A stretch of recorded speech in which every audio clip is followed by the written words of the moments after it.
as you can tell, kind of a mess. I literally only got home like 15 minutes ago. So yeah, and it's not showing up on my highlight, but whatever. And oh shit, yeah, I just remembered that my phone isn't connected to the internet because my dad changed the internet thing. So, and I just forgot to change the internet thing, and now my phone is not connected to the internet, and it's just using up all my data. So yeah, I don't wanna you know, what's the word?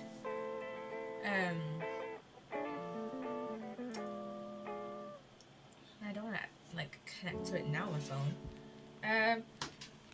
But yeah, today we're starting the Great Psssttt Chronicles. I'm probably gonna ramble for it for a bit. Also, I did have a little look on Reddit to see generally how long the cases are, and apparently the first case for the Great Psssttt Chronicles is like 3 hours, like almost 4 hours. And I don't really want to be streaming like almost 4 hours today. Maybe not. We'll just see. I think it's just a trial today. Also, there's voice lines in this game. Forgot to mention that.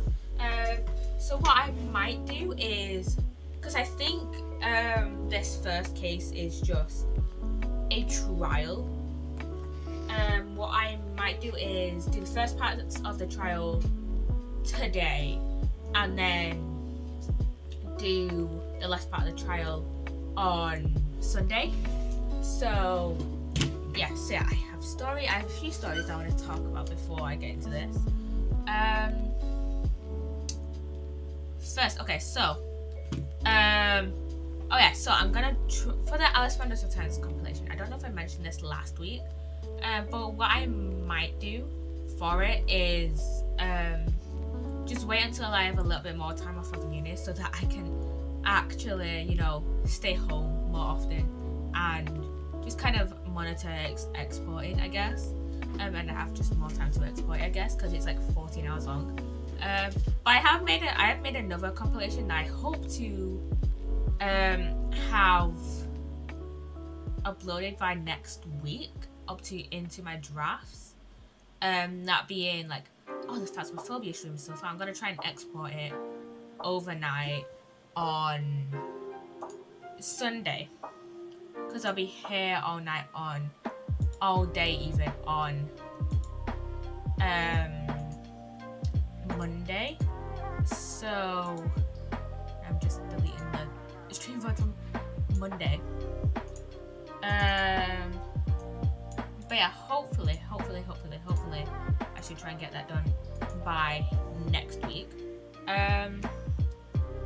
So I didn't stream on Wednesday because I was in, I've been in uni, and I don't really like streaming on days where I've been in uni that day and I have uni the next day. Like, I've been in uni today, but I don't have uni tomorrow. I do go for my first shift for my part-time job, but it's like, I don't really mind because it's like 4 hours and it's just like, I don't really care all that much, to be honest. Like, I do care, but it's just like, I want to go there for, work experience, I guess, and money. So yeah. What else? So yeah, I've been in uni this week, and so my new uni schedule is Tuesday, Thursday, Friday, instead of what it was before, what it was in semester 1, which was Wednesday, Thursday, Friday. And I don't know how to feel about it, because it's like, I don't know how to feel about it, if I'm being honest, because I did used to like having Monday and Tuesday off to do what the fuck ever, and then just going in for the latter part of the week. But I also don't mind this because it's like I get to use my iPad more because I got a new iPad for Christmas. I get to use my iPad like twice a week. Maybe not this week because I don't know how much I'll get to use it on Sunday. Because I tend to charge my iPad whenever I have like the time to use it, like the next day. Like I tend to charge it overnight. So I don't know how much I'll be able to use it on Sunday because I have a shift on Sunday as well. Hopefully after this week and next week, I should be having like one shift, like 2 shifts a week, like one shift in the week and then one shift at the weekend. So I should probably be able to use my iPad more often, like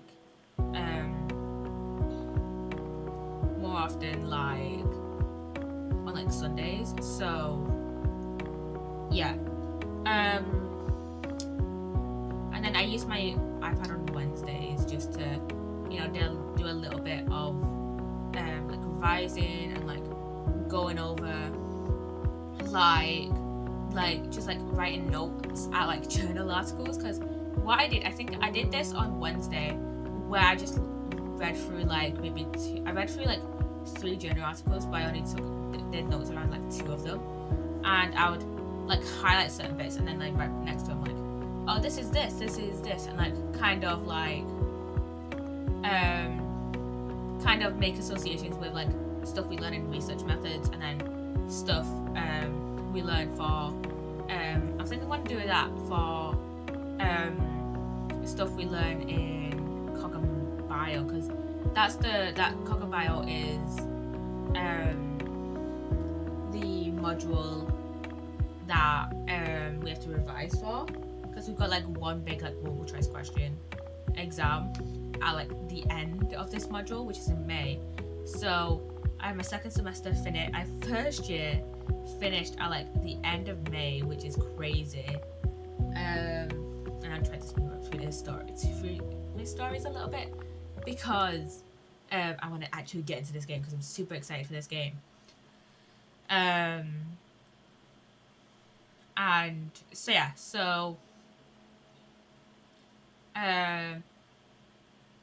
I had a module on Tuesday, which I just had a long like lecture in the morning. I had like a 3-hour like lecture seminar thing in the morning. I mean, it was kind of chill. We had the lecturer that we had for attachment, who like rambled, not rambled, but like talked through attachment really quickly. But she actually didn't go through the stuff too quickly on Monday, which I quite liked. So not Monday, on Tuesday, she didn't go through it too quickly. And then we just did some work in the afternoon. We didn't really have that much work to do this week. And I think we just got on with it like straight away. I think I just got on with it like almost straight away after I had my lunch. So yeah, so it was fine. And then yesterday it was like a bit weird with like the seminars, because we had like a seminar like workshop things scheduled in for the afternoon, but then our lecturers were like, oh no, that's supposed to be like independent study time, you don't have to come to the rooms. And so I asked my like seminar tutor, being like, hey, will we still get checked in for like, will we still get our attendance mark for the independent study session, because I don't want my attendance to go down because of this session, because we don't have to be in uni for that session, despite what it says on our timetables. The people who do the timetable attendance stuff at my uni just hate my course, just hate my lecturers, seriously. So yeah, they just hate my lectures, and like he was like, you know what, come ask me next week, because I'm going to talk to the module leader about it and see what can get done about it. So come back next week, just ask me next week.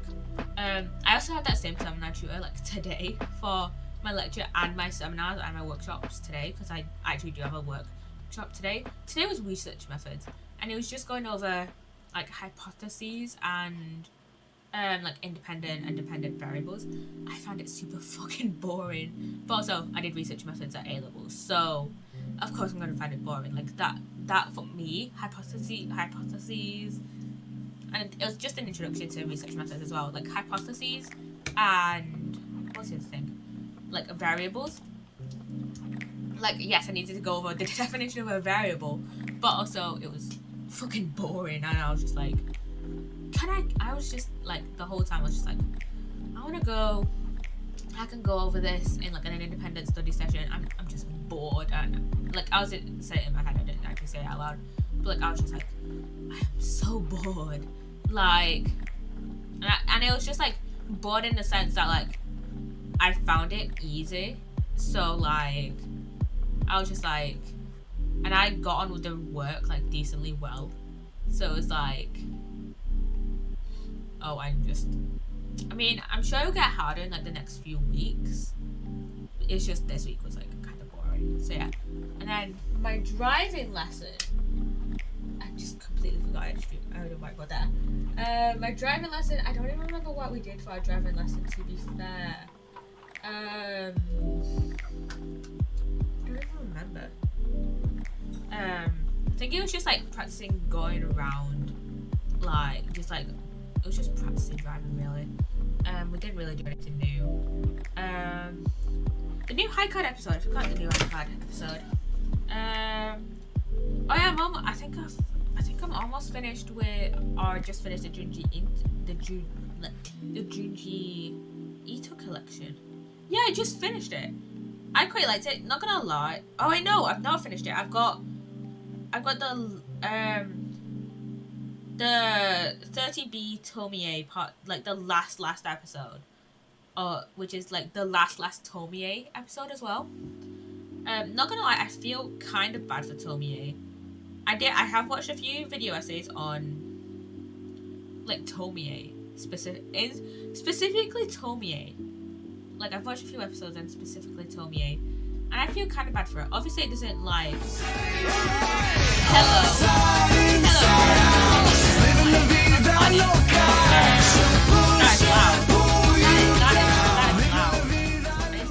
I need to turn that down. Let me go to Saddles. I'm gonna turn that down. Yeah, I kind of feel bad for Tomie in a way, especially the first episode. I don't really want to go into the first episode, not the first Tomie episode, because there was a Tomie episode, or at least like half an episode that was dedicated to Tomie, because in a lot of the episodes, it was split. It was like half of the episode was like one story and half of the episode was another story, and in one of the episodes,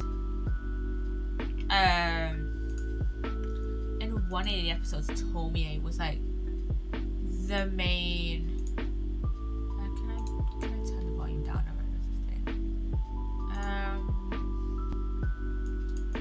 Let's turn it to like 75. Can I just turn every single one down to?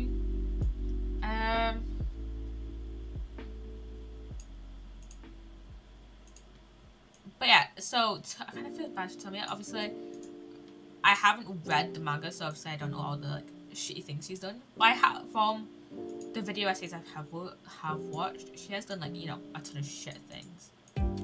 But also there's a lot of things that I'm just like, she doesn't deserve. Like especially like when we first get introduced to her, with like her and her teacher, which was like, that was weird. That was her and her teacher had a weird relationship in like the first properly dedicated Tomie episode, which was like the third to last episode. This should be fine, I think.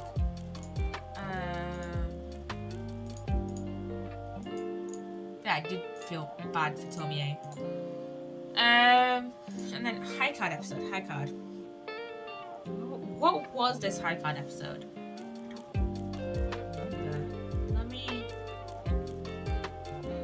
Let me look at the description.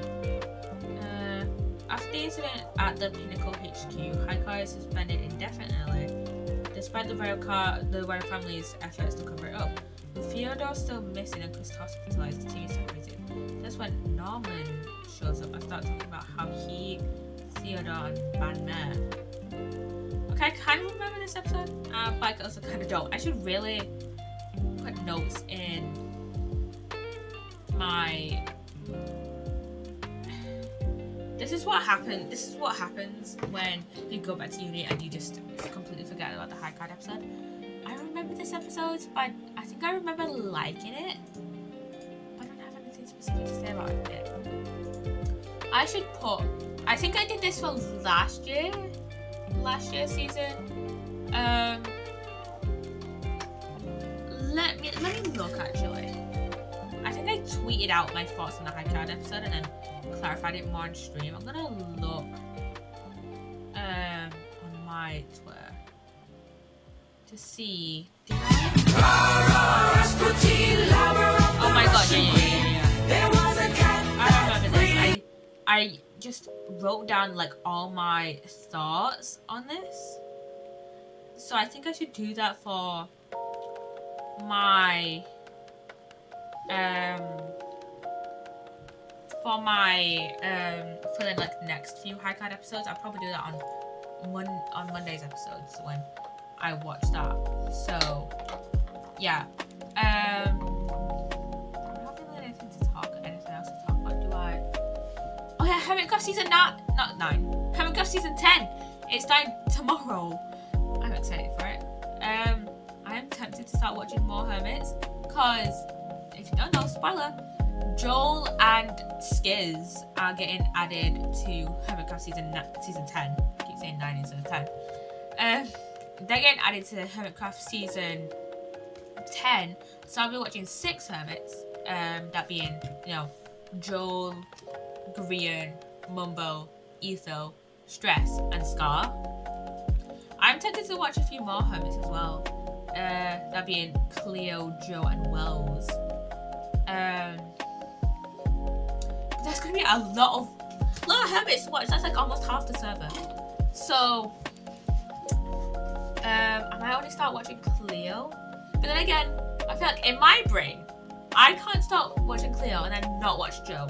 Because those two stream together so much that I feel like I'm going to be missing out on like half the context. So, but then again, I watch Stress without watching Iskal. And they collab together a lot on season 9. So maybe I'll only start watching Cleo this season. And then when I get more time, at some point, then I can maybe start watching like Joe. No, I need to take my buckle off. I'm gonna take my wrists off as well. I did not expect to ramble so long. Oh yeah, I've got a VOD compilation coming out today. In like 10 minutes. Which one is it? I completely forgot which one is it. It might be the Little Miss Fortune one. Because last week it was the dark one that got released and I completely forgot about it. Which one is scheduled for today?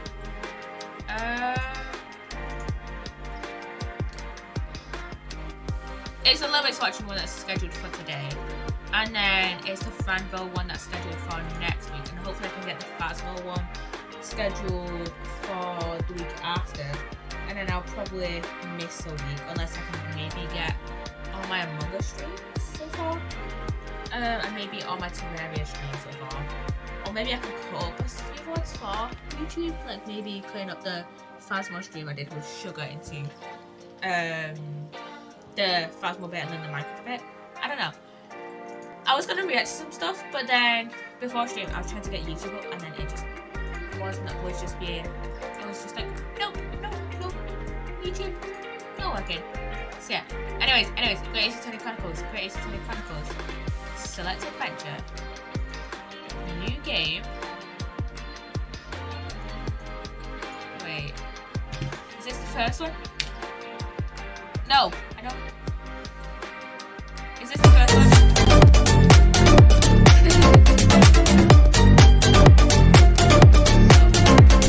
Let's check. Which one this is? I think this is the first one. This is so cool.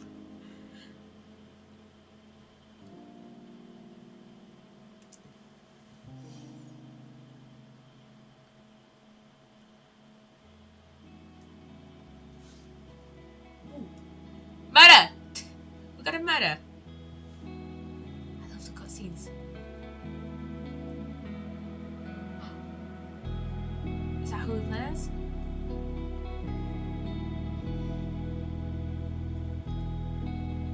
That's who he plays! That's who he plays! Who plays him? Who plays him? That's Naruhodo. I think that's what his name is. Episode 1. The Adventure of the Great Departure. Is this the first episode of the first game? The Great Ace Attorney Chronicles episodes. Is this the one of the first game?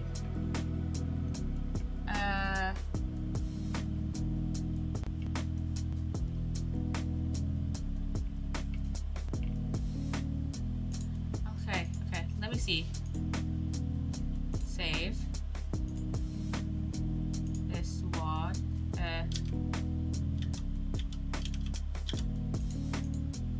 Save there, yes, save in that slot. Oh, Adventures the first game, I think. I think Adventures. Wait, is it Chronicles? I think. I think this is the first game. I did not check. I'm pretty sure. What? Chrome? Oh. Why is everything freezing? Except for like Twitch Studio. Okay. Adventures is the first game, I think. I'll still come on my phone because. Let me look it up. Let me look it up. The Great Ace Attorney Adventures.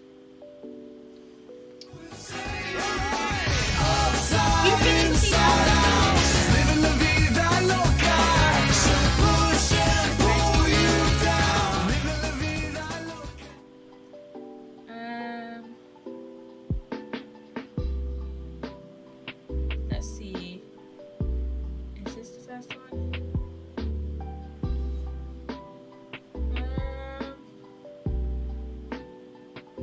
No, wait. Is it? I have to look up what is it. Is this the first one? Okay, let me go back to title. Save. There. I completely forgot to check which one. Yes. Back to title. I completely forgot. Select adventure. Okay, yeah. Adventures. Adventures is the first one. Adventures is the first one. Continue. Continue. Yes. Okay, yeah, we're playing the first one. Adventures is the first one. Okay, we're in the Supreme Court of Judicature. I still can't believe it. I still can't believe this is happening. How can it be that just beyond the doors to his quiet little chamber is the highest court in Japan, where to decide my fate? This is exciting. What?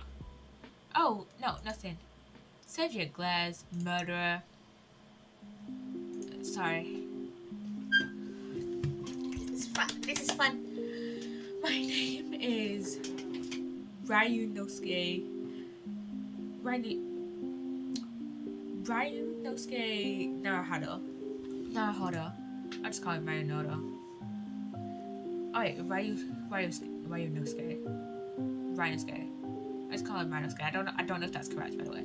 I'm a second-year student at the Imperial Yume University. 3 days ago, I somehow find myself in the middle of a horrifying incident, and now here I am, awaiting my trial.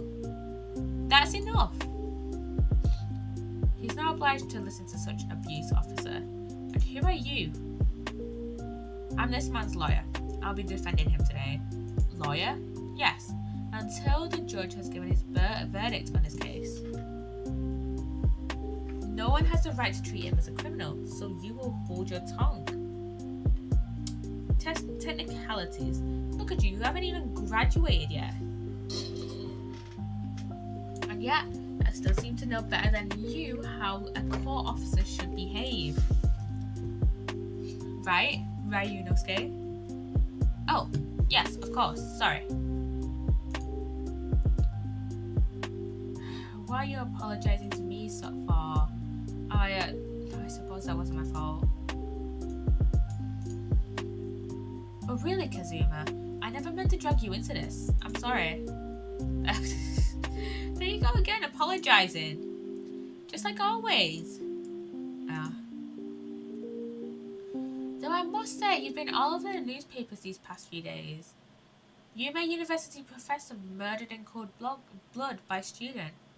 But obviously, you didn't actually do it, did you?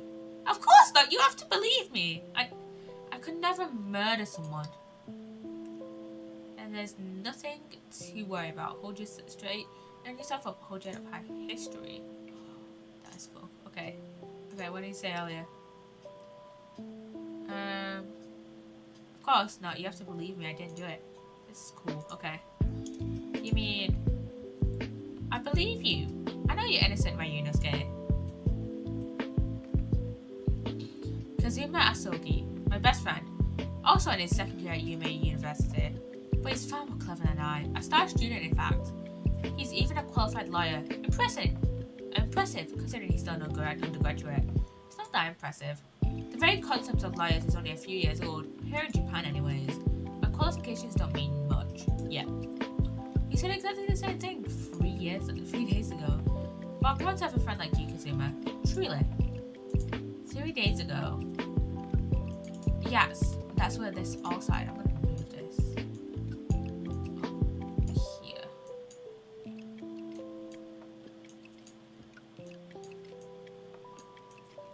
Maybe. Oh, I'll just put it down here.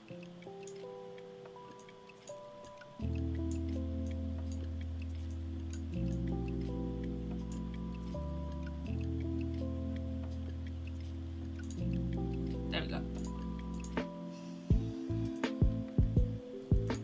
Congratulations, Kazuma. It looks like you're going to get to study abroad at last. I know, I've been forever dreaming of this day. Finally, those government elites have acknowledged my academic achievements and successes in court. So you'll be representing Japan as you immerse yourselves in the most sophisticated legal system in the world. I'm really happy for you. I'm proud as your friend. There's not a soul in the university who doesn't know Kazuma's name. He's a living legend. It's like there's some mysterious aura billowing around his temple. I wanted to bring about change in our own legal system. That's why I have to cross the ocean to see the real thing with my own eyes. The heart of the British Empire. I wish I could see it too. Then come with me. We'd have a wild time tearing up streets of Her Majesty's City of London together. If only it were that simple. Oh dear, look at the time. I'd better be going. Alright, I'll see you later. I think I'll stay and enjoy this place a little while longer. Good idea. After all, it's not every day you get to visit a high-class Western restaurant like this. See you in English class tomorrow then, partner. This is so cool. This is so cool. This is such a cool game. It was straight after that. That's when it happened. And the 3D models are so impressive. Asogi, may I have a word?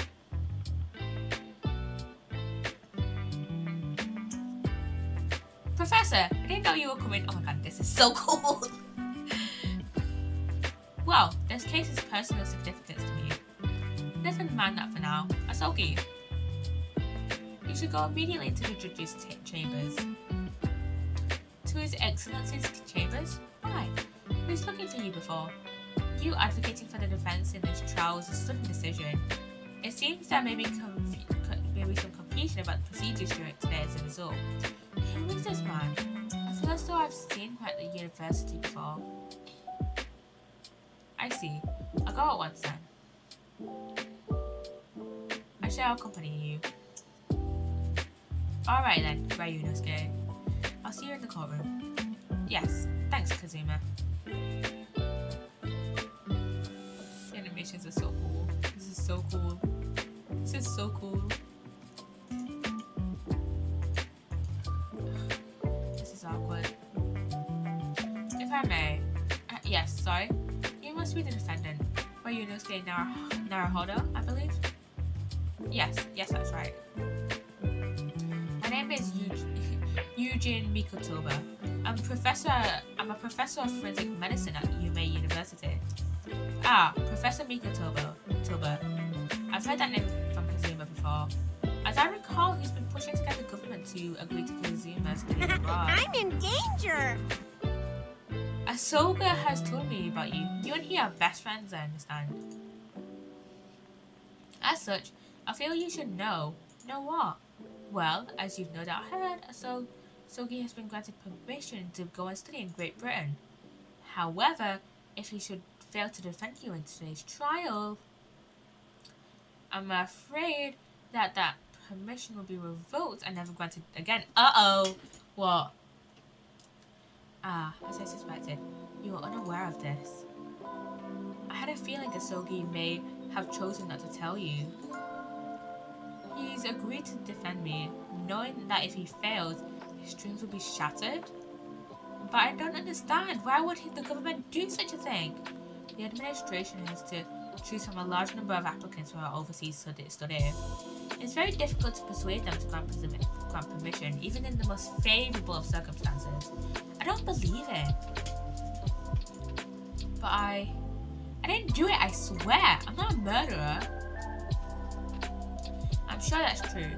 Nevertheless, I can assure you that proving your innocence will be no easy task. NANI?! There are certain peculiarities about today's trial. Sorry? What do you mean? You'll soon understand once proceedings get underway. But what should I do? Well, naturally, I'm not going to suggest doing anything that could lead to a conviction. I just realised that this portrait here looks like our judge from the Phoenix Wright trilogy. I'm gonna check the achievements.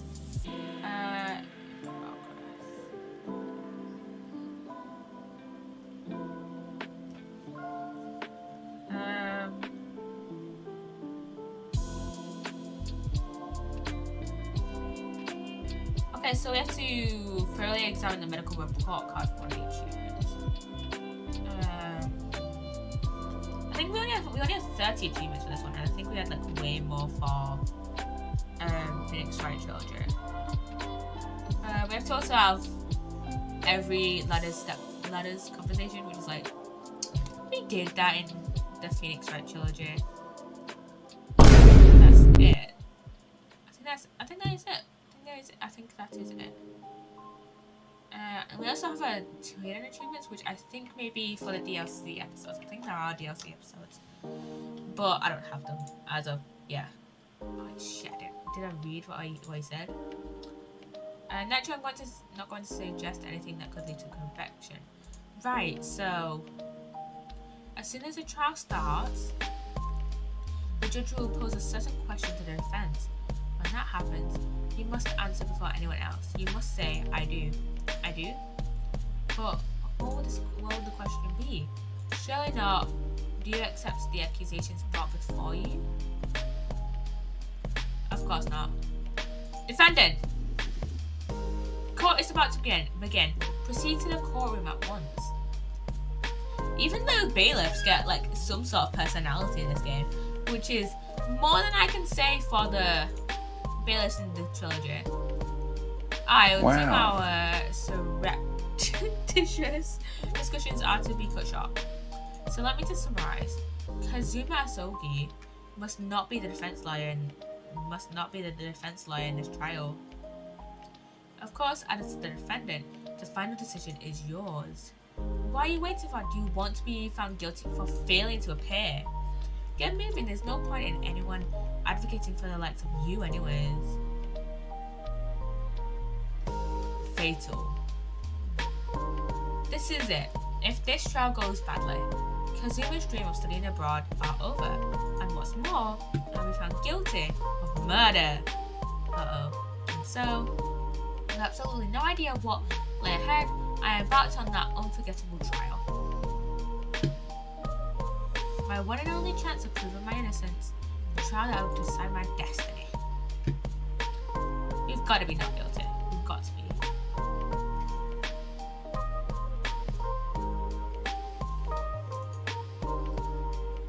We're in court. Whoa. So this is a courtroom. I love the animations. The Supreme Court of Judicature. No court in the land has more power. I don't much like the look of those people sitting in the public gallery. Oh my god, the animations! I love the animations. Lots of military and other uniforms are there. Oh shit. The powers that be have demanded that this be a secret trial. A trial that's closed to ordinary members of the public. Only military and government officials may attend. What? But why? It will become clear in time, but for now, you need to concentrate, Ryunosuke. It's about to begin. We're against the pain. The court will now hear the trial of Ryunosuke Naruhodo. Well, Ouchie, but you know, we know it's pain. Also, his name is Ouchie. The prosecution is ready, Your Excellency, as is the defense. Before we begin, there is one point of order I would like to confirm. Yesterday evening, the defense made a last-minute request for a change of advocate. That's correct, Your Excellency. I made the request myself. Normal procedure is for the defendant's advocacy to be decided 2 days prior to the trial. As this is an unusual circumstance, I am obliged to ask for final confirmation now. Who advocates for the defendant in this trial? This is it. This must be the question. Who's going to defend me? That's the question of Professor Ben. But then, if I say I do... I need to answer quickly. What should I do? And so I do. Your Excellency, no confirmation is needed. As I'm standing here beside the defendant, I hope it's clear who advocates for the defendants. Yes!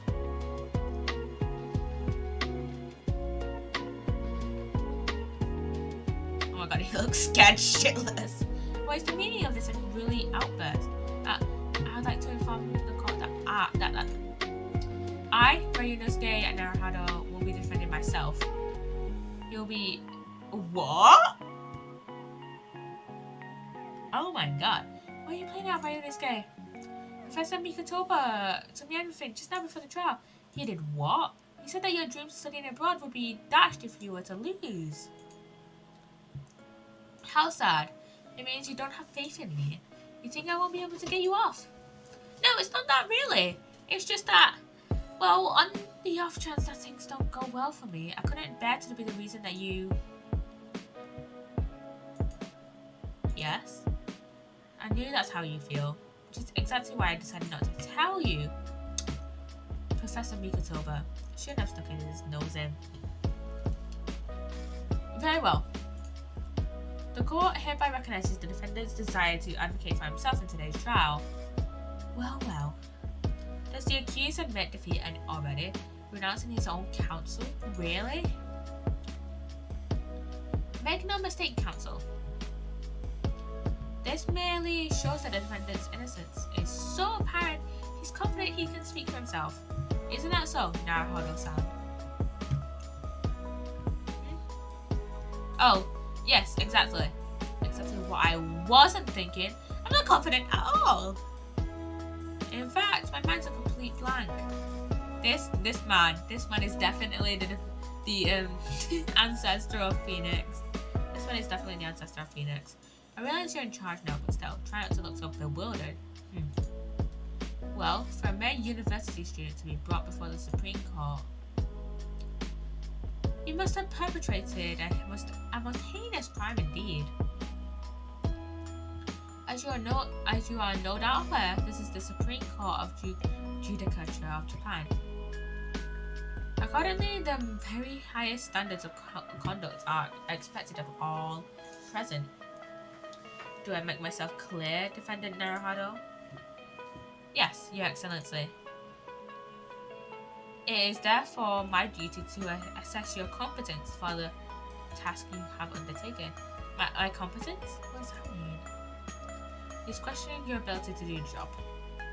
Well, he can't be questioning it more than I am. So let's start with the very simple of questions. Oh, yes.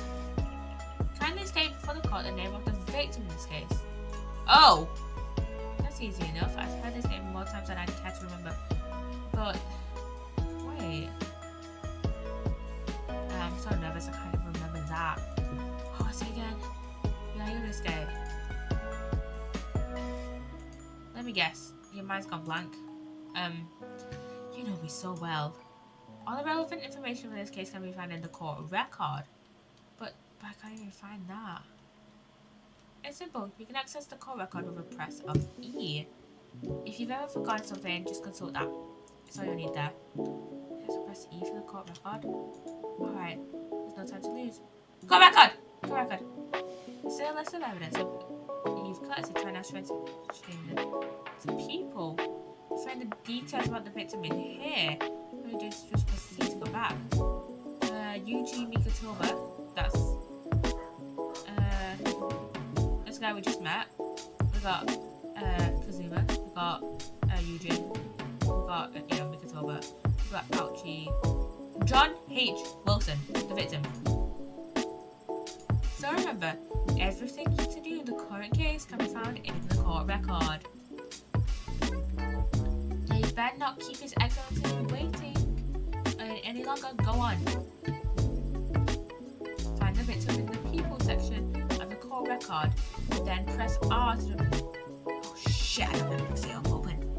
I knew I was forgetting something else. I forgot. Present. Let's look into it. The victim's name was Dr. John H. Wilson. Well, at least you can remember the name of an esteemed member of your own university. Dr. Wilson was a visiting professor from England, invited to Yume University 3 years ago. Indeed, which is the reason why this case has such profound implications. The British Empire is at present our court's most valuable foreign ally. And as most of you are aware, we have just signed a new treaty together after lengthy negotiations.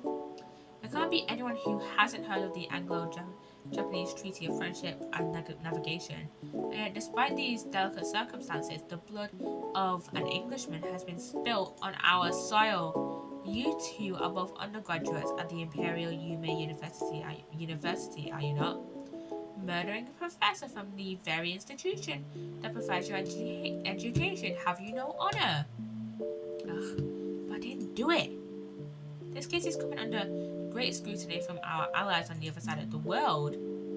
The court therefore wishes for a speedy resolution to this matter. In other words, our feeble government is scared of upsetting England's policymakers. And you're a convenient, expendable scapegoat to blame for this crime. So that's why this trial has these unusual peculiarities, is it? Exactly, our government needs to convict someone as quickly as possible. All because the victim was an Englishman. Yes, Dr. Wilson was an Englishman. But nationalities and treaties won't make any difference with me here. The fact is, I was there at the scene of the crime. Oh dear, look at the time. I better be going. Alright, I'll see you later. I'm gonna stay and enjoy this place a little longer. Good idea. After all, it's not every day you get to visit a high-class Western restaurant like this. See you in English class tomorrow then, partner. Can I check the court record? I want to check the court record, please. The British Empire. Wow, it's incredible to think. Post-mortem. Death occurred at least after 2 p.m. and was caused by a loss of blood from a gunshot to the chest. The bullet did not pass through the victim's body, and that's how you know. Can I search it? Oh, examine. Time of death. So after 2 p.m. Single bullet fired at close range. Fatal hemorrhage from pectoral ballistic trauma. So that's like stomach area? Or like that's like torso area. No exit wound. Bullet did not pass through body. Okay. We've got people. So far we have Kazuma, we've got Mikatoba, we've got Auchi, and then we've got Wilson. Wait. There's a person I've seen that man at university. I'm sure he's a visiting professor from Great Britain. I don't know his name, but still, I should go and say hello. So I went over to the professor's table and introduced myself to Dr. Wilson. Now then, let me pose my next question to you, Defendant Naruhado. Yes, Your Excellency. How did the Professor of Medicine, Dr. John H. Wilson, lose his life? Stay before the court the cause of death. The cause of death.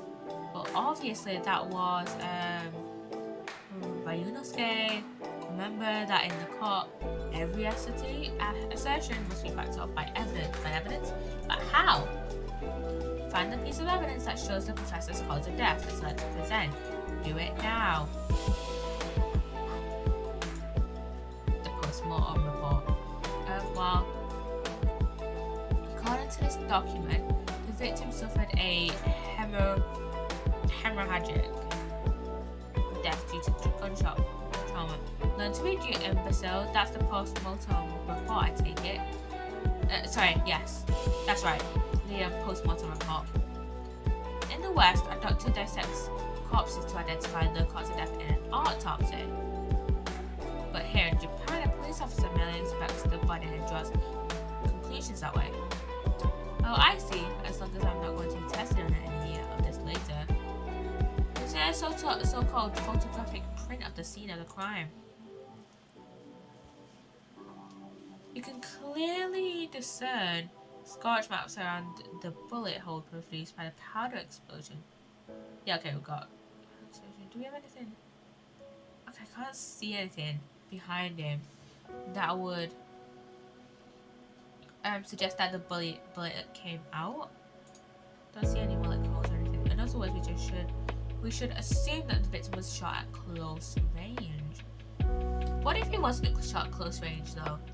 What do you think if he was shot from far away and then let's say he just had like smudges on that area, from like pen smudges, or like, you know, ink smudges, because I don't think they would have like the same pens we would have today. Like they wouldn't have like these pens, I'm guessing. I mean, they would probably have something similar, but like more rudimentary, I'm guessing. Like they would use like more, they would use like ink. Like, I don't know. Like something in ink. Thank you, counsel. The court will accept this modern scientific evidence in the record. Oh wait, they would have pens, never mind. I'm guessing pens were made at the same time as like a camera. So that's a photographic print. Well, that's something I've never seen before. It's clearly superior to a drawing. The detail is incredible. Very well. I'm satisfied with your answers. Let us start the trial. Certainly, Your Excellency. So, without further ado, in order to better apprise the court of the facts of the case, the prosecution hereby calls its first witness, who was there at the scene of the crime when it happened. this is it then. I think I may have worked out what the professor had in mind. The professor? You mean Dr. Mikotoba? Yes, clearly you're the defense lawyer today. Not me, but that doesn't mean... Well, I can still act as your assistant. Ah, of course. When he was speaking with me before, he simply said, Kazuma Asogi must not be the defense lawyer in the trial. He didn't say anything about being the assistant. He really has been sticking his R in, hasn't he? Maybe, but any help you can give me would be greatly appreciated, Kazuma. Well, my first piece of advice is this. Rein in that crazy look of bewilderment and control the cold sweats. Only if you rein in that crazy headband and control the cold stares first. Yeah, exactly, Kazuma. Chill out. Chill the fuck out. Okay, we have the waiter. Witness, say your name and occupation for the court, please. Of course. His name is Satoru Hosonaga. Someone who... Oh, a study witness that says our name and occupation on the first try. This is new. This is a new development. Oh my god. I'm the head waiter at a Western-style restaurant called La Carnival. Oh, blood. Oh. Uh-oh. Uh-oh. Are you alright? You seem to be cutting up some.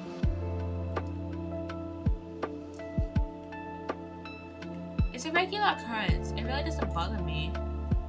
Well, it really, really should. As everyone knows, the capital's southeastern quarter was developed for foreign visitors some years ago. It's become a very fashionable district now, full of hotels to accommodate overseas guests. This grim crime occurred in one of the district's so-called restaurants, an Occidental eatery 3 days ago. Understood. Hosonaga-san, you will kindly tell the court everything you can about the incident. At once, sir. I know petty interjections from the aspiring lawyer boy, please. Aspiring maybe, but aspiring? It was just after 2 p.m. on the day in question. We have a few diners at that time of day. The lunchtime rush was over as there were only 3 tables occupied. That fits in with my memory of it too. There was hardly anyone else in the place. It was when I was in the kitchen putting away crockery and cutlery. A gunshot rang out, so I hurried out to the dining area to see what had happened. I found the victim, an English gentleman, slumped in his chair. And suddenly, immediately beside him, gun in hand, was the accused university student. Hold on, let me just clarify something here. While I did pick up a gun that I found on the floor beside the professor, I didn't shoot him. I believe I asked you to refrain from petty interjection. The court wishes to listen to the witness's report of what he saw, you amateur. But, unless he didn't even see the crime occurring. So, next time you interrupt at an inappropriate time, you will be penalized, Defendant Naruhodo. Don't worry, Rainusuke. You have the chance to fight back. For now, we must quietly listen to the witness. Ugh. If I may confirm one point, the waiter. Standing beside the victim with the gun in his hand was the same man we see in here in court today. Yes, without question. I see. And apart from the accused, was there anyone else standing beside the victim? No. There was no one else around that table but the deceased Englishman and the university student. Wait, what did you just say? There was no one else around that table.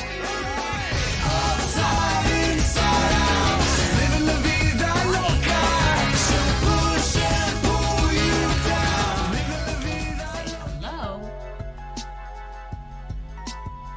There was a woman sitting opposite him at his table. Oh! Really? That's not something the witness could have missed.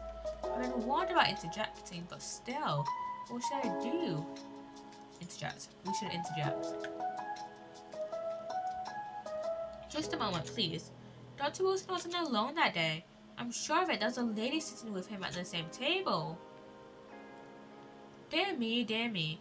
What are we going to do with you? With your blatant disregard for court proceedings? I'm beginning to wonder if you're not a fraud. Could it be that the accused, this mere student, is not a real lawyer at all, after all? He's not, though. He's a uni student. He's a second year. Not yet. But I'm sure of what I saw. Yeah. Hosonaga-san, is there any chance you're mistaken? Perhaps your memory of the events is hazy? No. The deceased gentleman came to dine alone. I don't believe it. I do have a rough plan of the restaurant as it was that day. Please have a look if you'd like to. Let me see. A schedule of the establishment's layout drawn by yourself, I presume? That's right, I'm afraid I used the back of my business card. It was a turbulent situation. However, as you can see, the gentleman in question was seated alone. How do you sit alone at a restaurant, though? Well, you're clearly a very conscientious waiter. Thank you, sir.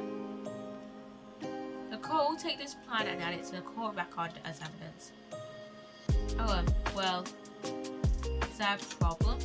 Hand the plan to the court officer at once. Of course. Here you are. What's that about?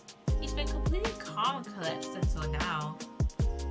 Something certainly seems to have shaken him. Where's his business card is entered the court record? You good, dude? You good, Hosonaga? So, the court has now heard a precise case. Let me look at this. Let me examine this.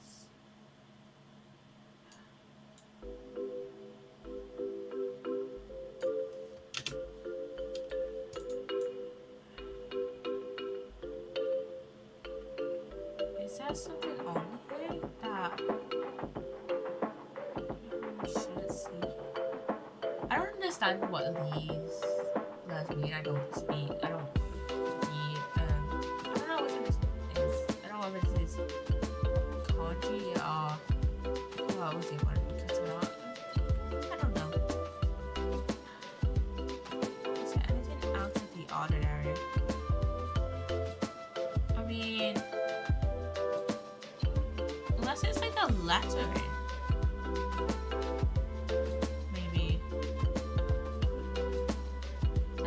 We'll have to learn soon enough. Alright, let me look at the thing. It doesn't look like there's anyone next to it. But again, it's a magnified glass. Maybe I try to fully examine.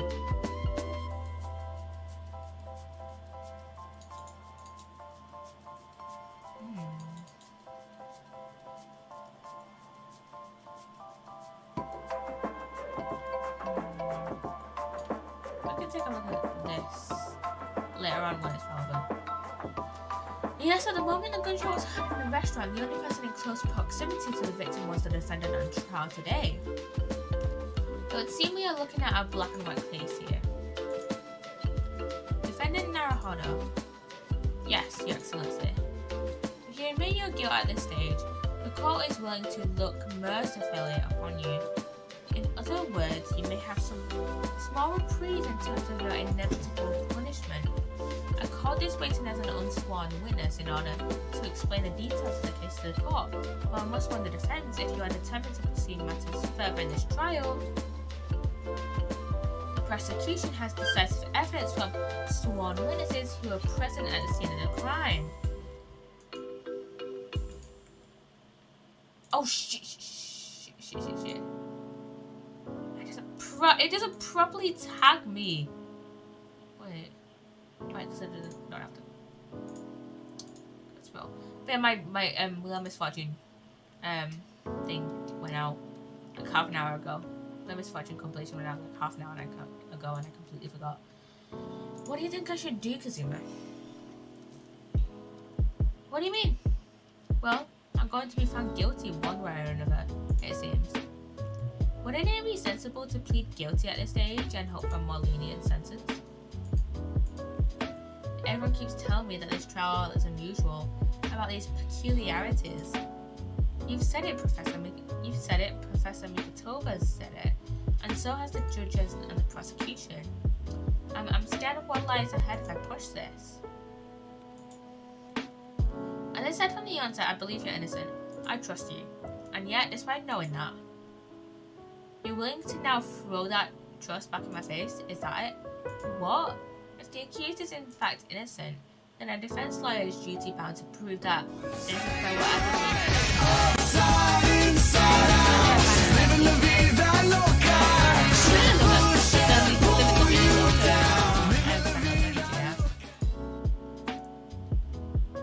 The battle hasn't even begun yet, Ryunosuke. The defense pleads not guilty, Your Excellency. We invite the prosecution to stop making empty threats and bring out its witnesses.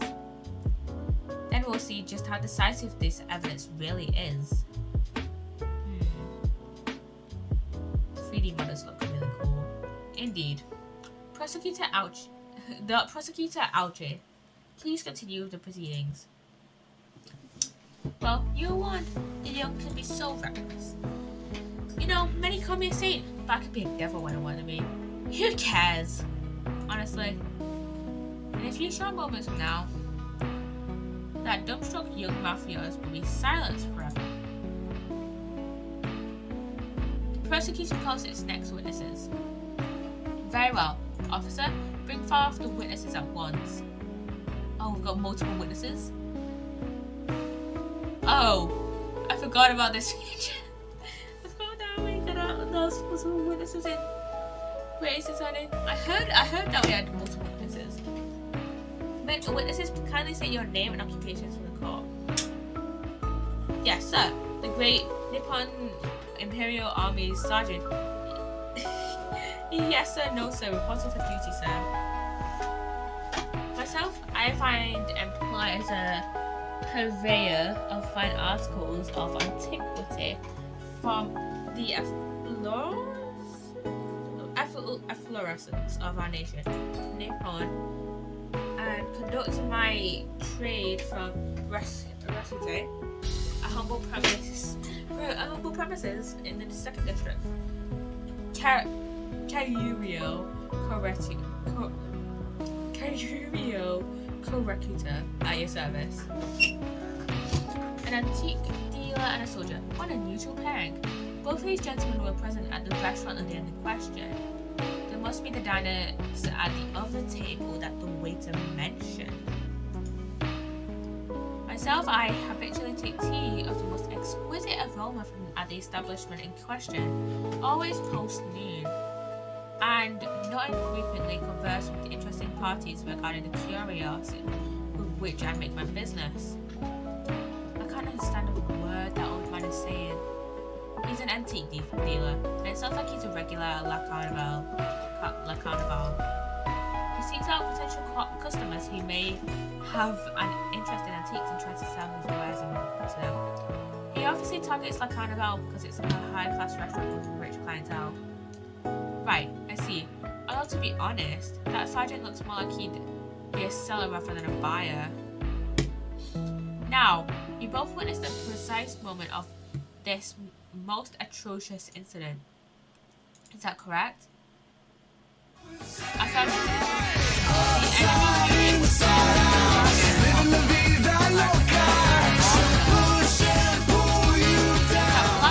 Black uniform rogue infantryman over there who unloaded his firearm, sir. This man's as impossible to understand as the other. But I'm almost sure I heard a strange noise during that last thing he said. So this is decisive evidence. The prosecution was threatening. Wait, let me look at what he said. Black uniform rogue infantryman who unloaded the firearm.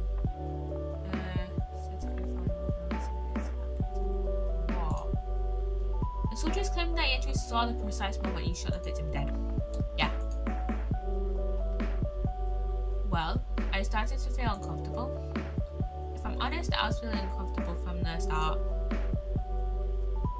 Now, the court will hear your formal testimony, please. Please state everything you saw at the precise moment that the incident occurred. Sir, yes, sir. Wow. Standing by, ready to report, sir. Unsavory memories of a most acerbic afternoon. Wow is right, by the way. Wow is right. Witness testimonies, yeah. What the witnesses saw. I was ingesting a regulation beefsteak at the restaurant while having a tactical discussion with the old man. Myself, I was extolling the virtues of a particularly fine golden curio to the military gentleman. At that precise moment, a firearm was discharged. I observed the enemy's actions with my own eyes. Black uniformed varsity cadet fired on the English civilian, and from the back, the cowardly little weasel. No, it's from the front. It was from the front. The gunshot to the chest. I was on my hands and knees investigating the whereabouts of my mysteriously absconded precious curio. We have found ourselves a contradiction. Whoa, so you, Sergeant No, sir, actually witnessed the vital moment. So a split second when the defendant fired a weapon at the victim. Yes, sir, affirmative, sir. That wicked university cadet, sir. The cruel and unforgiving enemy. What times we live in when an English gentleman may be assailed in the broad light of day. But this is ridiculous. I didn't shoot anyone. Is that really true, Ray Yunosuke? Yes, all I did was pick up the gun I saw lying on the floor. After I said hello to Dr. Wilson, I went back to my table and sat drinking more coffee. Then, when I'd finished, I got up from my seat to leave the restaurant. When I noticed an English-made gun next to the chair where the professor was sitting.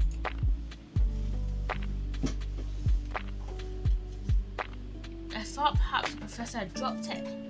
So I bent down, and just as I was picking it up, the gunshot. So there was 2 guns in the restaurant. Well, if that's the truth, there was obviously a criminal on the scene somewhere.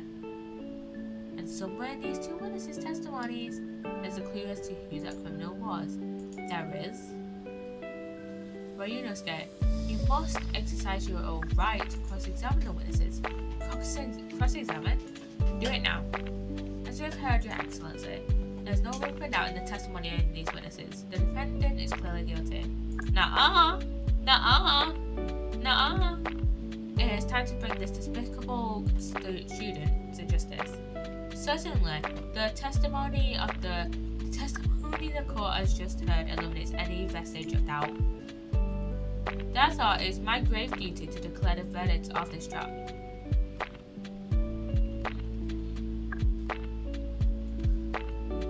What in the name of the Emperor is the meaning of this outburst?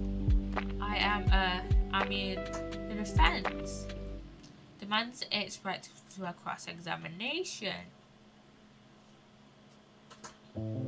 Dear me. Let me guess. The Hashimaki headman boy next door told me to do it. How pathetic. Huh? How did he know?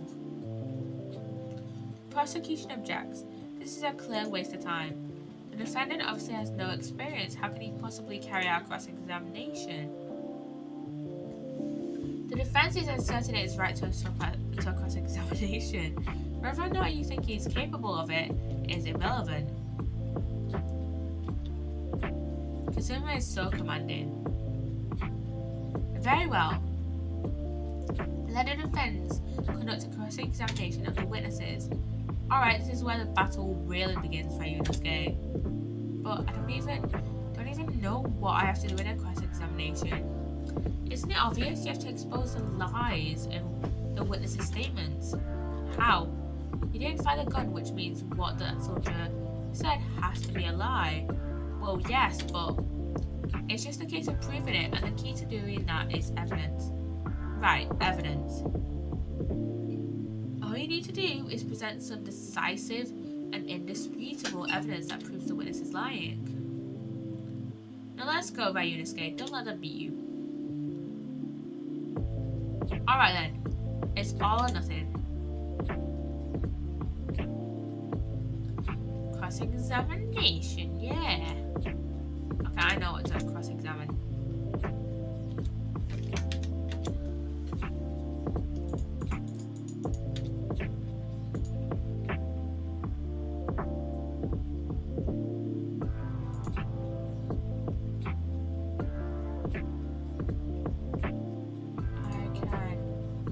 Present the photograph.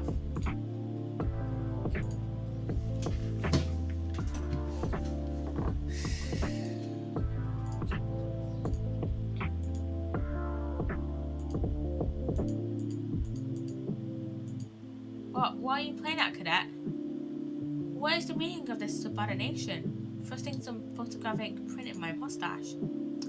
In inconsistency, sir. I mean, yes. There's a clear inconsistency here. What nonsense. What can this prince possibly tell us that we don't already know? Well, obviously, that, I don't want to say, but the words just won't come out of my mouth. I think that this proves beyond any doubt, Your Excellency, that there's no place for an amateur student here in this grand courtroom. Mug, what are you doing? What are you doing, Mug? Mug, come here. What are you up to? What are you up to? Hey? She's just sat on one of my boxes. What are you up to, eh? Come here. Come here. She's just sat there.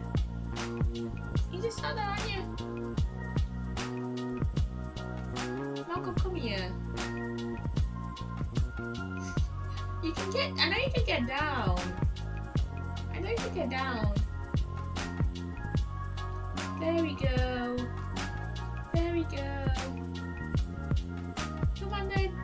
Come on then, Mug. What are you up to?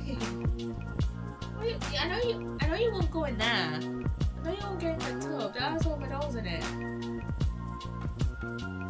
Mug, what are you up to? You wanna go out? You wanna go out of my room?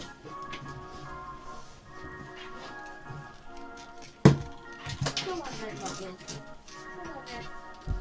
Wow. There we go. Go out. Go on then. There we go.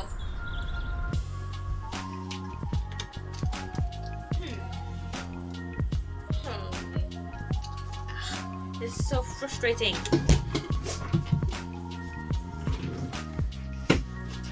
Oh, please.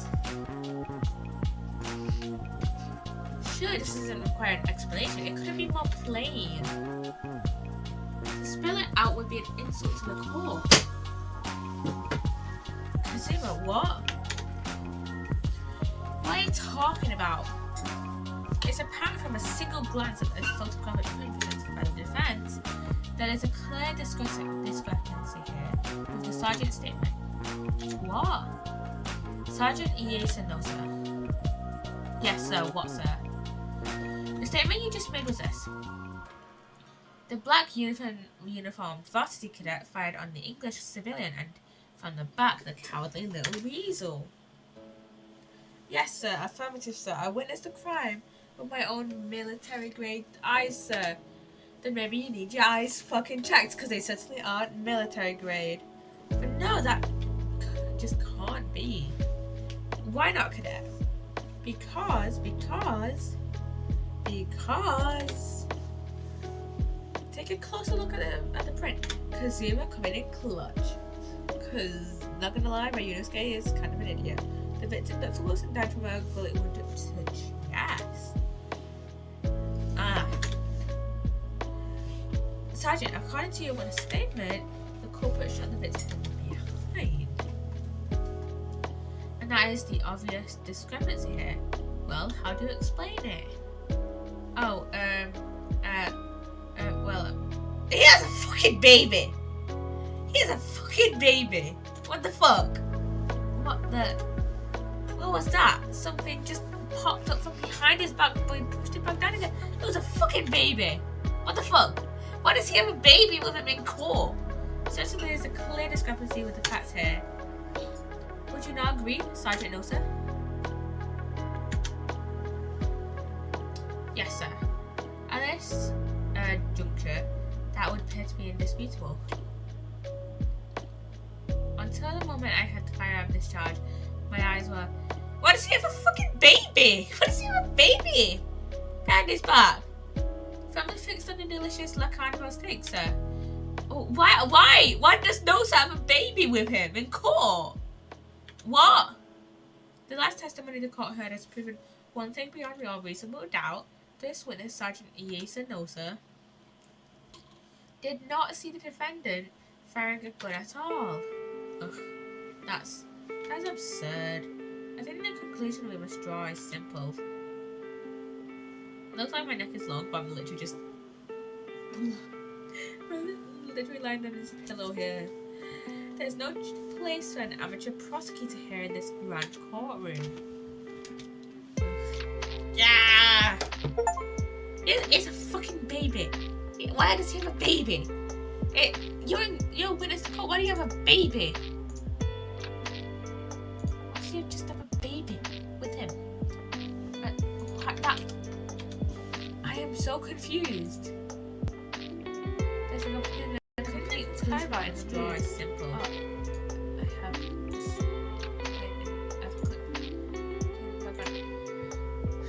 There's been a complete turnabout in the mood of this trial, just from that one discrepancy. So this is what being an ace of 10 is. I'm like, name drop, whoa! Series drop, whoa! But I definitely saw him. That university cadet there, he was pointing the firearm. Alright, so yeah, the victim's like, what's that for that? Oh, I completely forgot. The antique guy, he's just like, what a nice vase I have here.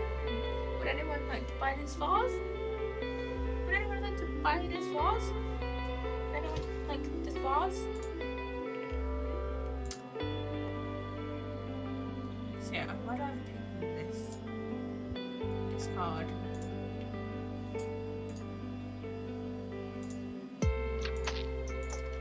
I never found the gun. All I did was pick it up from the floor. And you, good man, you didn't see the moment the victim was shot either. He's just like, this is so fine, so fine. Myself, I've already been quite clear. Gunshot interested me not. I was far too busy on the floor. Too busy on the floor?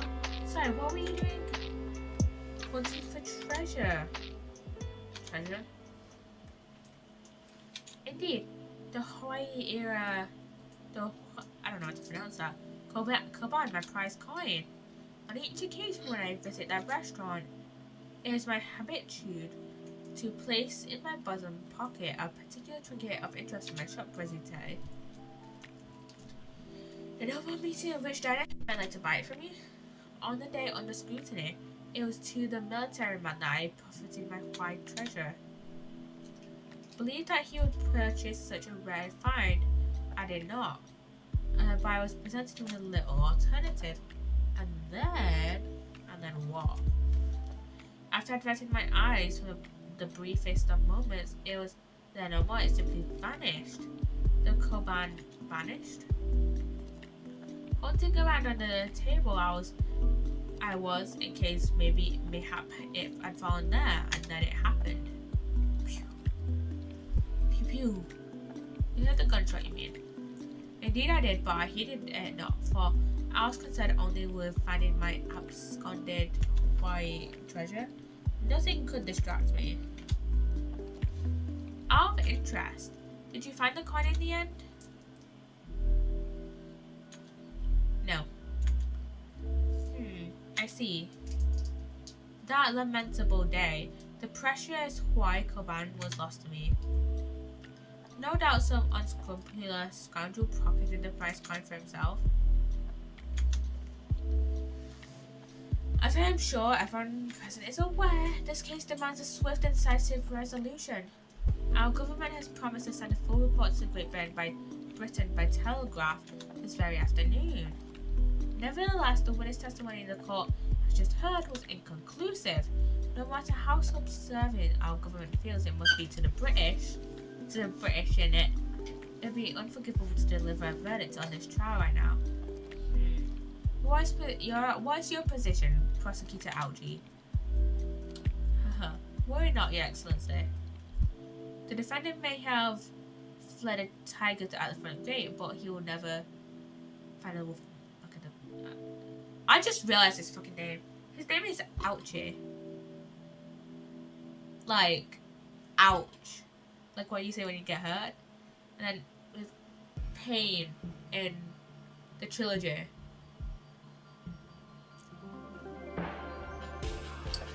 How have I only just remembered that? And I remember watching like a video a while ago that was just like explaining the pun names of Ace Attorney, and I specifically remember Ouchie coming up. How have I just realised that? And why has my stream gone off on my phone? Twitch Mobile being the fucking list. Does Twitch need to pay on my phone? Probably. Oh, my data is being fucking shit. Because look at Twitch right now. Look at it. It's fucking shit. Okay, working on my computer. Will it work on my PC at least?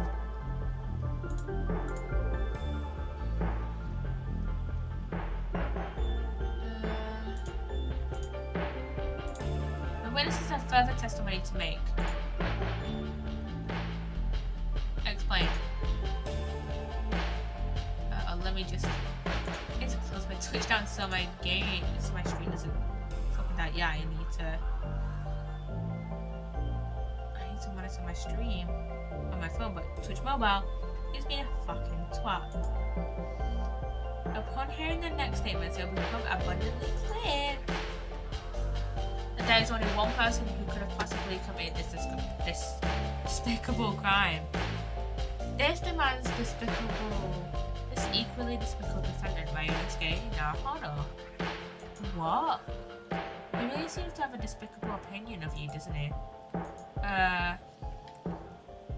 Very well, the court invites the witnesses to testify again. You will thoroughly explain the reasoning behind the prosecution's allegations. Is that clear? As clear as Kiriko glass, Your Excellency. Yes, sir, at once, sir. Senior testimony, sir.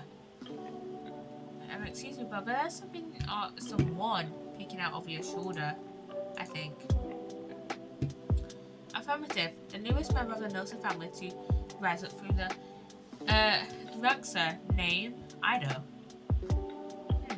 It would seem those straps are a sign of the sergeant being too strapped to his father Nanny. Ido, tension. Your father is about to quell the enemy. Watch and learn, my boy. Never witness testimony. Even if I saw wasn't the precise moment the firearm was discharged, it's almost the same thing.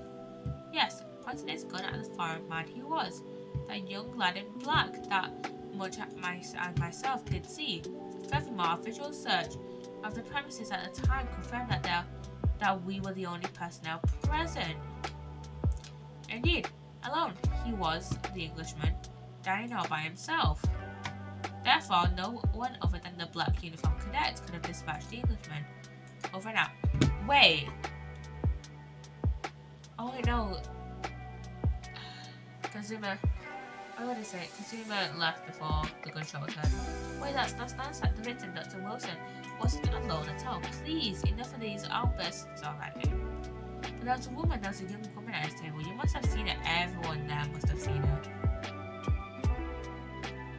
If you can call yourself a lawyer, then you will respect the rules of the court and speak accordingly. We are not here to listen to your fantasies. Ugh. It is evident beyond all reasonable doubt that the victim was alone at the time of the incident. The prosecution has photographic evidence of this fact. Is this a photographic print of the scene in the crime, counsel? Indeed. Of the table on which the victim was dining, taken by an investigator immediately after the incident, as plainly as completely be seen, there's only one place set. Certainly, based on the appearance of this print, it would be reasonable to conclude that the victim was not in the company of anyone else. This doesn't make any sense. The court will add this new photographic evidence to the record.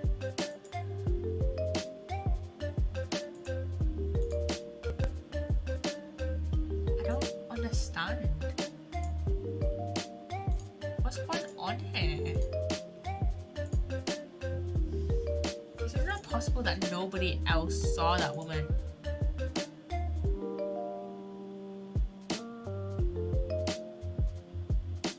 The waiter before said the same thing. He maintains that Dr. Wilson came to the restaurant alone as well. But that's not true. I saw her. Unless the woman didn't come with Dr. Wilson but came alone later on, or came alone before Dr. Wilson came to the restaurant. I swear that I saw a woman with him. It would seem that we'll be able to telegraph the report to Great Britain on time after all. The witness testimonies we have heard leave no further room for doubt. These are very sensitive political times, as we know. Think is so fresh in the treaty with Great Britain. Think that I, Taketsuchi Ouchi, will have contributed to the amity of these two great empires is an honour. How can this be happening? The judge is ready to rule. Stand tall, Raimusuke. It's not over yet. Kazuma is basically Almia. What? If what you say is true, then there's something going on here behind the scenes. And now is your chance to expose it, to draw out the truth in your cross-examination. I don't know, Kazuma. The defense is entitled to cross-examine the witnesses, but make it quick, understood? Rules can be so unbending at times. Am I right?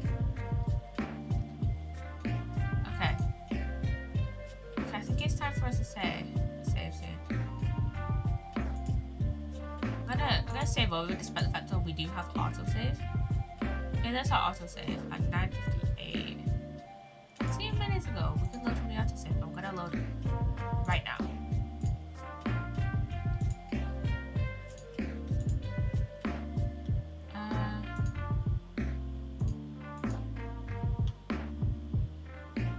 Wait. Should we press... Oh, wait. No. We already pressed that. President. Englishman doesn't know about himself. No one else other than the black uniform cadet will understand. I'm gonna look over the evidence. Let's examine this.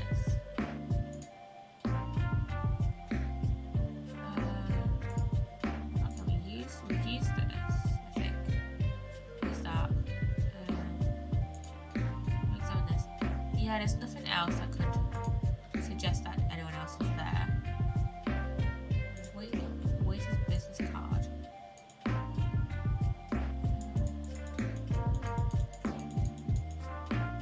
Again, I don't know what that says.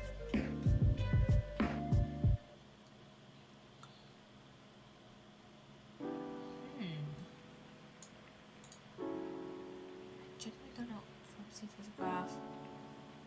A bottle?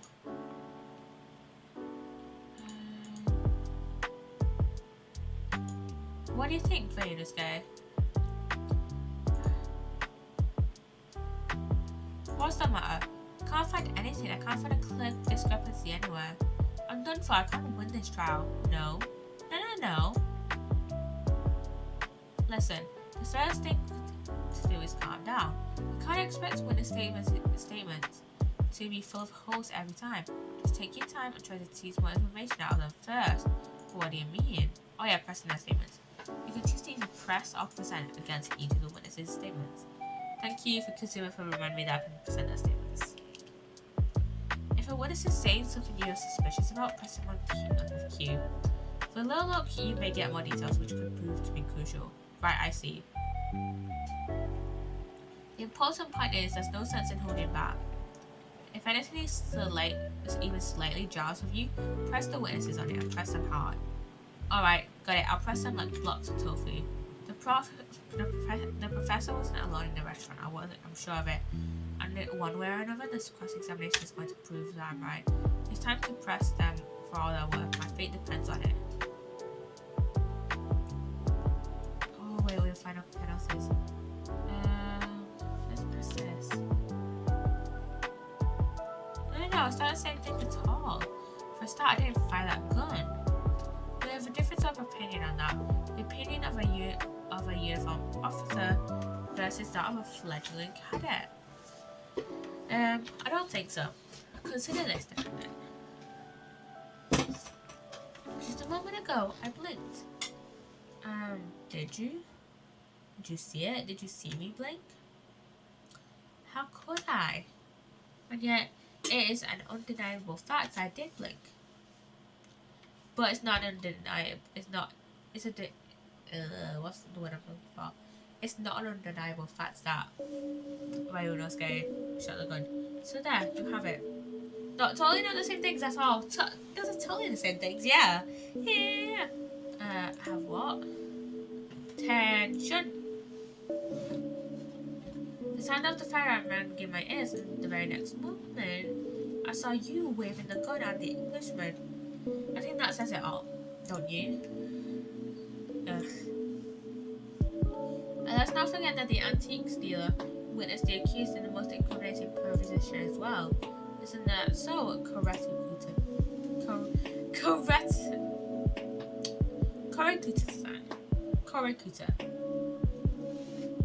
He was putting his gun at the fireman door so that young lad in black. The young lad. A visual search on the premises at the time. You must have noticed someone else at Dr. Wilson's table. There's a old lady there. As you remember, at pains to point out time and time again, I feel like I'm growing a callus in my ear. And yet no one else appears to have caught even a glimpse of this woman. Ugh. If only there'd been more people down that time, then someone else would have noticed her. Unfortunately, it was already past 2 p.m. when it happened. A quiet time between lunch and dinner in any restaurant. I know, of course the place was almost empty. It's what you'd expect. Certainly, 2 p.m. is neither here nor there in terms of time to eat. I wonder if there was a reason why the victim was eating at that time of day, and why he was alone. Yes, Your Excellency, there was indeed a reason. There was? This was found in the victim's jacket pocket. Why is that, Counsel? It is a medical report card, Your Excellency.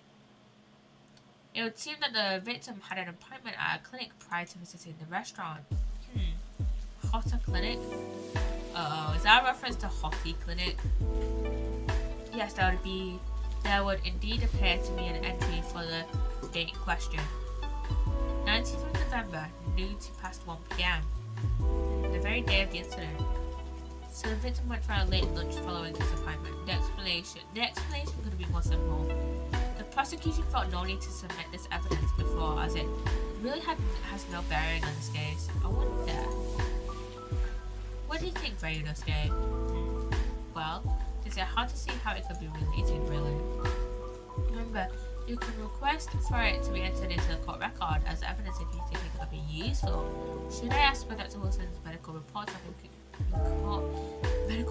card to be submitted as evidence or not? Yes! Yes, we should. If I may, I'd like to ask for that medical report card to be submitted as evidence, Your Excellency. On what grounds? The court has already heard conclusive witness testimony. Additional evidence would be extraneous. Not to mention that the victim's movements prior to his arrival at the restaurant are of no concern.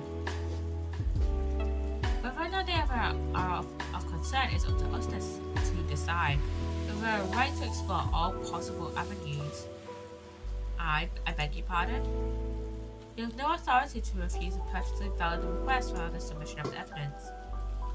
Very well, the court will grant the defence's request. Youngsters these days are forever asserting their rights is the most disturbing trend. Nah. Officer, kindly add the victim's medical report to the court record. Gotta examine this, don't we? All we need right now is new clues. We have to explore things from every possible angle, even if they don't seem relevant at first. Right, I hear you. You can conspire to prolong this trial as much as you like, but it's the day after the festival for you. Let's look at the medical report. Wait, what's the treatment again?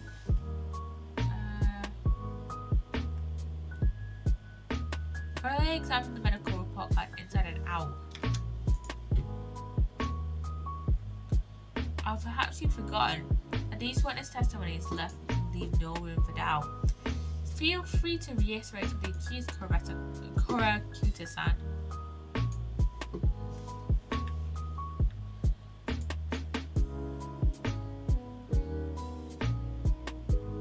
Can I not go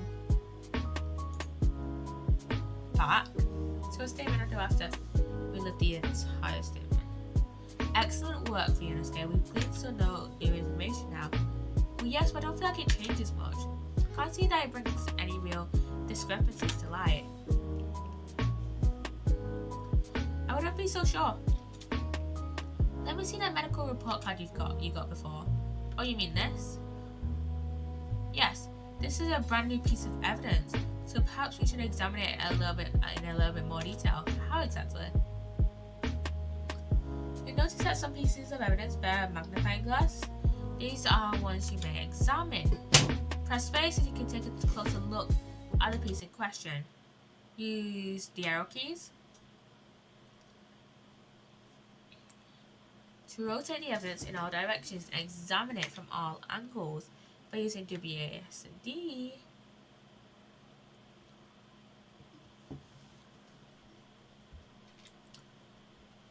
You can move the crosshairs around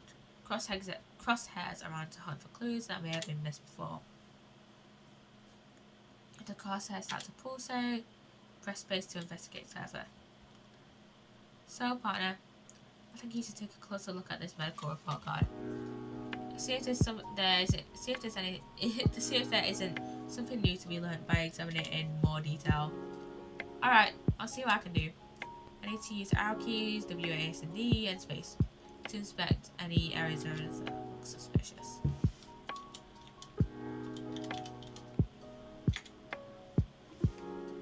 It says Hotter Clinic on this medical report card. I hate clinics almost as much as I hate hospitals or surgeries. Aren't they all the same? When I was 5, I caught the only cold I've ever had in my life. And I remember, even though I felt awful already, I had to have this hideous injection in my right arm. I'll never forget it. Never in my whole life. Most people will give their right arm to have had only one cold in their whole life. Anyway, I don't think this is a clinic where they treat people for illnesses like that. Let's keep looking for clues. We don't want to miss anything.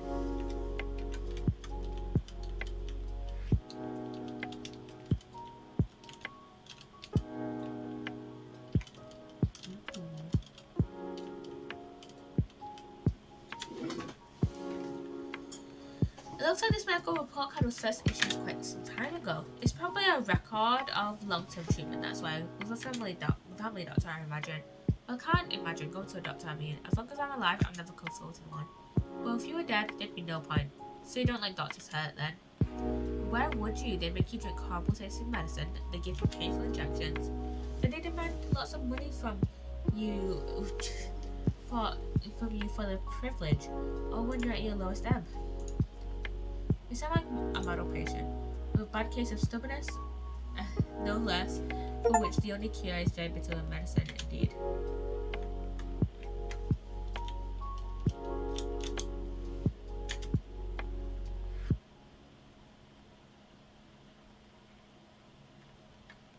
Wait, have I already examined these bits? Let's have a look. This is some kind of medical history, because I just got the achievement. Ah, there's an entry for the day the professor was killed.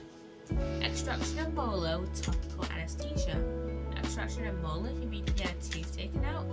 It would seem so just before the incident. He'd had a bad tooth removed. Perhaps they used laughing gas. That's the most modern practice in the West for pain relief. Yes, I've heard of this anesthesia. Although it's hard to believe that there's anything that can actually stop you from feeling pain. There's a cautionary note from the medical practitioner as well. Strictly no food or drink besides water for 3 hours post-procedure until anesthetic effects have passed. Really? Sounds like information worth bearing in mind. Information in the court record. With this new information, the meaning of that one particular statement totally changes. So, I think it's time we listen to the testimony again, don't you? Definitely.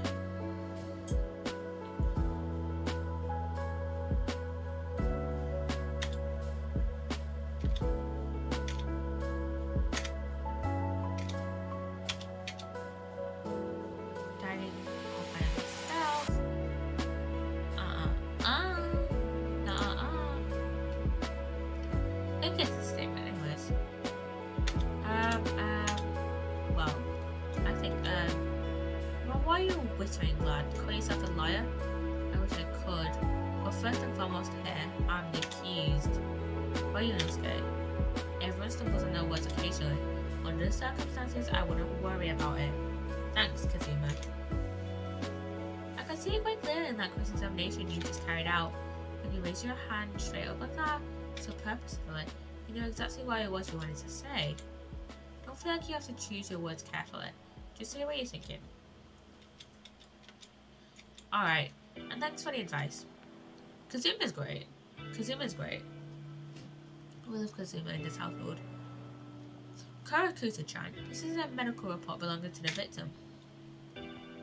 Ah, I see. And I don't see what of it, boy. Comparing what is written on this report with your witness statement, something clearly doesn't add up. Dear me, have you forgotten my words so soon, you amateur? Sorry, what? You are not to interrupt court proceedings through your amateurish drivel.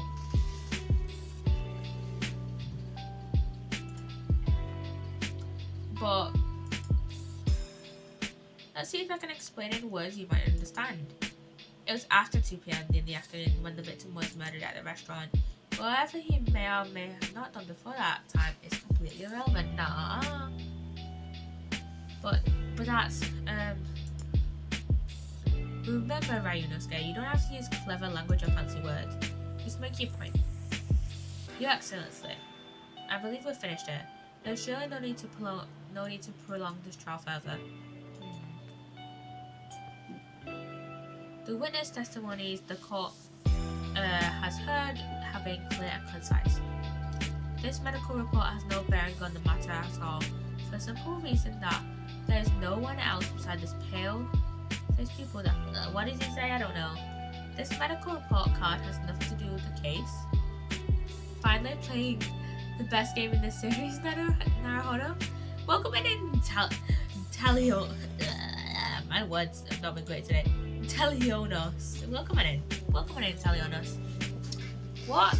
That outburst half petrified me, boy. Of course I believe it. How could it possibly be real? Just call me Tally. Okay. Cute. Oh yeah, now I remember you. Welcome in. Welcome in, by the way, Tally. Welcome in. Of course I believe it. How could it possibly be relevant? I'm very tired. I'm kind of tired, as you can tell. Perhaps because Hotta Clinic, which issued the report card, is a dental clinic. A dental clinic? Is that supposed to mean something to me? Perhaps I told you that the victim had just had a tooth extracted. What's this now? And furthermore, if I told you that as a result the victim has been forbidden from eating, just what are you trying to say, cadet? He had orders not to eat, so what? By the way, did you catch the name pun in Ouchie's name? Yes, I did. Kind of. It's cause he looks like pain, isn't it? And it's like, ouch. It's all written up in here. No food or drink other than water for 3 hours post-procedure while anesthesia was off. Yeah. What? No, that can't. Korokuta-san. What by what? As you just heard, when he was killed sometime shortly after 2 p.m., the victim couldn't have been eaten anything at all.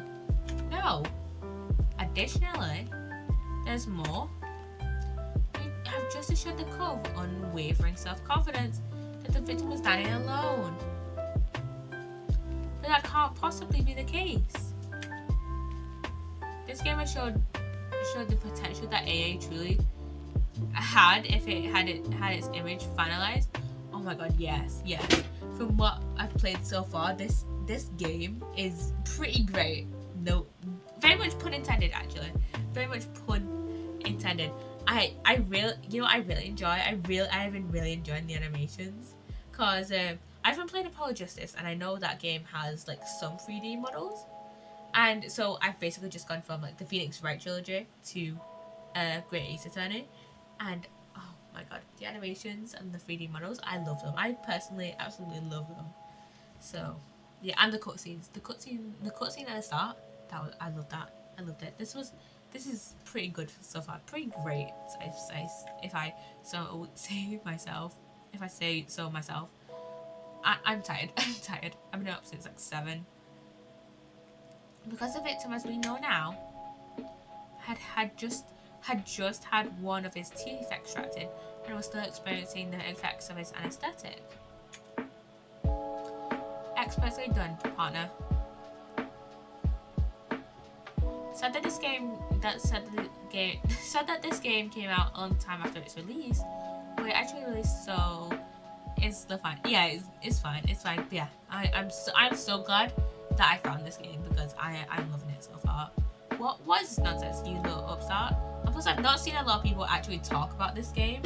Like whenever I see, I could say massive spoiler, but it's funny if I don't. Okay. Yeah, whenever I see people talk about Ace Attorney, they usually talk about either the Phoenix Wright trilogy, Investigations, or the Apollo trilogy. And I'm just like, come on, give Great Ace Attorney some love. Give Chronicles some love. Because this game is truly great. These are baseless accusations. Just look at this photographic evidence. We don't talk about the Apollo trilogy. I actually really want to play the Apollo trilogy. It's the worst trilogy. I think I'm gonna enjoy the Apollo trilogy, but yeah, I've heard that it's like not great, and I've heard that they give just like that there's like 50 backstories just for Apollo. So yeah, Investigations duology is so good though. I really hope there's like a port to like PC, like how they've done with Chronicles. I really hope they do like the same with Investigations because I really want to play it. But also the first game is a bit boring. I really want to play Investigations, but also I don't want to go on eBay and spend, or like Amazon or something, and spend like a lot. The second game that was busted. I don't want to spend a lot on Investigations. I don't want to like go on eBay or Amazon or something and find someone reselling it for like a shit lot. And plus I don't play on my DS that often, so I probably won't play it on my DS. So I really hope there's like some sort of like port of Investigations. I really hope they do. I really hope that's like the next games they port, because obviously they've just released Apollo Justice trilogy like last week. Just the 7 Seas Clueless. Yep. I mean that's basically what I'm doing now with this trilogy. Like not this trilogy. This is only this duology with Chronicles, because I barely know anything about Chronicles. Like I knew beforehand. All I knew about Chronicles before starting playing this is that there's a character called Herlock Sholmes. That's all I knew. So going into this game completely, and I said, oh, I didn't read that. What did he say? Loving this history feature though. You can clearly see the plate of food on the victim's table. Use your head. Yeah, use your brains. Use your fucking brains, Ouchie. I keep wanting to call him Pain, but I know his name is Ouchie. That's the very discrepancy we're talking about. Or can you follow the logic? How dare you? I think it's fair to say that the tables in this restaurant case have turned. Wouldn't you agree, Ryunosuke? Yes, most definitely. So having just undergone some dental surgery, the victim was unable to eat, which leaves one very crucial conundrum. Who in fact was eating the pictured beef steak? The court will hear the opinion of the defense on this legal puzzle. I assume you're ready, counsel? Counsel? Oh, that means me, doesn't it? Yeah. Yeah, it does. Yeah. Alright, the answer to this question is going to be pivotal. This is the start of you turning this trial around. Show them what you're made of. Got it. So, the person eating the steak at the victim's table must have been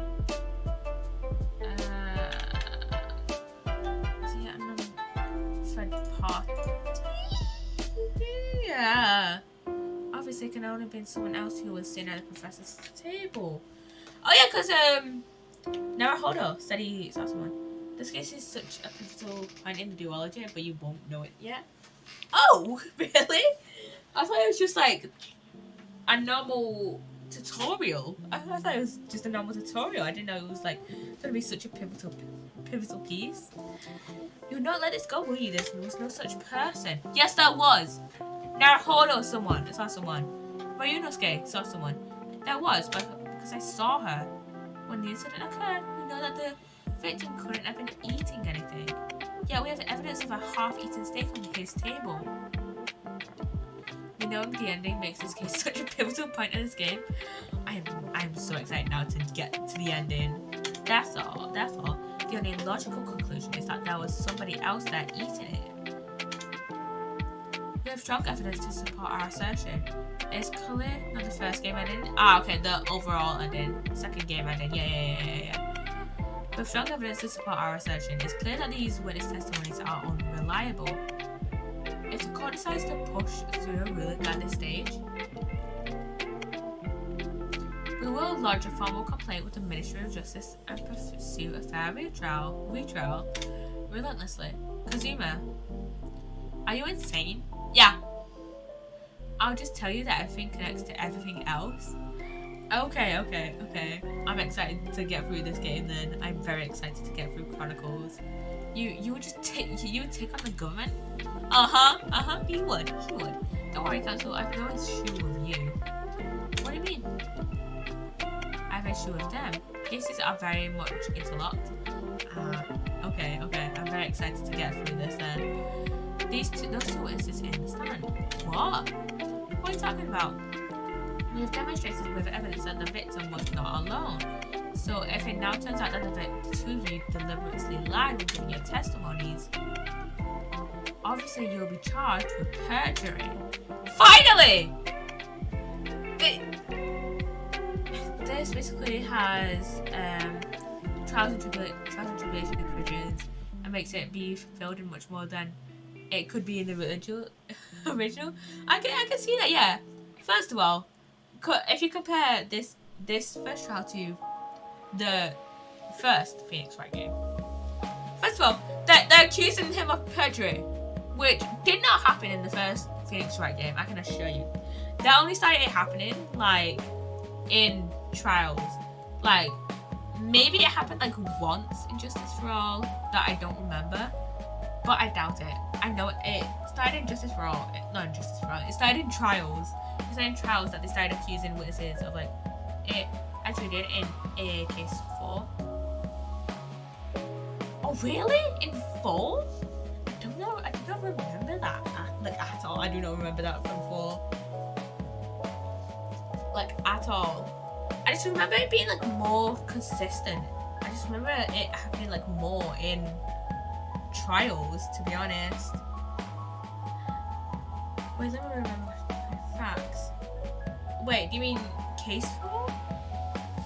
I remember it happening way more in trials. I mean, maybe it did, like, happen, like, once in the original game. Wait, no, Maya was in contempt of court rather than perjury. Oh! Oh, yeah. She was in contempt. Yeah. Yeah, I remember witnesses getting, like hammered down. Not, like, hammered down, but, like, I remember them getting, like, told off being like, hey, you shouldn't lie. Perjury. And now it's like, oh, yeah, they're actually accusing. If it happens, it's usually Maya. Yeah. Usually Maya in contempt of court. Yeah. Perjury. And since this is a murder trial, you'll also be deemed complicit in the killing. Complicit in murder? No! Yeah.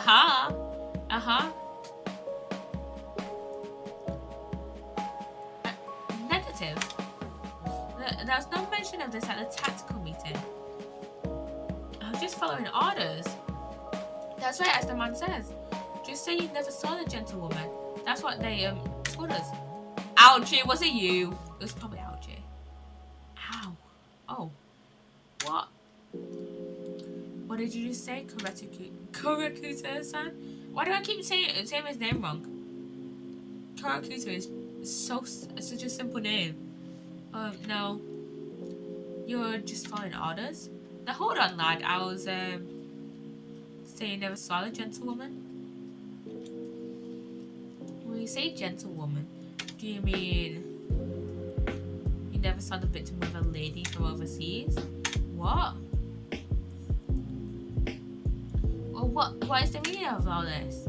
These witnesses gave false statements? Is this true, you pair?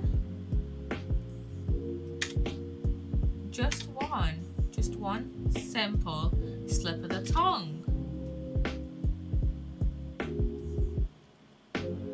Order. Counsel, explain what is going on here.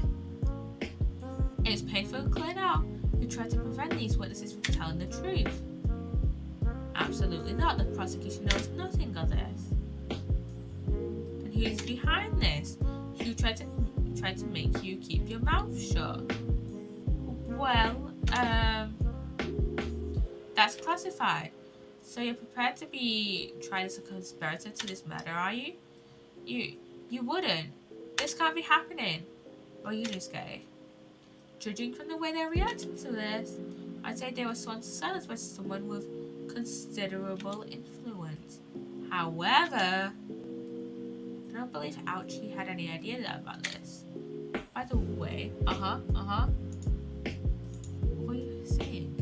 I mean, to wield that kind of influence, there are only a handful of possibilities.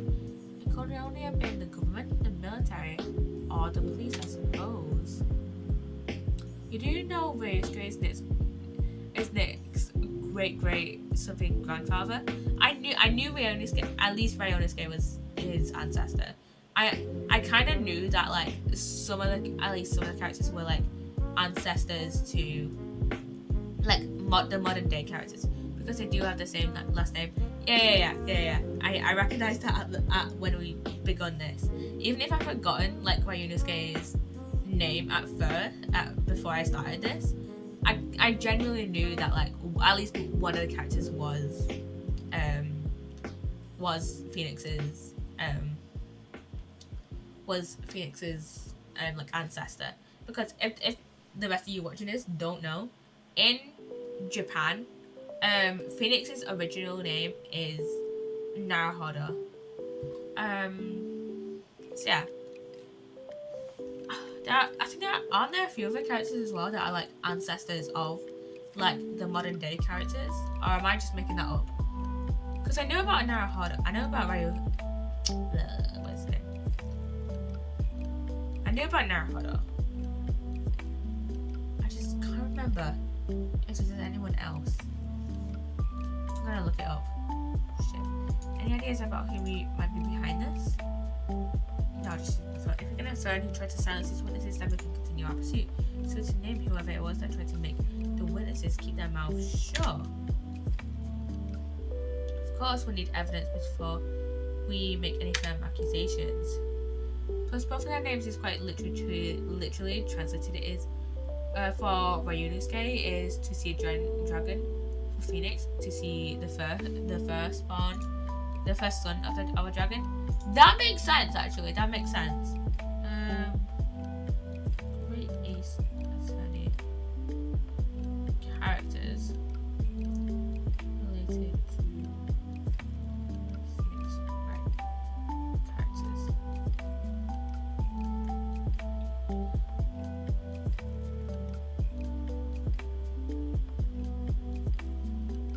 Okay, it's only come up so far with Ryunosuke. Let me see.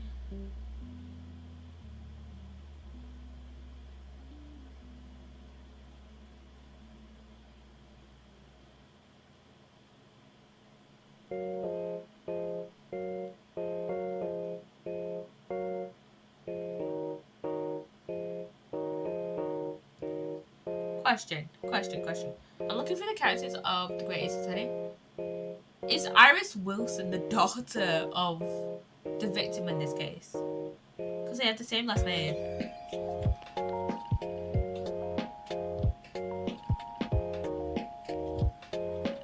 I literally just made that connection. This for the first time, I literally went through the characters like I saw like a list of the characters' names like earlier. Evidence that proved whoever it was really did wield is of her power here. But how? How can we possibly remember how we made progress before? We examined this piece of evidence in more detail and found a new clue as a result. Oh yeah, that's right. Well, that's not the only piece of evidence we have, is it? We need to re-examine everything to make sure there's nothing we missed. There's no time to lose. I want answers. If it is proven that these witnesses have been manipulated, I assure you the penalty will be severe. Please wait, Your Excellency. I have no idea about any of this. I swear to every Shinto god. I knew nothing. And what does the defense have to say about all this? Well, Your Excellency, no time to think. I'm just going to have to close my eyes and shout out the first name that comes out into my head.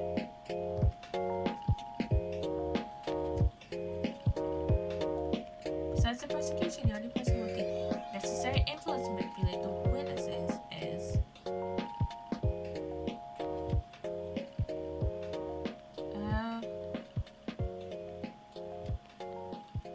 Professor of Medicine. Medical school professor. He's authority. So...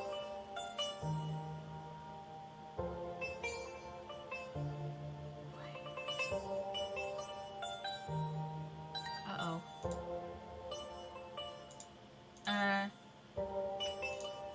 Gonna save here. See how we also have an auto save as well. Okay, so we can cross off. We can obviously cross off Kazuma, Aochi, and the witnesses. So it's not gonna be the victim, obviously. I kind of want to say Mikatoba because because both Mikatoba and Wilson were medicine professors. But I have a strong feeling that it's the waiter. Let's present the waiter. This is only taking one penalty point, I think. So that would be Satoru Hasanaga-san. Hasanaga-san, the waiter who took stand earlier? Poppycock. What possible reason would the waiter have to make these false witnesses? What was the thing? What possible reason would the waiter have to make these witnesses give false testimony? Not to mention the fact that even a head waiter could not possibly have that level of influence. For once, I would agree with you. If that is, the man truly were a waiter. What if he truly were? Come on, Ryunosuke. Time to hit this cult with the truth. The truth about Satoru Hosonaga-san's real identity is all to be proven with this evidence. Oh.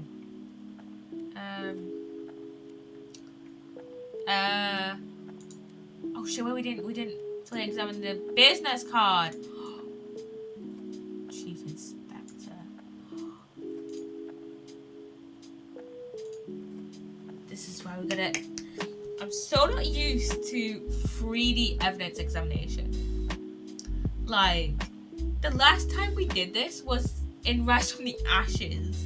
So, and even then some of that evidence was like a pain.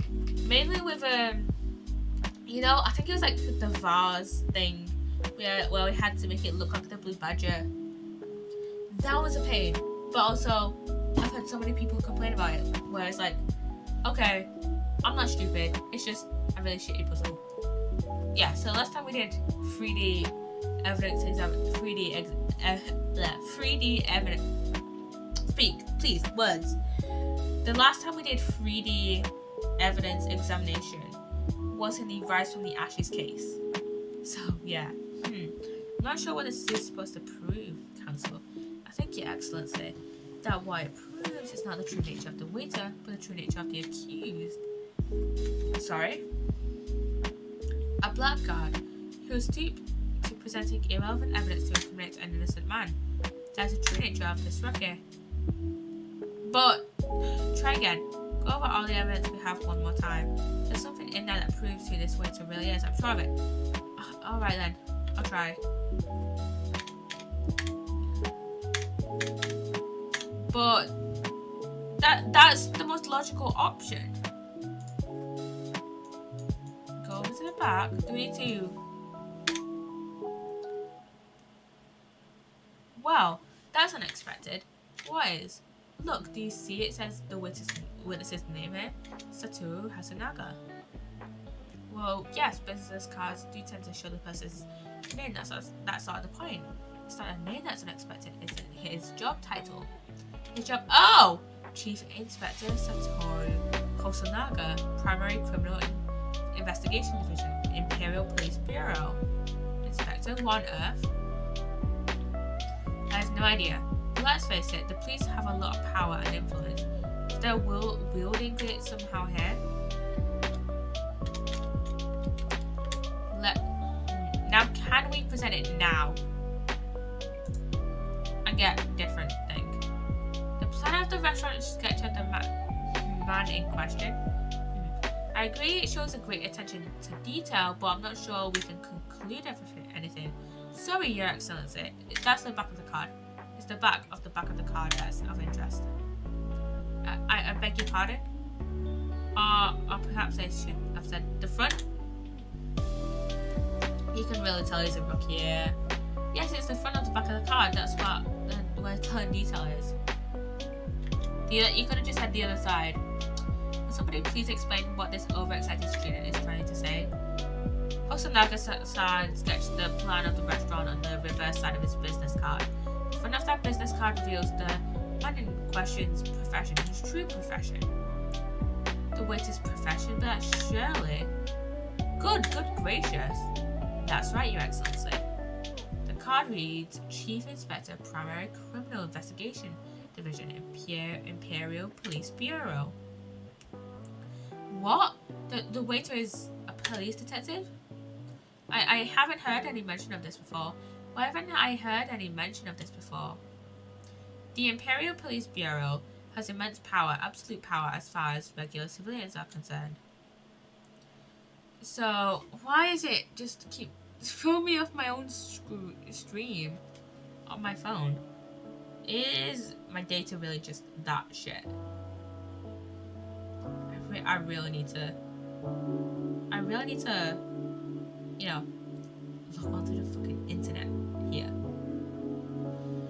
So witnesses, they're in the stand. Was it in fact the waiter who gave you your orders? Was it he who told you not to mention that you'd seen this foreign gentlewoman at the scene?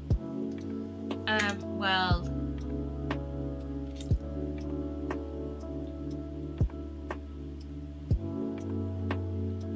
It's him! Inspector Hasanaga. I was worried something like this may happen. The moment you asked me to submit my sketch as evidence, I realized there's a possibility. The court will take this plan and add it to a court record as evidence. Oh, well... Is that a problem? Hand the plan to the court officer at once. Of course. Here you are. Yes, I remember now. He did act strangely when the judge asked him to hand over his business card. I strive to carry out all investigations flawlessly. It's my guiding principle. But I let myself be distracted when I made that sketch. It was an unusually careless mistake. So you mean to say you really are a detective? But why would a detective be working as a restaurant waiter? Ah, of course, your salary must be terrible. I was working undercover. Undercover? Yes. There have been a series of incidents at the restaurant recently. In order to investigate, I decided to get a job there as a waiter working undercover. Incidents at the restaurant? What kind of incidents? That would be classified police information, which I am not at liberty to divulge. However, I can state categorically that they are unrelated to this case of homicide. Very well then, Inspector Husanaga, but you will elaborate on one point for the court. Of course, Your Excellency. We have just heard new information from the two witnesses beside you. That at the time of the shooting, there was in fact another person present at the victim's table. If that is indeed true, clearly you would also have been aware of this person's presence having served at the table in question. However, your testimony did not allude to this of a diner, therefore I am led to assume that in your professional capacity as a police officer, you require these witnesses to be in agreement. Would that be correct? Wait, was he shot as well? Correct, Your Excellency. Unbelievable. As I suspected.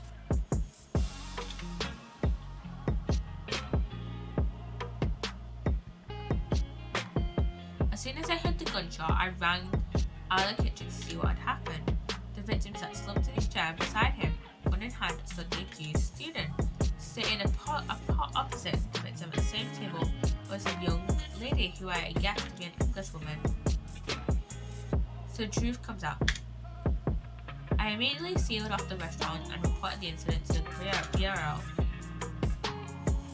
It was then when I received some special orders. Special orders? You mean to say, remove the English woman from the scene at once? It was made clear that the English woman's presence at the restaurant was to be concealed.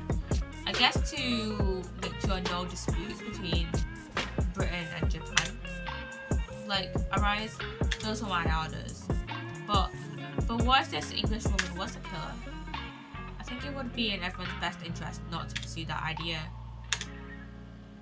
The Empire views the friendly terms of its relationship with Britain more highly than anything at the moment.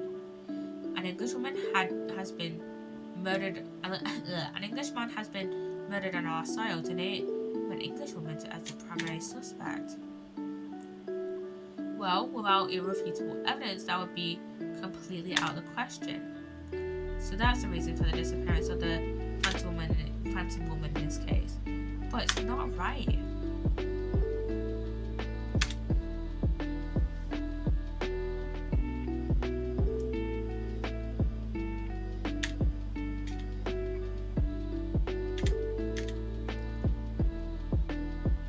One possibility does spring to mind. What do you mean, Kazuma? Yuma University is currently hosting a number of exchange students from Great Britain. I am fairly certain that one of them studying in the medical faculty's research laboratory is a young English woman. What? You're a shrewd man. I can see why you are the chosen candidate for the overseas study tour. You mean, when I removed the woman from the scene of the crime, I thought it prudent to check her identity first. And the court demands that you name the lady in question at once, Inspector. The English woman sitting at the university professor's table was a certain Miss Jezeel Brett. She is indeed a foreign student studying in the research laboratory of Yuma University's medical faculty. What is happening here? I made that under orders from the police bureau, I erased all evidence of this lady's presence at the scene. Now that these witnesses to make no mention of her in their testimonies. It must now be up to Your Excellency to decide how to deal with this situation. Very well. My thoughts on the matter are as follows. Thus far, the case presented to the court has been underpinned by a particularly critical premise, namely that the victim was dining alone. However, as we have now discovered that this premise is false, it would be a desecration of our justice system to ignore the truth and to really get this point. But Your Excellency, that would mean missing the new deadline of a ruling in the order to send a telegraphic report to Great Britain. Our own government will surely be displeased by such actions. Time yourself, Counsel. I will not allow the government of our country or any other to influence the proceedings of my courtroom. Ugh. Inspector Hosting Naga. Yes, sir. You will locate this Giselle Brett and escort her to the courtroom with the utmost urgency. At once, Your Excellency. But that means you're going against the special orders you were given from the police bureau. As I said before, it is my guiding principle to carry out all investigations flawlessly. So it won't be a problem.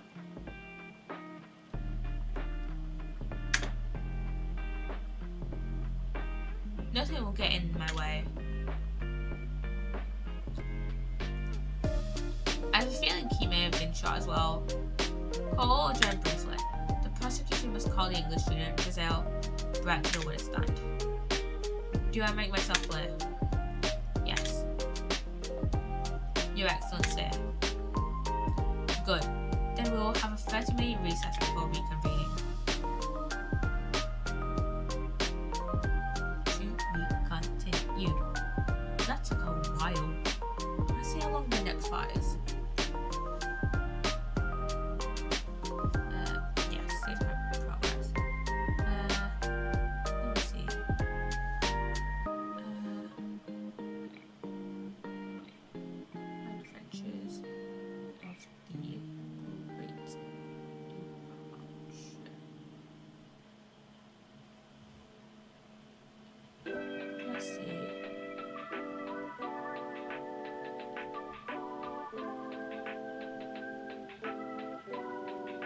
Okay, this is 3 parts, and then let's see. How long is it? How long is this next part? Let me see. Like on average.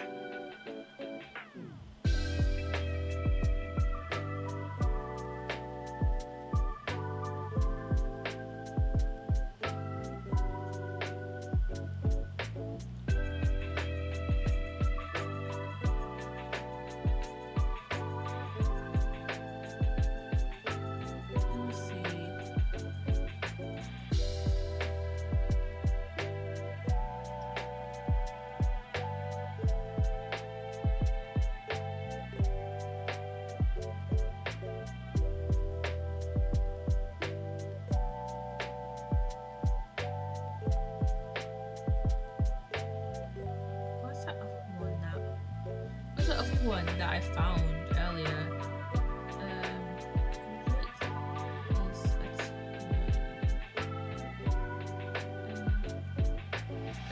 Kind of close spaces.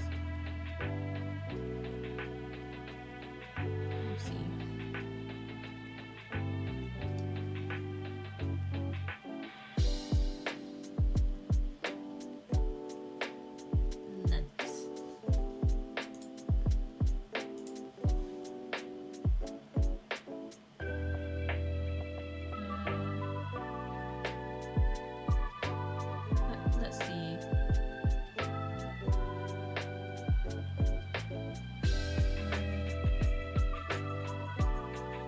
Oh, okay, this is just like another hour-ish. And then I can probably do the last part of this trial on either maybe tomorrow morning or Sunday, maybe. Yeah. another like hour-ish. And then I'll end stream and then do the rest of this on over the next like sometime this weekend. Excellent work writing this game. That was superb. My heart was in my mouth the entire time. It was almost unbelievable. I mean, looking at you in there, you are drenched in sweat, your eyes popping, your knees knocking, and you were grinding your teeth. It was a grim sight, but before I knew it, you'd started finding inconsistencies in the testimonies. I think you might have a natural talent for being a lawyer. Forget it, it's terrifying. If I get through this, I don't ever want to see the inside of a courtroom again. Ha ha ha ha. Anyway, it looks like we've exposed your phantom lady at last. Miss Jezeel Bratt, a student from Great Britain. Is she? That's what I was trying to tell everyone from the start. Dr. Wilson wasn't alone. There's a young woman with him, like I've been saying all along. Yes, you have, haven't you? I might not be overly confident in the courtroom, but my powers of observation are one thing I'm sure of. Yes, I can see that. So, about this young gentlewoman. Thanks to our detective friend, she was hastily escorted away from the scene, it seems. Did you see what happened to that? No, I didn't see any of it. I was just on my way out of the restaurant myself. Then on the floor next to Dr. Wilson's table, I noticed there was a gun lying on the floor. And just after I bent down and picked it up,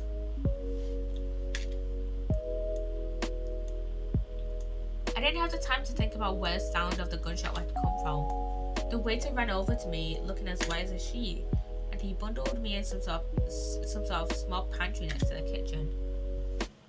First thinking by the detective, he apprehended his suspect with a moment's delay. Yes, and because I was shut in the pantry, I have no idea what happened outside in the dining area. Ah, there you are. Well done, both of you. Ah, there he is. Professor Miko Talbot. Well, it seems I was right. The pair of you make an outstanding team. You've exceeded my expectations, I have to say. Yes, it seems you planned this from the start. You arranged things so that I wouldn't be able to act as a lawyer in this trial. Our modern country is still in its infancy. Our justice system even more so, which is why I firmly believe that we need to send our brightest young stars overseas to learn all they can. I wanted to avoid a situation that may have resulted in your study tour to Great Britain being cancelled. Well, it makes no difference. Lawyer or otherwise, if I'm the kind of man who can't help his best friend avert from the worst crisis of his life, I shouldn't waste everyone's time by going to study overseas anyways. Well, what are you saying, Kazuma? So that's your stance. I was afraid you'd feel this way. Kazuma. Well then, it looks like it all comes down to you, big man. To me? Yes. You need to prove your innocence and uncover what really took place in that restaurant. I must say, I very much want to know the truth. After all, I have a personal connection to this case. Come to think of it, he said the same thing earlier this morning, didn't he? If you don't mind me asking, Professor, did you know the victim? Yes, I did. As you're probably aware, Dr. John H. Wilson was a visiting professor at UMA, whatever it's called. And it was I who invited him. Oh, I see. I didn't know that before. Anyway, you're about to go into battle. The victim was a university professor from Great Britain and a well-known one at that. Naturally, our government is looking to identify and punish the culprit as quickly as possible. But let's not forget who we're going up against. The gentlewoman whose involvement in our police bureau went to extraordinary lengths to hide. Yes, and I'm sure the prosecution will be using every tool at their disposal to quash your case. But I've no doubt that you pair will put up a good fight right to the last. Best of luck. Thank you. Now then, I need you to run an errand at the university at once. There's something that I think we may need. Of course. Good luck, Kazuma-sama. Defendant Naruhodo. Court recess is over. Please make your way back inside the courtroom at once. It's time. Let's get back to it, partner. Let's go in there and deal a decisive blow before these old fossils know what's hit them. Kazuma? What? Thank you. Really? What for? Well, if you hadn't said you believed in me then, I'm fairly sure I'd already have been found guilty by now. Look, I have faith in you. As a lawyer and as a friend. Coming for you, that means a lot. If I'm found guilty in this trial, he's really going to give up on his dream of studying abroad. That's the kind of true friend he is. So this isn't just my battle anymore. Whoever we're up against, we absolutely can't afford to lose. Alright then. I'll save the thank yous for after the trial. You can treat me to one of those sukiyaki meals I like from Yume Cafeteria on the street on University Street. With an extra large portion, of course.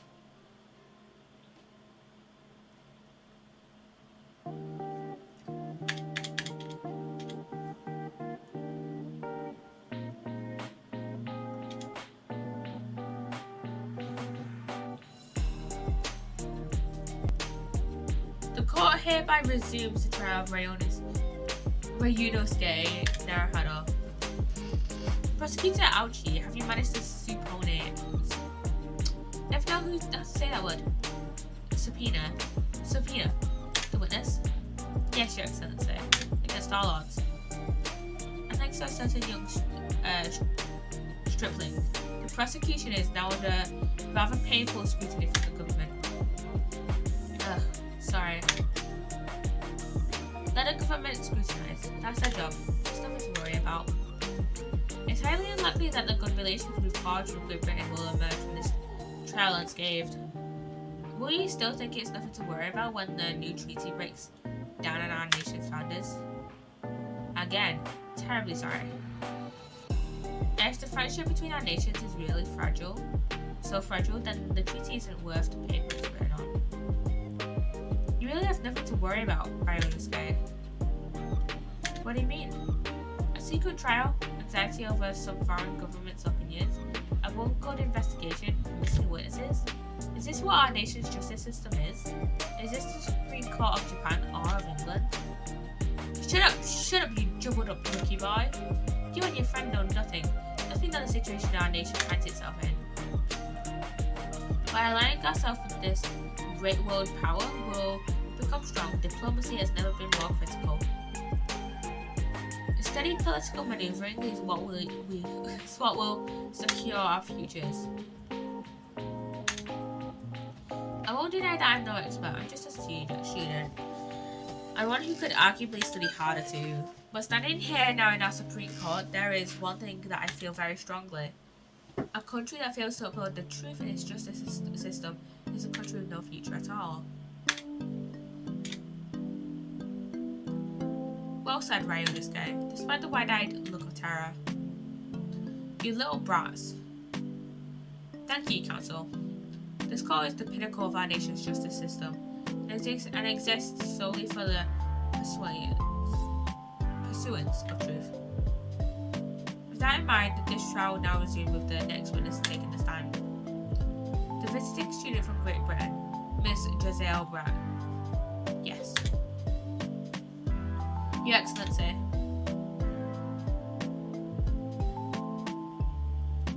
Here she is. With the waiter investigator guy that I keep forgetting the name of. Well, what a delight it is to welcome such a fine gentlewoman to Japan, and from such a distant land. Tea. Someone bring English tea. In England, no discussions take place without tea. Is that true?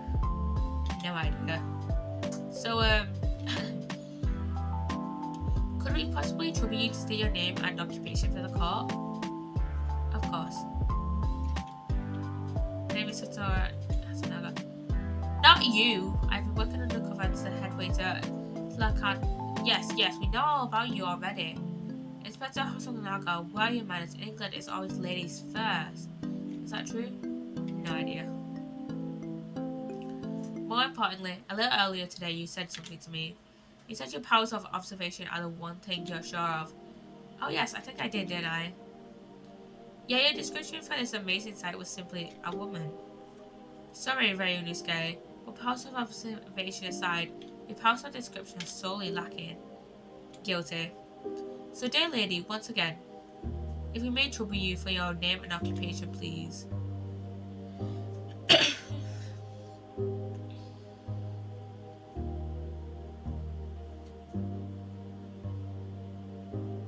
Huh?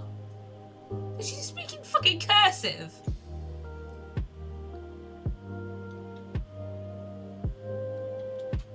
It'd be so funny if someone actually voice acted these lines instead of just the cutscene ones.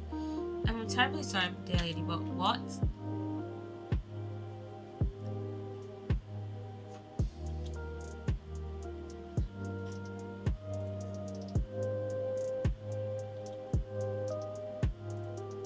The lady says her name is Giselle Brett.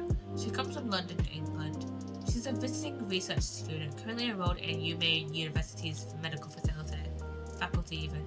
Oh my word, rare treat to hear the dulcet tones of the delightful language of the British people. Huh?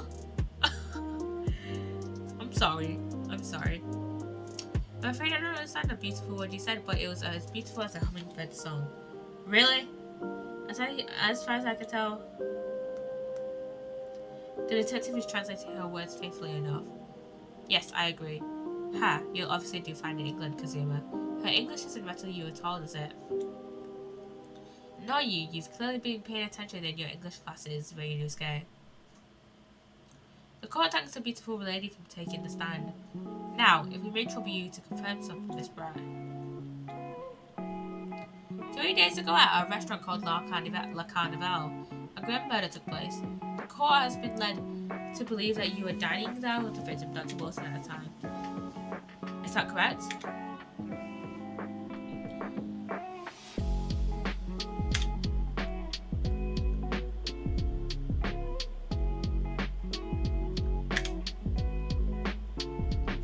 She says yes. This could take some time. So even though she's studying here in Japan, she can't speak any Japanese.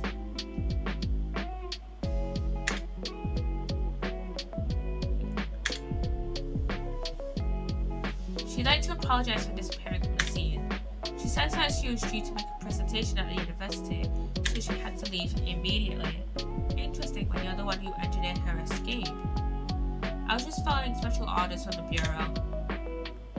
Well now, dear lady, would you be so kind as to cast your eyes over this photographic print?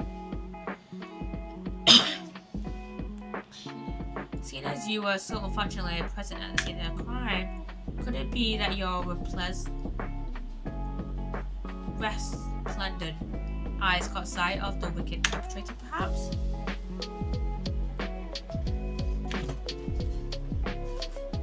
Apparently, it was a very frightening and sorrowful sight. You mean to say, yes, it would appear that the lady did witness the crime. The very moment when the accused, standing right there in this very courtroom, shot the victim in cold blood. Order in the court. Did you hear that, Your Excellency? Here we have an absolutely conclusive witness statement. Well, it looks like it's clear now. Clear who our real enemy is. Unfortunately, I will have to ask you to formally testify if you please. Kindly tell the court the exact nature of this frightening and sorrowful sight you describe.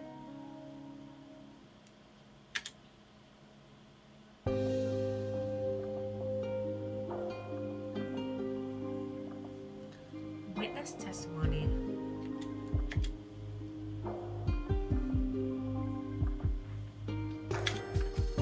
I had arranged to meet for a slightly late luncheon with Dr. Wilson that day. The professor was unable to eat, so I ordered for myself, only a beefsteak.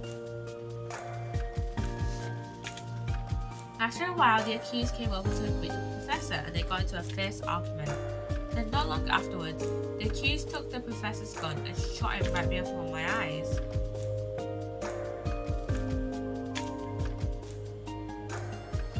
I don't carry a gun myself, so obviously I couldn't have been the culprit. This is a condemning testimony indeed. No, I didn't have any kind of argument with the professor at all. Quiet, you filthy wretch.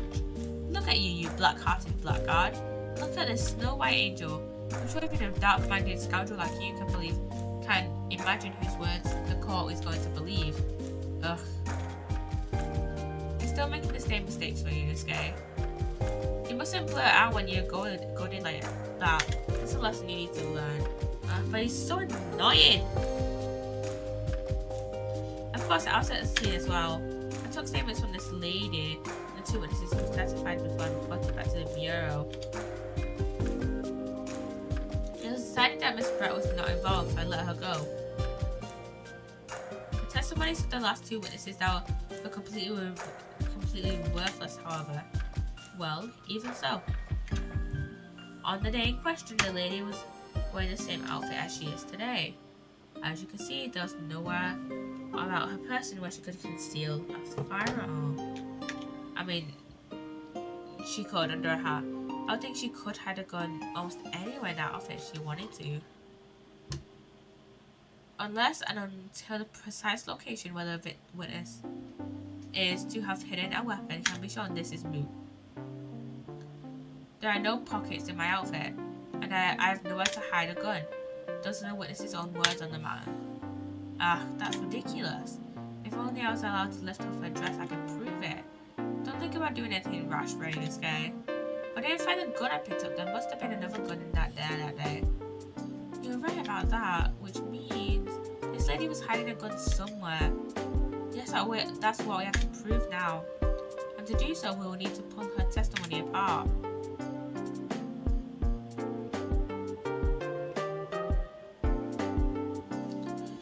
May now cross-examine the witness. Oh, yes, Your Excellency.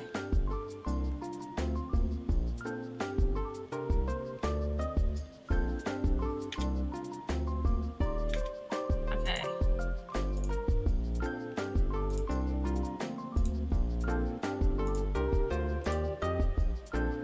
I like the little sound effects in this game. They're quite cute. I have an idea of where she could. Do you have any more evidence? No, the last piece of evidence was the medical report.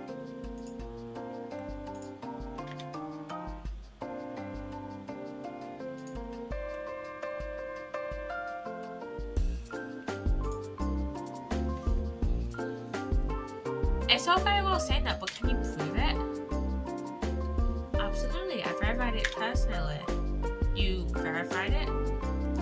Yes, I immediately after the incident, I checked to make sure the lady was not carrying a weapon. I distinctly remember her saying, I'm not.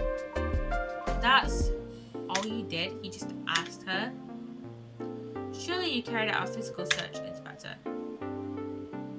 No. Why on earth not? The Honourable English gentlewoman clearly stated that she did not possess a weapon. There was obviously no need any further probing. Idiots, all of you. Oh, there was no permission given for any further probing into the matter, perhaps. Think what you will, but if you're going to continue this preposterous claim that the refined lady was concealing a firearm, oh my god, I'm tired. I'll go through this part and then we'll do the last part in another stream. The prosecution demands that you support your assertion with facts. In other words, he wants evidence. Ugh.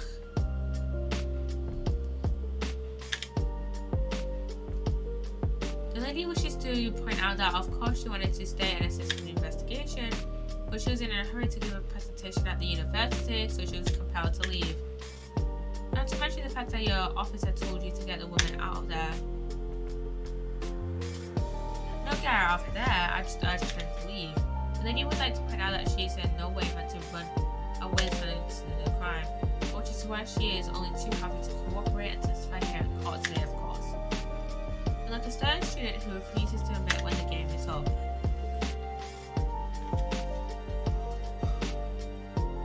You could at least have the courtesy to pay attention when I'm goading you. So she's maintaining that you got into an argument with the professor, at the end of which you shot him, which is an out and out totally unfounded lie. Still, her statement is very compelling. After all, she's an elegant, refined, young, and beautiful gentlewoman from Great Britain. In stark contrast to you, dressed from head to toe in a dull black school uniform, and dressed exactly the same way as you are, except for the flapping red ribbons. Well, anyway, this is our only chance to expose her testimony as the fiction that it is. If we can't do that, the trial's over.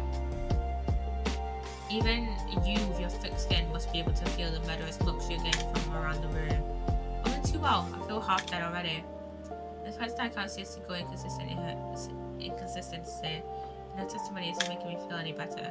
The first thing to do is to press her on any of the statements that seem even slightly off to you. Do that and an opening will present itself, I promise you.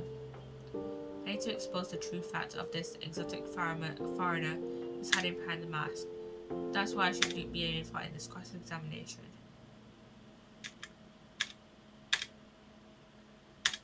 Let's see after all. I never got into an argument with the professor. All I did when I noticed him was go over to say hello. Please don't get angry with me. No, I wasn't directing that retort at you. It was only meant for the lady next to you.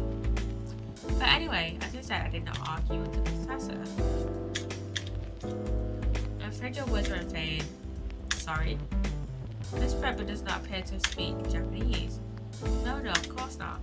Japanese is such a cumbersome language anyways. English is the future, we must all supiku Ingurishu. I wonder if the prosecution will feel that way forever, or only in the presence of a beautiful woman. Well, that beautiful woman is telling blatant lies with a completely straight face. I have to find something that will unravel her testimony, no matter how seemingly significant it may be. Anyway, it seems that after the argument, the accused briefly returned to his own seat. That part ties in with what you said, doesn't it? Yes, I still had some coffee to drink. And the next time you got up after that was when I'd finished my coffee and stood to leave.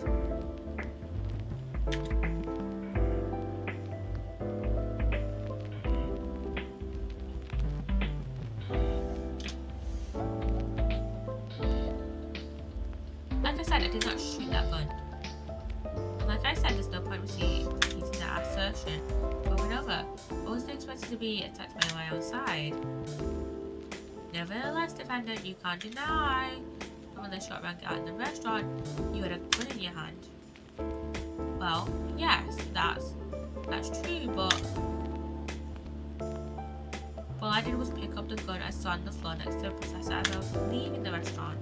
In fact, yes, there was someone much closer to the victim than me at that time, the highly suspicious lady in the stand. That'll do, you dirty, rotten scoundrel. Dirty? Your baseless accusations could very well cause an international incident, boy. It seems to me that your accusation is just as baseless as ours. Haha, what nonsense. The lady is merely stating what she saw. And this is already an international incident as far as I'm concerned anyways. Any more proof in the court record?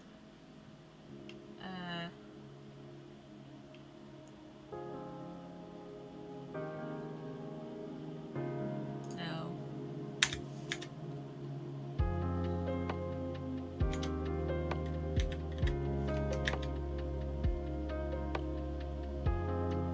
So she's maintaining that you got into an argument with the professor at the end of which you shot him, which announced an actual lie, blah blah blah. Please come out after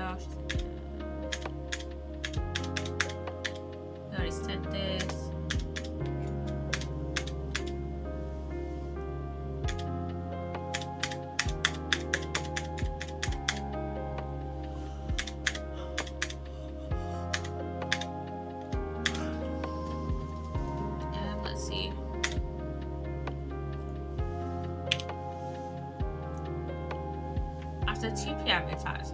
That's really quite a late lunch, isn't it?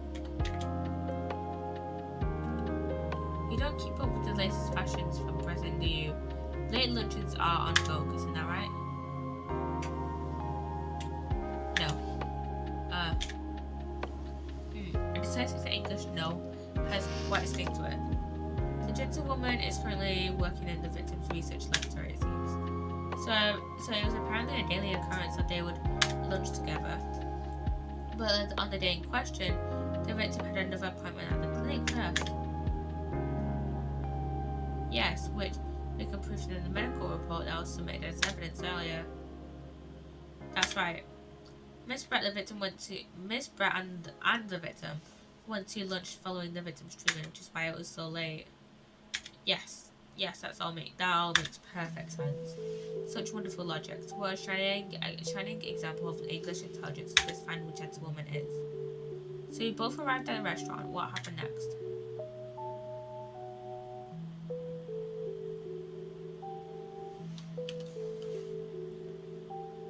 He was unable to eat, you say?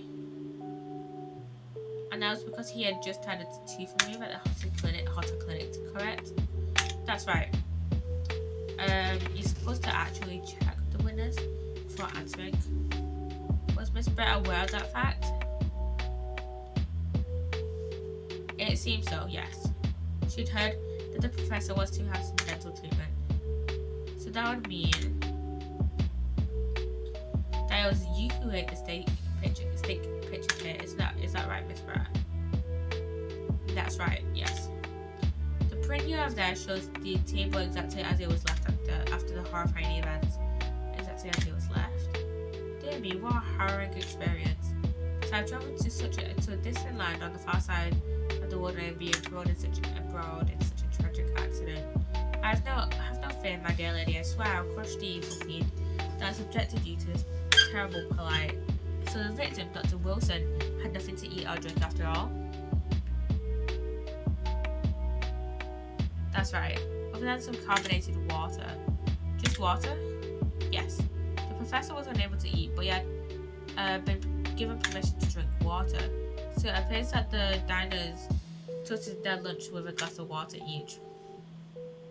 They each raised a glass of carbonated water.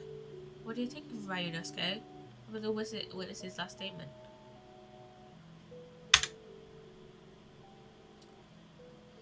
Should I not click that? The last statement of yours, Miss Brett, has a profound bearing on this case. Well, how fascinating. Do tell us, what is this profound bearing? The significance of the statement will become apparent when the time is right. The defense calls for the witness's last statement to be formally added to the testimony. We'll sidestep it, counsel. Very well, Miss Brett. Kindly repeat what you just said to be added to the official testimony. Gladly, she said. That was brilliant, Kasuma. I'm going to remember that one. Which one? The significance will become apparent when the time is right. I could really use that phrase. I hope there's some more useful tips you're picking up from this experience than that. Ryunosuke.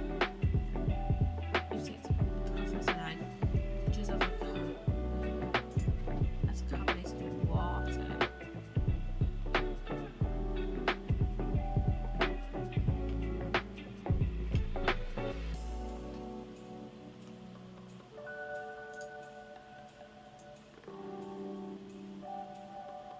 Oh, it wasn't even prohibited. Oh, it was 3 hours. Wait. There's only one glass there though, not 2.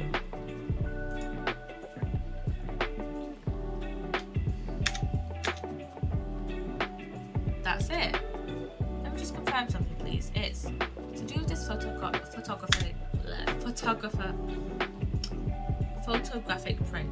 Just a short while ago, you spoke of this print showing the victim's table at the crime scene. That was exactly as it was left. That is correct, the lady says. Well, That is, it's odd, very odd. Dear me, what's odd is the defence's inability to express itself. Ugh. Are you scared? What is about the print that looks odd to you? Well, obviously, it's the chairs. The chairs? Miss Brett just told us that she and the professor said chairs over a glass of water. But if that is true, there should be 2 glasses on the table, not 1. You're quite right, Counsel. There's only 1 glass pictured here. And the judge is actually somewhat competent as well in this game. I was supposed to be impressed by this nitpicking over minutia. What possible difference does the presence or absence of a glass make on the case? Minutia, you say? Could it be that the detective here removed the glass from the table to conceal the lady's presence? Of course not. I'll never do something so reckless. But there should have been 2 glasses on the table. Are you going to tell me that you can clink with only 1? You're quite right. I certainly took 2 glasses to the table.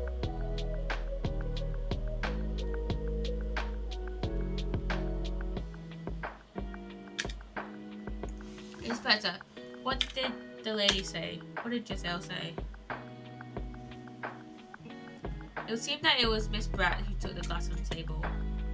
What? It was also terrifying, everything that happened. I panicked and thought I should try and hide the fact that I'd been here that all the same. Good gracious.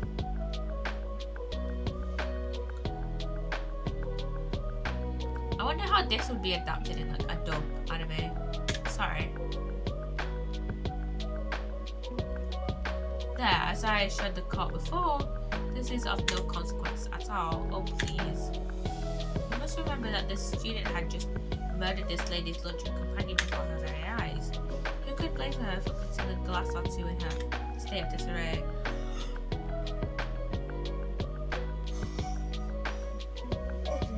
Sorry, I'm tired. That's absurd. Oh really? So we do take it that you are now going to accuse this vulnerable, young and beautiful woman of mischief? What?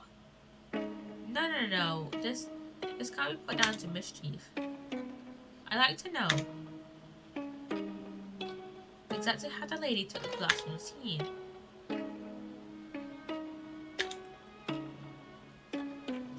It would seem that she slipped it into a small handbag she was carrying. A handbag, you say? Which is a contradiction. Yes, Your Excellency. A small handheld pouch is commonly carried by well-to-do women in England. So the beautiful lady has been very graciously explained how and why she removed the glass from the scene now. However, the fact remains that this glass has absolutely no bearing on the case. The student has been trying to confuse the court with logical reasoning, but in the end it comes to nothing. No more pretentious accusations. You've wasted enough time already. Indeed, the lady has offered a satisfactory explanation as to why she removed the glass. I think henceforth we can consider the matter to have no bearing on the case. Counsel for the defense, are you in agreement? Well, I don't really. If you want to pursue this matter further, you're going to need to show that it has some deeper significance. Yes, you're right. So she took the glass away in her handbag. Is that deeper significance there? It's the handbag. Wait, the lady put the glass in her handbag, you say? Yes, do try to keep up. It's already been explained to the court that all English gentlewomen carry handbags with small items, including a gun perhaps. Let me see, a little while ago Miss Brett stated that the following: there are no pockets in my outfit. I have nowhere to hide a gun. But what she forgot to mention was her handbag, in which it would be perfectly possible to conceal a gun. I thought she just put it under her hat. You're right. Well done, partner. I had a feeling you'd pick up on that too. Why are you insinuating, you foul blackguard? It's really very simple. The gunshot was heard when the defendant picked up the gun from the restaurant floor. As he didn't fire the gun, we can deduce there must have been another firearm at the scene. The true murder weapon, as you will. You can't be seriously suggesting. Inspector Hosanaga. Yes. Did you or did you not search Miss Giselle Brett's handbag on the day of the murder? He didn't. No, sir, I did not. As I thought, in other words, another gun, the one that was actually used to kill the professor, could have been hidden in Miss Brett's handbag. No. Could have, yeah. Order. What is the meaning of this, Inspector? The meaning of what, Prosecutor Ouchie? Why did you not have the lady open her handbag and show you the contents at the time? Thanks to your bungling incompetence, now she has to endure these uncomfortable accusations. Brilliant work, partner. Now we have a chance to expose the real woman behind the mask. Do you think so, Kazuma?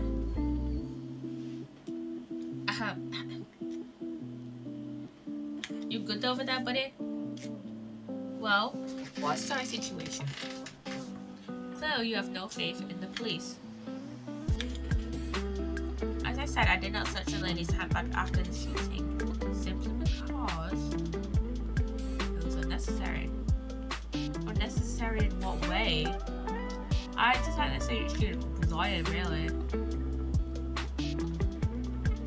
I have a piece of evidence here that I have completely forgotten about.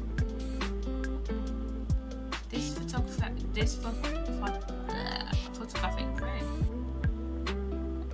This print is a photograph that I thought would be prudent to take immediately after the shooting. As you can see, it clearly shows Miss Brett's handbag. Well, I never. You can see right through to what's inside. That's right. Apparently, matchwork bags like these are the height of fashion in London at the moment. So the contents are clearly visible. Exactly, so there's no need to search the lady's handbag. If there had been a gun inside, it would have been immediately obvious. As you can see, there's nothing to imply Miss Brett's guilt here.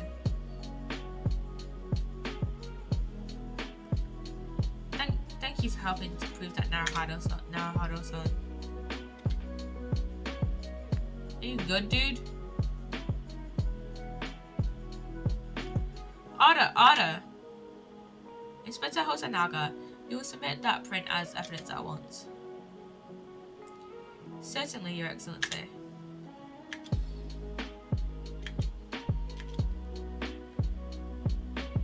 I think you've had long enough to cross-examine the witness counsel. The court has now been shown considerable evidence, as the photographic print just submitted into the court record appears to have no further significance. I am satisfied that there is no longer any room for doubt in this matter, and I must mark my ruling. Indeed, and there is only one logical conclusion: that the pathetic rookie slipped over the bench before us is the only possible perpetrator of this crime. No. Just when I thought I was beginning to turn things around, I'm in a worse situation than when I was at the start. Kazuma? Sorry, Ryunosuke. Now that the cross-examination of the witness is over, there's no way to force the trial to continue. What? You mean this is it? I must say you put up quite a fight for a rookie student. But we can't meet while the strong eat. You're wasting your time, but there is no way to defeat true justice. I bet you can chew onto your heart's content on the inside of your cell. This can't be happening. Am I really going to be found guilty of a crime that I didn't commit? And Kazuma, his dream of going to study in Great Britain will slip through his fingers. Kazuma, what? Is there really no chance now of turning this trial around? You hear the judge. You heard the judge. There's nothing about that last photograph that the detective produced that we can contest, which means there's no basis on which we can argue for the trial to continue. Very well. I will now proceed immediately to the ruling. It seems we will be able to report to the British government on time after all. That smug little... My units get narrow huddle after having considered all the evidence placed before me.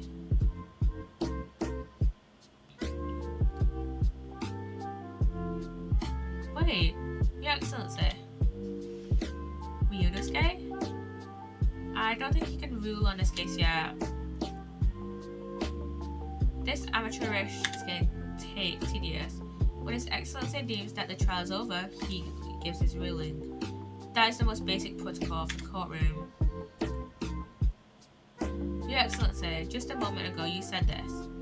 As the photographic print just submitted appears to have no further significance, there is no longer any room for doubt in this matter, and I must make my ruling. Now that means that if there was a problem with the evidence, significant detail, then ruling on this case at this time would be out of the question. This is blatant straw clutching. Look at the photographic print. All it shows is the handbag the gentlewoman was carrying on the day in question. There can be no problem with this evidence. You'd better know what you're doing, Ryunosuke. I understand your objection, counsel. Certainly the new evidence submitted by the detective has not undergone security. However, I fail to see how we can glean any information from this handbag. How my thoughts exactly? Really, the prosecution is becoming tired of this rookie's desperate wheezes. Yes, I am desperate, but this isn't a wheeze. There's something about this photograph which just doesn't seem right if only I could put my finger on it. Very well, I'll grant your defense one final opportunity. What? Probably one that if I am unsatisfied by your response here, the trial will be over with immediate effect. You will make myself clear. Yes, Your Excellency. So take another look at this photographic print the Inspector Naga submitted before. You identify from the call with the print we see the significant detail where you've alluded. Let's save it here. I'm not sure where that would be though.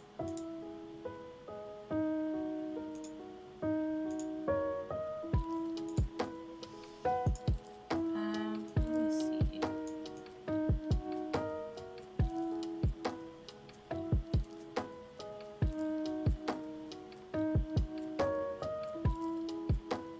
I have no idea.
Updater, please. And that's only 10%, so I need to put it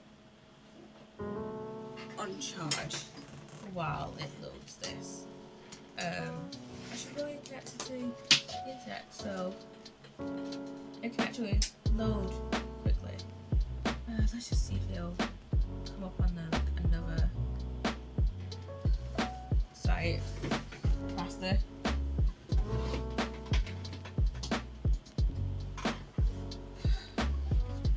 Why is my data so horrible? Let me see here. This one is connected to the internet.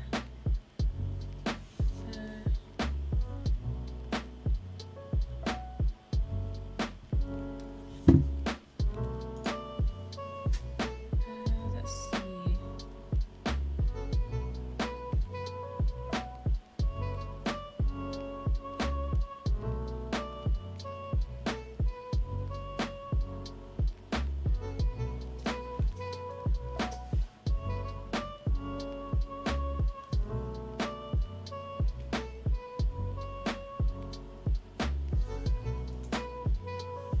Wait.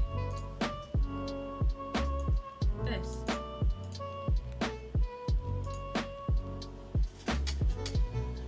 Look at this here. There's a very unusual mark on the victim's wrist. That is true. It looks almost like a burn of some description. Dear me, I was pondering what new pitfall you would like to come out with. A burn, you say, on the victim's wrist?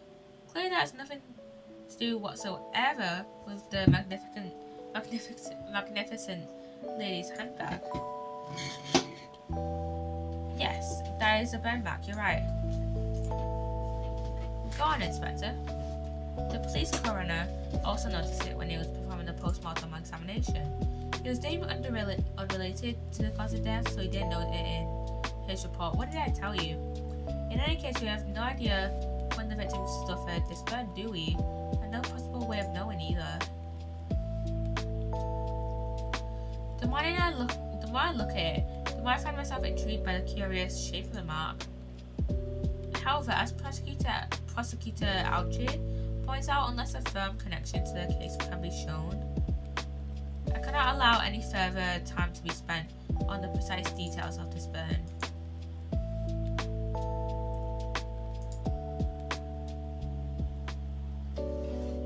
Excuse me, Your Excellency. It would seem Miss Brett has a lunch appointment with the Dean and other university staff. She would like to know if she may be excused from the stand now.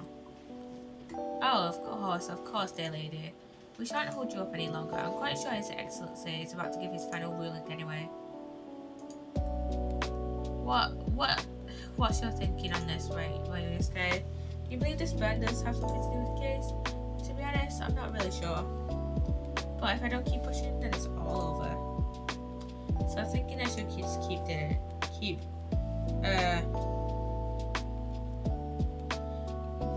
digging and digging and hoping that I should uncover something useful.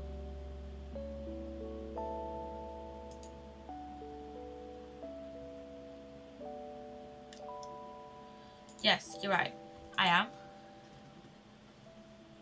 If we can just link that burn mark to this case, if we can do it, we might be able to prise this shutting door back open again.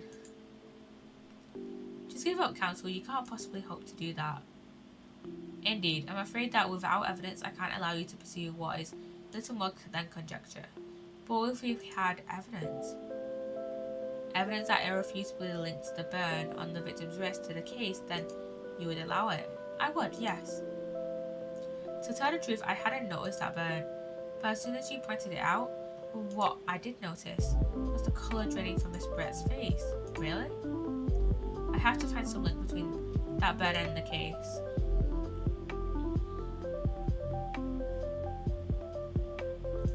This is the moment of truth. It's time to find some evidence that proves what that burn really means.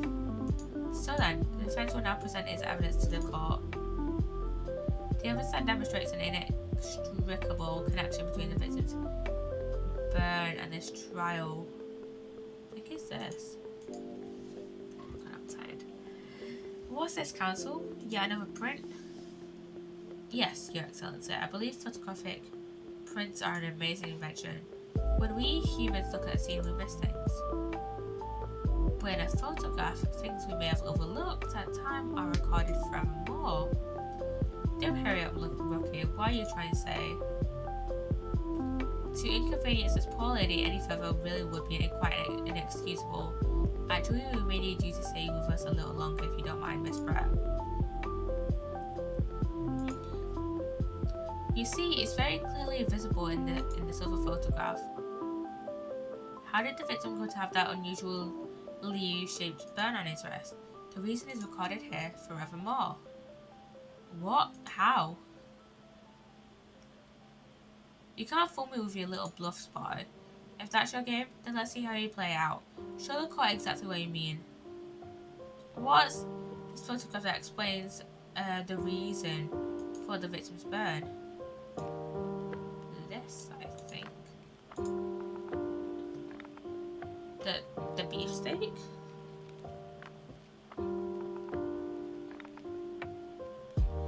Actually, the point is the metal plate the steak was served on. The plate? Ah. Your Excellency, are you alright? As you can see, there's an emblem on the plate. I guess it's some sort of trademark of La Carnival. Ah. This emblem on the plate and the victim's burn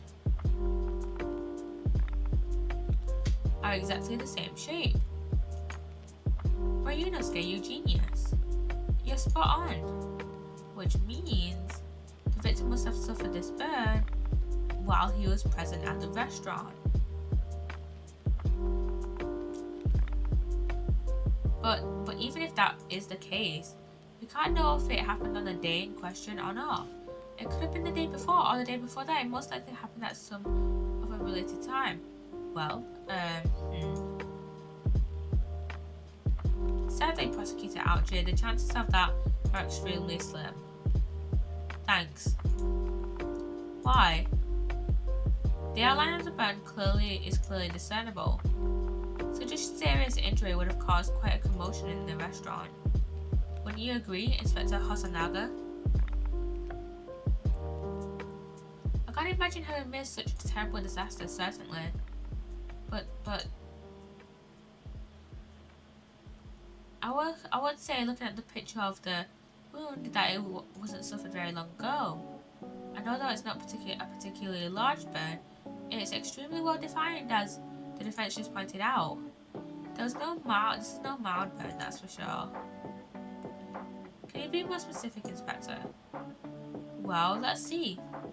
And if the plate was at around 90 degrees centigrade, a burn like that would have taken around 3 seconds. It's inconceivable that the victim wouldn't have let out a scream of pain then. When investigating at the restaurant for several weeks already, but I have not heard anyone scream at all. As the head waiter of La Carnival, I can testify to that without hesitation. But you're a detective, not a waiter.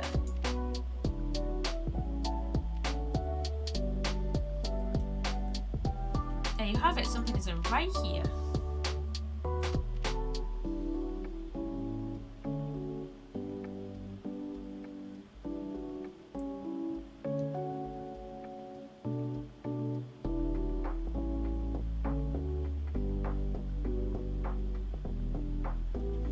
As the detective said, anyone who burnt themselves on a peppermint hot plate for 3 whole seconds would scream in pain. There's no question of that. And yet, Inspector Hosonaga never heard the professor scream on the day or any day before. That's right, and the strange thing is, on the day he was shot, I didn't hear him cry out anyone either. But what are you suggesting? Well, if the professor had carelessly laid his wrist on the plate for anything like 3 seconds that day, that would be beyond careless, I think, counsel. Then the rest of us in the restaurant, myself, the sergeant, and the old antiques dealer, all of us would without any question have heard him scream. Wouldn't you agree, Professor Ouchie? Well, yes, I suppose. So the question is, why didn't a single person hear Dr. Wilson scream? I almost don't believe it. Ryunosuke, do you think? He's already dead at that point. Can I really be true? I never dreamt we'd arrive at a conclusion like this, but I'm starting to think that maybe we've been led into a terrible trap.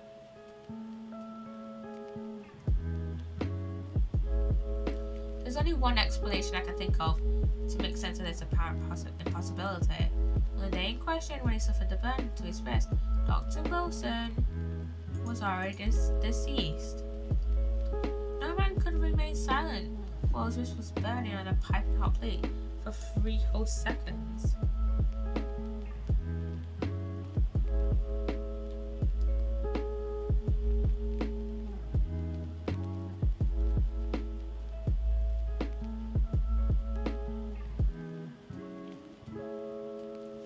That's clearly impossible apart from one particular situation. Counsel, I see you suggesting? Yes, it's only possible if the man was already dead. Already? Dead? Knowing what we know now, it's the only possible explanation. When the beefsteak was brought to Dr. Wilson's table that day, the professor was already dead. That's madness.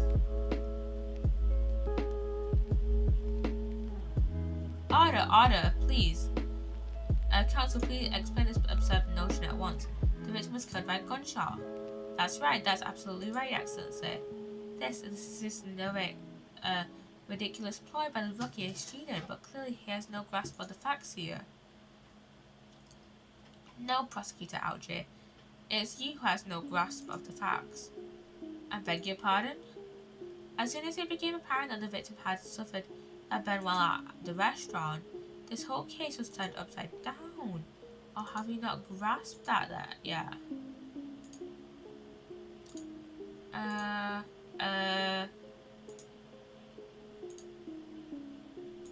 Your Excellency, the court must hear from this witness again. If it is true, as we now believe, that the victim was already dead before the gunshot was heard, it's highly likely that Miss Brett knows something about it. Incredible. I certainly didn't anticipate this twist of events. I'm sorry to say, Miss Brett, that you will have to forget your luncheon engagement. But, Your Excellency, the justice system in our country may be in its infancy, but rest assured all reasonable doubt must be dispelled before I am prepared to pass judgment.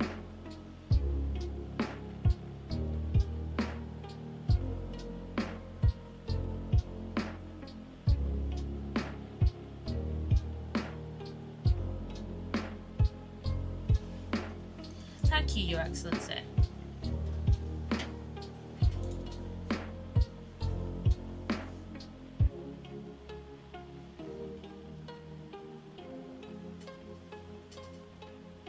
What was that smile?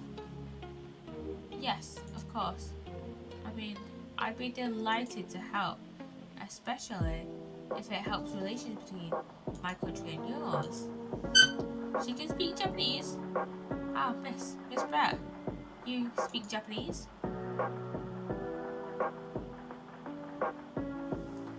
Well, of course I do. I'm studying in your country after all. But then, why have you been speaking through an interpreter until now? Her mother tongue, the Queen's English, is the most refined and elegant language in the world.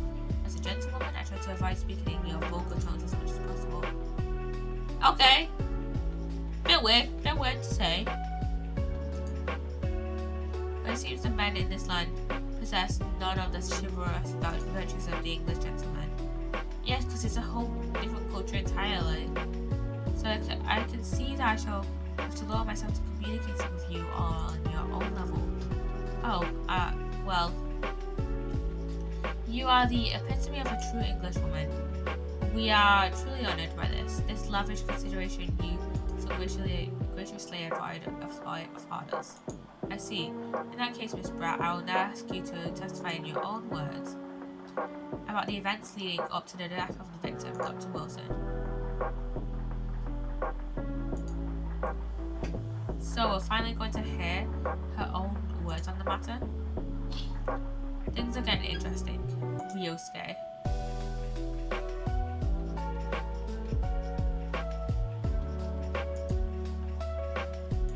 Unfortunately, I have no idea when the problem met is just like that.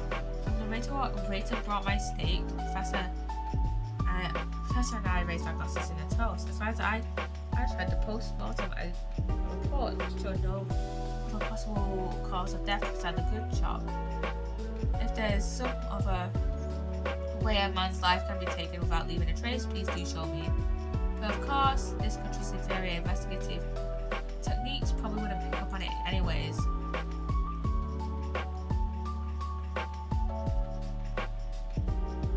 That most captivating and beautiful testimony will go down in the Supreme Court's history. Thank you. Easy does it. I hope that is the last time I'll have to slay my lips with the coarse tones of your unbecoming tongue. Oh, forgive me. I do hope I haven't insulted anyone. Not at all, not at all. It's a delight merely to hear you speak, dear lady. It seems very clear from your testimony that this Boris talk of little bird is utterly irrelevant. I'll be speaking to your country's Minister of Justice about what's happened here today. The Minister of Justice? May that irritating little bully of a student be given the harshest punishment possible. Amen. Thanks. What was that? Prayer then? Well, we have to forgive the irritation of Miss Brett and put up with a examination now.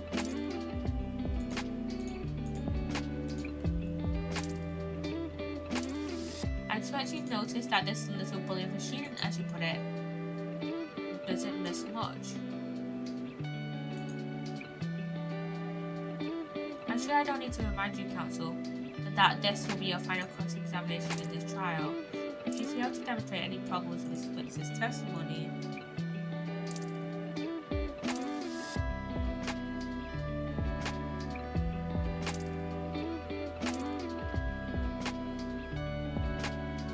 I'll be ruling on this case immediately. Is that clear?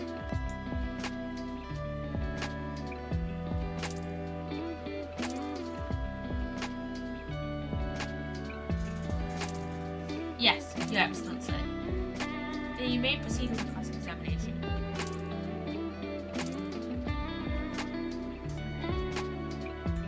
I don't know what we can.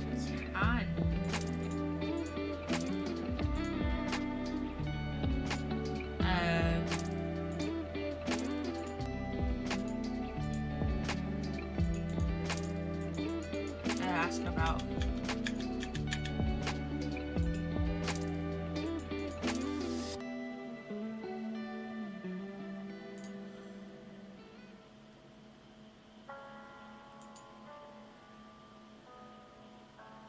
What do you think, Ryunosuke? I think this could be hard work. She can speak Japanese brilliantly, but she doesn't seem to want to say very much. The more she says, the more she's likely to give it away. This English woman knows that only too well. She's quite formidable. Dr. Wilson's burn tells us something, I'm sure. I need to use this cross-examination to find out what. First things first, I'm going to press her on everything she said and try to make her blurt something out. What is it, Kazuma? What are you thinking? Oh, don't worry, it's nothing.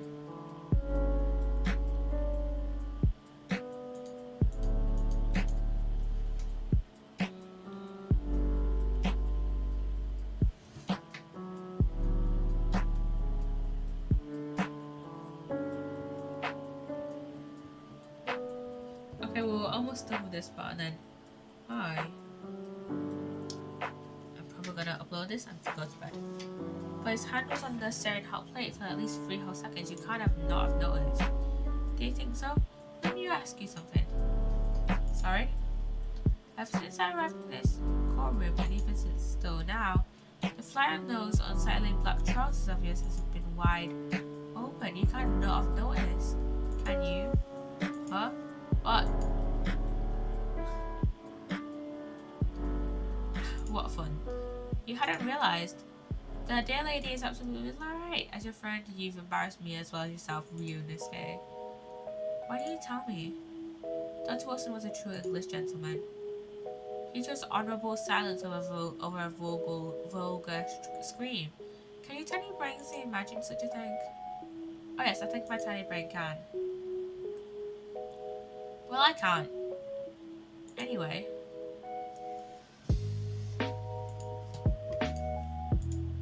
Shit. I can't. It won't let me go back. Let me just.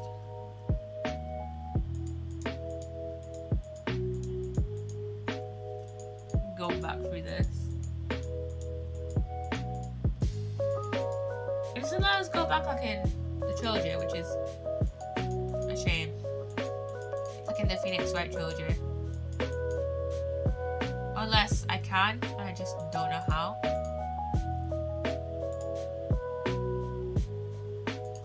As you testified before, you were drinking carbonated water, is that right? Dr. Wilson was only permitted to drink water at that time, if you remember. Which explains why he ordered that drink, correct, waiter? Exactly as you say, sir. Although, was I not the professor who drank any of the water when I delivered the steak to the table? I'm afraid I don't remember that. Damn you. I have enough English to understand that at least. For the benefit of the others in the court, it means bless you. Thank you means the exact opposite. Anyway.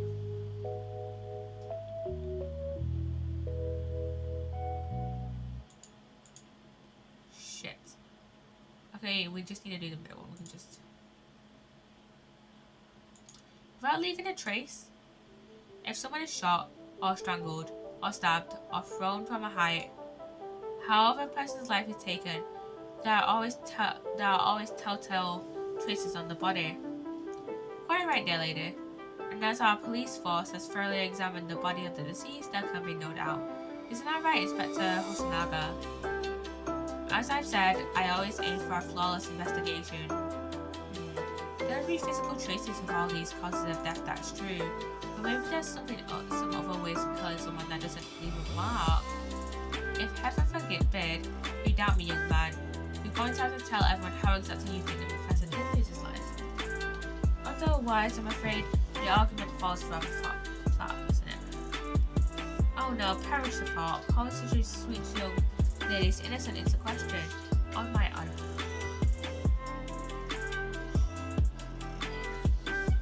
On my honor, I, Takasuchi Ouchi, will cut down any who dare catch such aspersions. My way of killing someone that leaves no trace. We need some evidence to back us up here. Yes, evidence.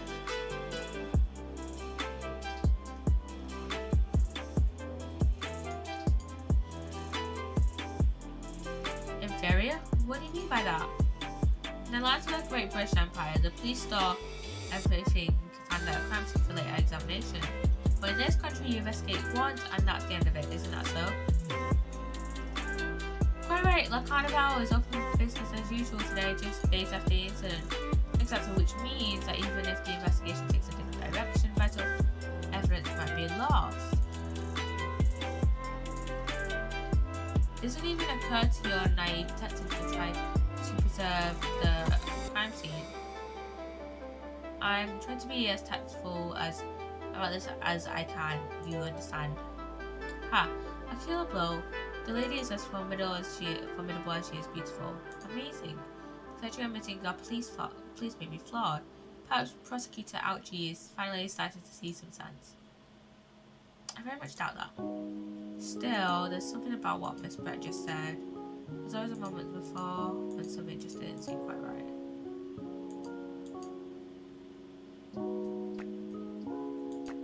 Let me skip through it to the third one that I completely accidentally skipped over.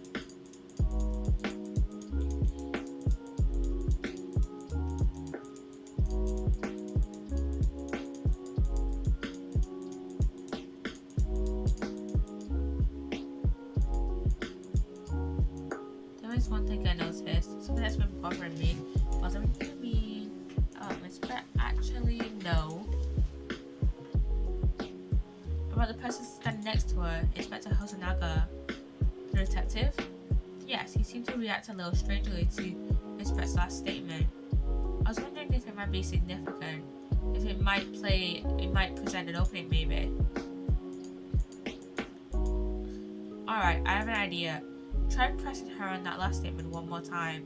If you think so, but this time, instead of targeting the woman herself, let's see what we can get out of the detective. Alright then, I wonder what Kazuma's thinking. I'll find out soon enough, I suppose, once I press Miss Brett on her statement again. Okay, I'm gonna press her last statement.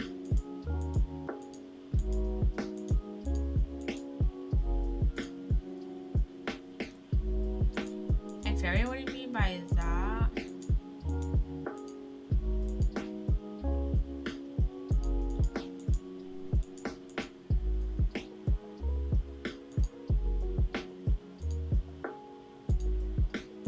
Yes, there is again. The detective's reaction is just the same as before. Why? Until now, the detective has been in the stand with Miss Brett as her interpreter. But things are very different now. For this testimony, the detective is just listening to what the Englishwoman has to say. This could be a golden opportunity. What do you mean? When people are actually testifying, they're usually very careful not to let anything slip. However, when they're listening to someone speak, you'll find they often let their guard down. You're right. Look at him. He's lost in his own thought. It's time to pursue the man and his train of thought. Sorry, pursue. I'll explain how to do it now. You know, stay. It's all to do with the witness marker. What marker? At this moment, we'll focus on Miss Brett, who's the person actually making the current statement. But by moving the marker left and right with A and D, you can turn your attention to other people in the stand. By looking at the other witnesses, you'll be able to perceive them with space. If you can catch a person at just the right time, you might uncover some new information to pursue. If you ever notice a strange atmosphere amongst the people in the stand, take a good look around. Alright then, so first, I should move the marker across with A and D and focus on the detective. Then pursue him with space and see what's on his mind. Here we go.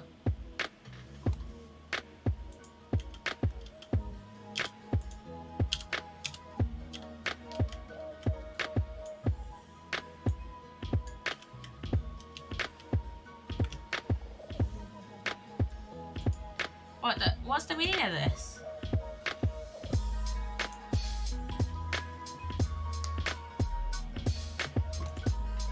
I'm so sorry, I didn't mean to shock you. He really was lost in his thoughts, deeply. It looks like you were thinking something just now, Inspector. Perhaps having heard what the lady next to you had to say? If there's something you'd like to say, please, share it with the court. What's the meaning of this? It's the delightful Englishwoman who's testifying at the moment. If you can't find fault with her testimony, then the cross-examination could be over immediately. Oh, is that how it works? Absolutely not. The detective is in the stand, which makes him a valid witness. Yes. Not to mention the fact that he's intimately involved in this case. Inspector Hosonaga. Yes? Do you have something to add in relation to the statement just made by Miss Brett?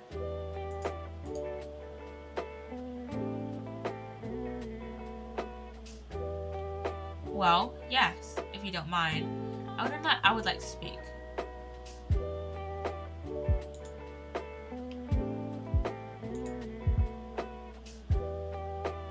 The lady is right. Our country's police practices are not as modern as those used in Great Britain. Which is why I, Satoru Hasanaga, always try to make every investigation I'm involved in flawless. What do you really mean by that? I'll tell you what I mean. I won't have evidence lacking on my watch. I'm not afraid to take everything I can from the scene of the crime. It's preserving evidence, you see. I don't care if they call me a crime scene thief. I'm not ashamed of what I've done. A crime scene thief? Well, it looks like the lady's remarks touched a nerve there. Take this, for example. It is this is the bottle of carbonated water that I took to the victim's table on the day in question.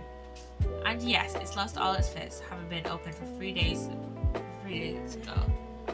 But it was carbonated water. I don't care what anyone else says. Yes, there's some left in the bottle, I can see it. One day our police force will be among the best in the world. The time is coming, I guarantee it. And then you have Gumshoe in the future. I can't say I condone the witness's actions, but I do understand the sentiment. We can't accept the glass bottle of water as evidence. Miss Brett, can you confirm this is indeed the bottle from which you drank on the day of the victim's death? Yes, it was that bottle. What was that about? She seemed to avert her eyes when she answered the judge's questions. Very well, counsel, you may resume the cross-examination. And the inspector will kindly control his fervour.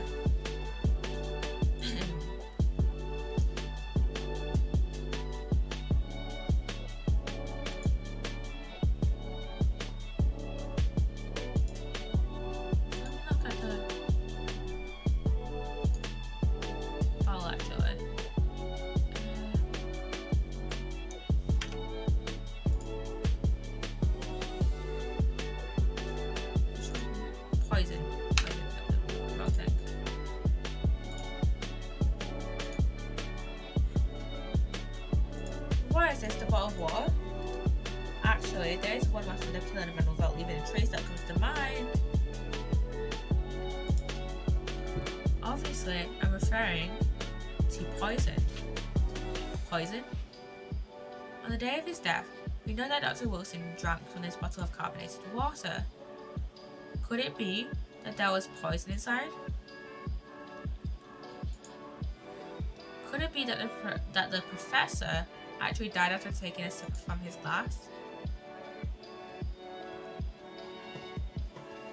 Order. And on that day, he was sitting at the same table as the professor and being unable to slip the poison into his drink.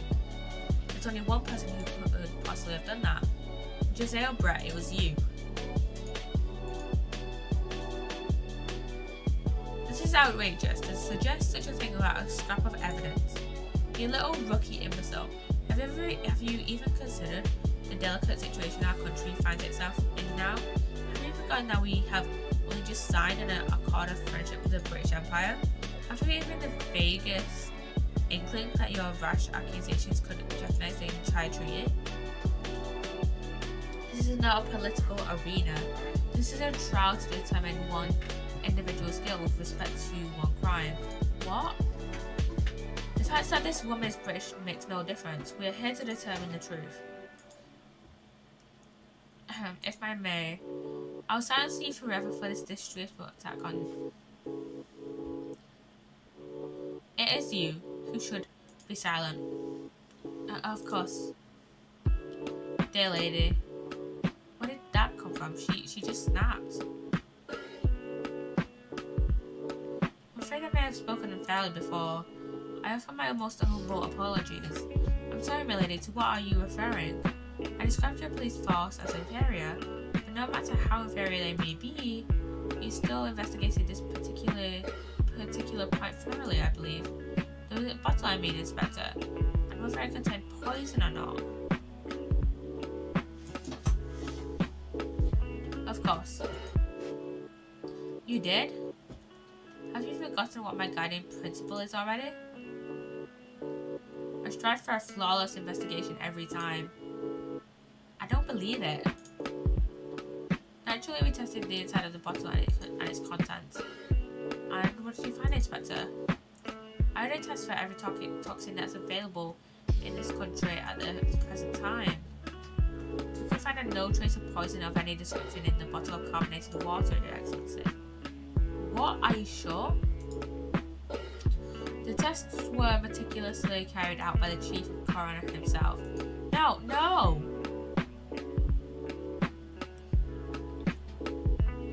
I'm very grateful to all of you Japanese. You've successfully established my complete innocence in this horrid affair. Thank you.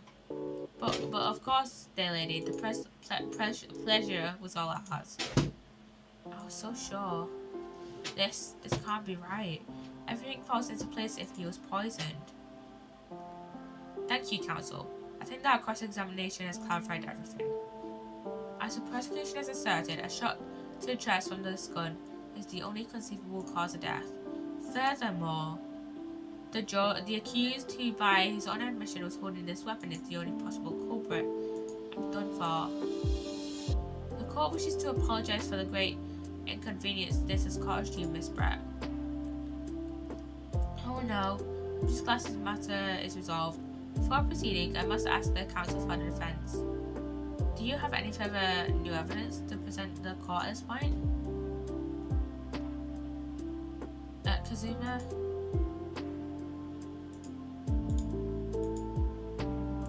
I'm sorry, Ryunosuke. I have nothing more. Well, if you'll excuse me, I really must be leaving.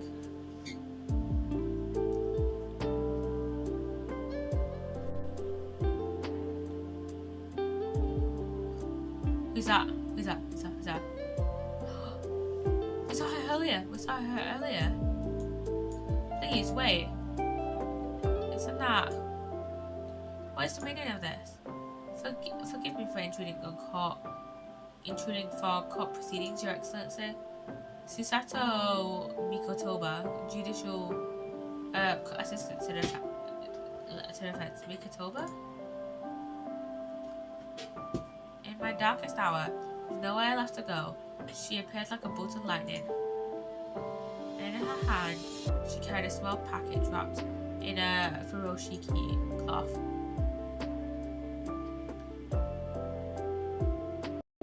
To be continued.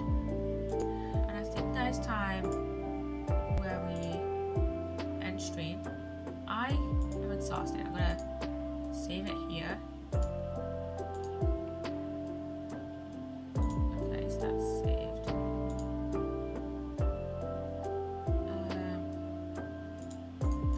Let me exit out to.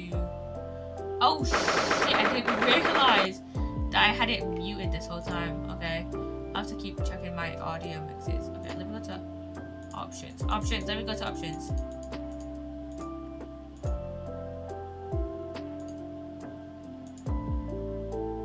And then back to title. Yeah. Wait, no. Yeah. Let me see.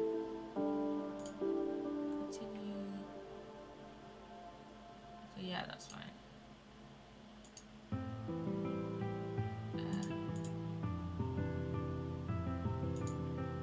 Okay, yeah, that's fine.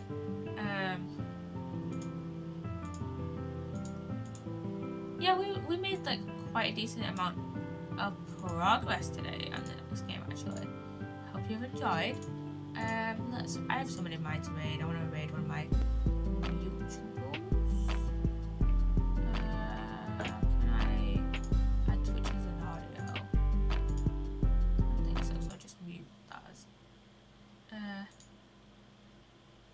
I have an idea of who to raid. We're going to raid. Holly was here.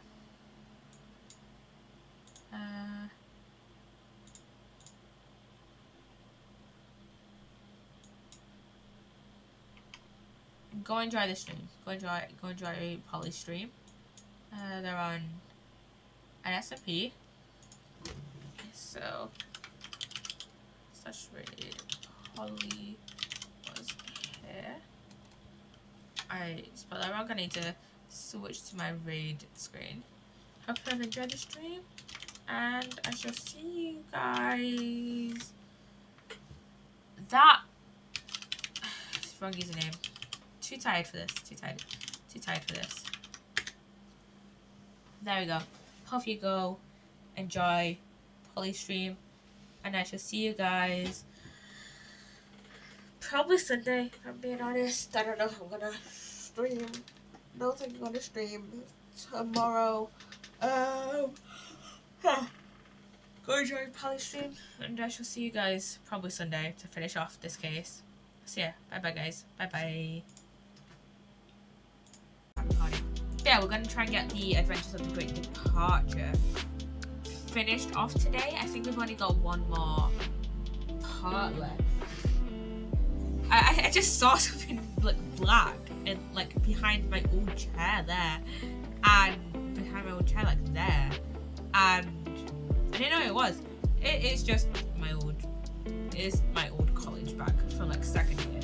So yeah, but first, we have two things to react to that I didn't react to on Friday because I knew that Friday was going to be a long stream already, which means I need to pause this playlist, change my screen share to YouTube, and yeah, so we have two things to react to. We have a season 2. Let me switch. I need to switch this screen. We have a season 2 teaser, which is like 25 seconds long, and then we have a 1 minute like scene from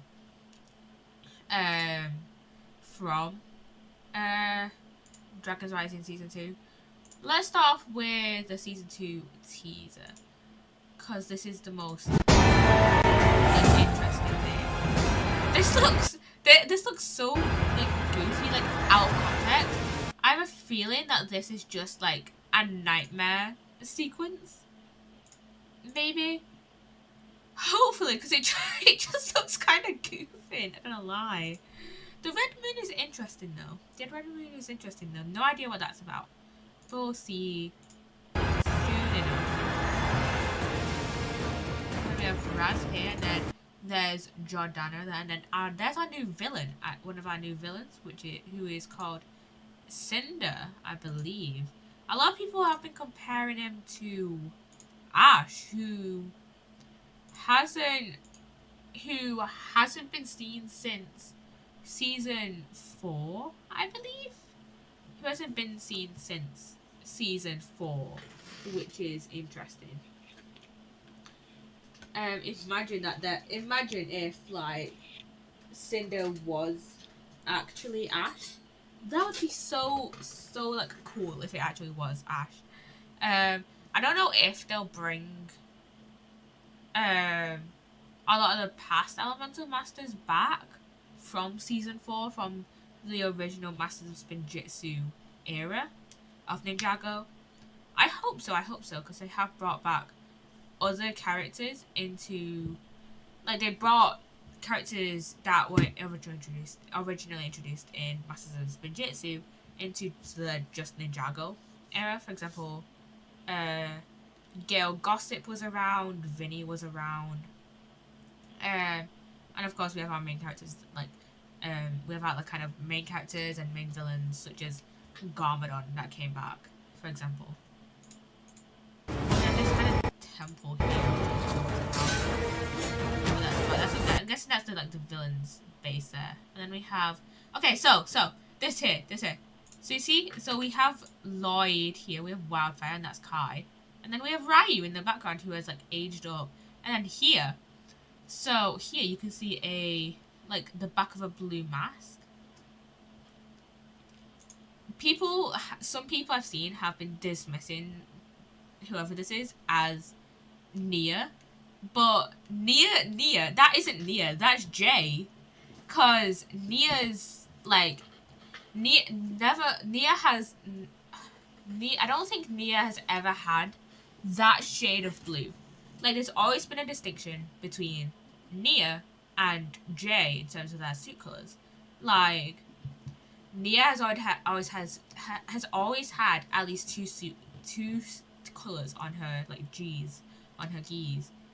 It was red and blue in from season 5 to season 7, and then from season 8 onwards, it's always been blue and grey, and in some of the suits, it's been gold gold or yellow has been included as well.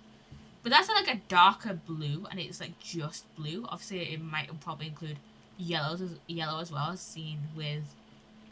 Because I'm assuming that Jay has the same suit, because it looks like to be the same like mask. Just comparing like the back of Lloyd's mask to the back of Jay's mask. So I'm assuming that she's just gonna be yellow and gold in that. But yeah. But also, Wildfire is still in her season 1 outfit, and I thought she would change because there was a set leaked like a little while ago, where Wildfire had a totally updated design. So maybe this is just mid-season and her design gets changed like later on in the season. And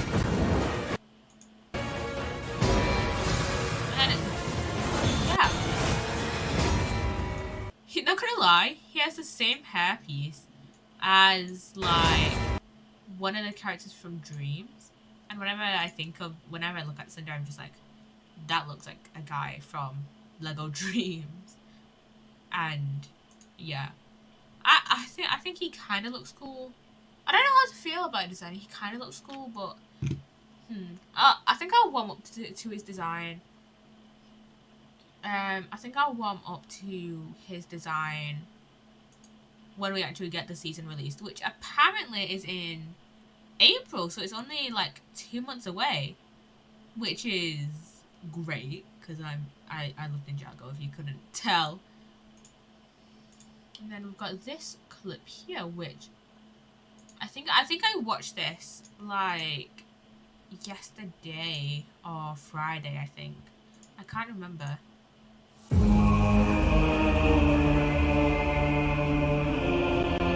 This is in the wilderness. That's Raz, and then that's Jordana. I can't believe all this is here. In Imperium, we were always taught the wildness was nothing but lava pools and gross melons. But then again, that does feel like an Imperium thing to do, just to welcome an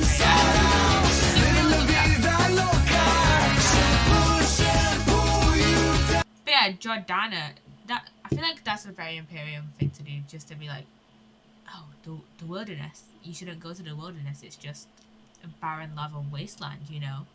You know. The lava wastes are but one region of my land.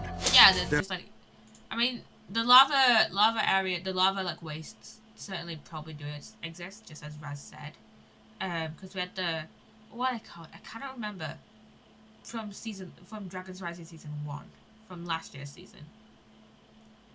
It was, I have to look it up. I have to look it up on my phone to see who is it? Ninjago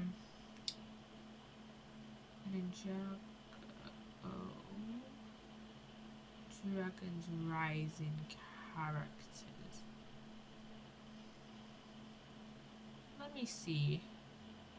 I think they are called the lava tides, or something along those lines. Let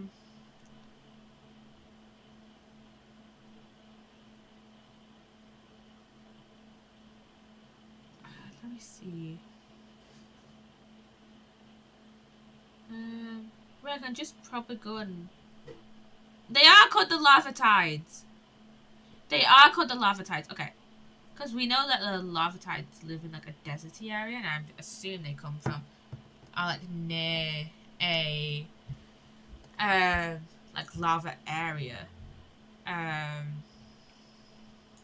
Because they are like lava, like rock things. So yeah. There are many others. I also don't know how to feel about Raz's armor.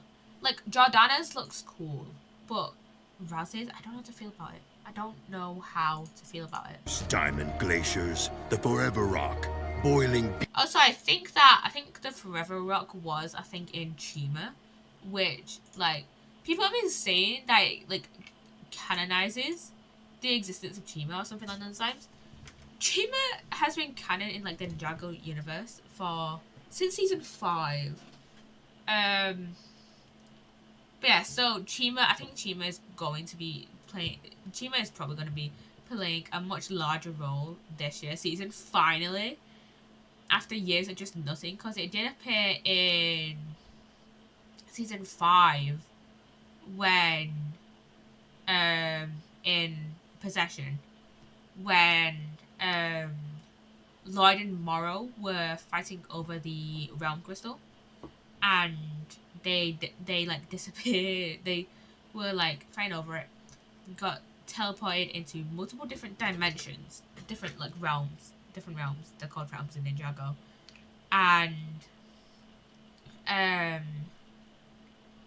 what was I gonna say? And what was I gonna say? I don't remember what I was going to say.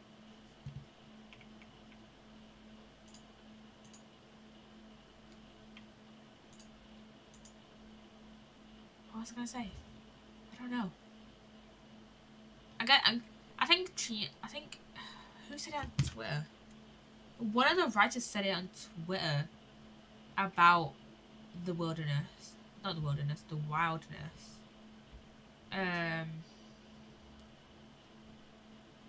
What's this?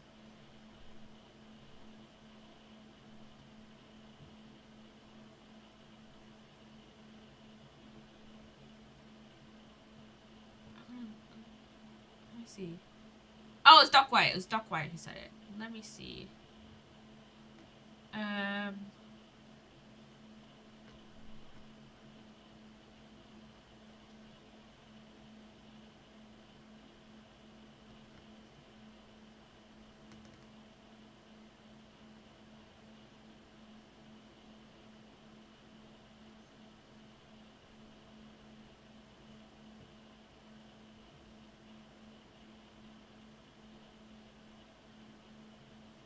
Okay, so apparently this is what Doc said in his tweet. This is all surrounding the like Imperium and the Wilderness, because they exist in the same realm, I think. The city called Imperium is located in the realm of Imperium, now called the Land of Imperium. The Land of Lost Things is a smaller land-slash region inside the Land of Imperium. The Wilderness is the name of that land/realm these days. So what I'm getting at is that the Realm of Imperium its name got changed to the Wilderness. And I think Chima is a part of the Wilderness now. I don't know whether it's always been a part of the Wilderness. Not Wilderness. Wildness. I keep forgetting to say Wildness. But yeah, so what was I gonna say? I think Chima might be a part of the Wildness. We'll have to. I'm gonna wait until season 2 comes out before I start actually rambling about Imperium, the Wildness, and Chima. But I think this actually confirms that Raz is from the forest. I saw down. That made absolutely no sense. Yeah, I am super excited for this year's season. And, you know what, I'm gonna... Wait a minute. You know what I keep forgetting to do? Oh, yeah, I did it. But, like, you know what I keep forgetting to do? And I only just realised when I'm streaming? Is to delete my old, like, VODs and my old, like, thumbnails and stuff, because I don't need them anymore. Okay, let's switch back to the Great Ace Attorney Chronicles. We are finishing. I think we're going to be finishing anyways. The Adventures of the Great Departure Trial Part 3. I think there's only 3 parts to this trial, so hopefully we get it done today. 22nd of November, 1:13 p.m. Supreme Court of Judicature. I'm just gonna call it Judicature.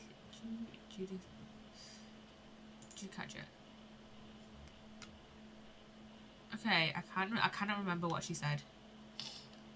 Well, I understand you are the judicial assistant to the defense, but why a sudden ingress in my courtroom? Let me check the court record to see what we have. So we have our collar pin, we have the post-mortem report of... It was Dr. Wilson. It was Dr. Wilson, wasn't it? It was John Wilson, wasn't it? The photographic print of Dr. Wilson. We have the witness business card with the crime scene photo. We have the medical report card. The photo of the handbag taken by Hosanaga. And then the carbonated water, which we can examine, which is like half full.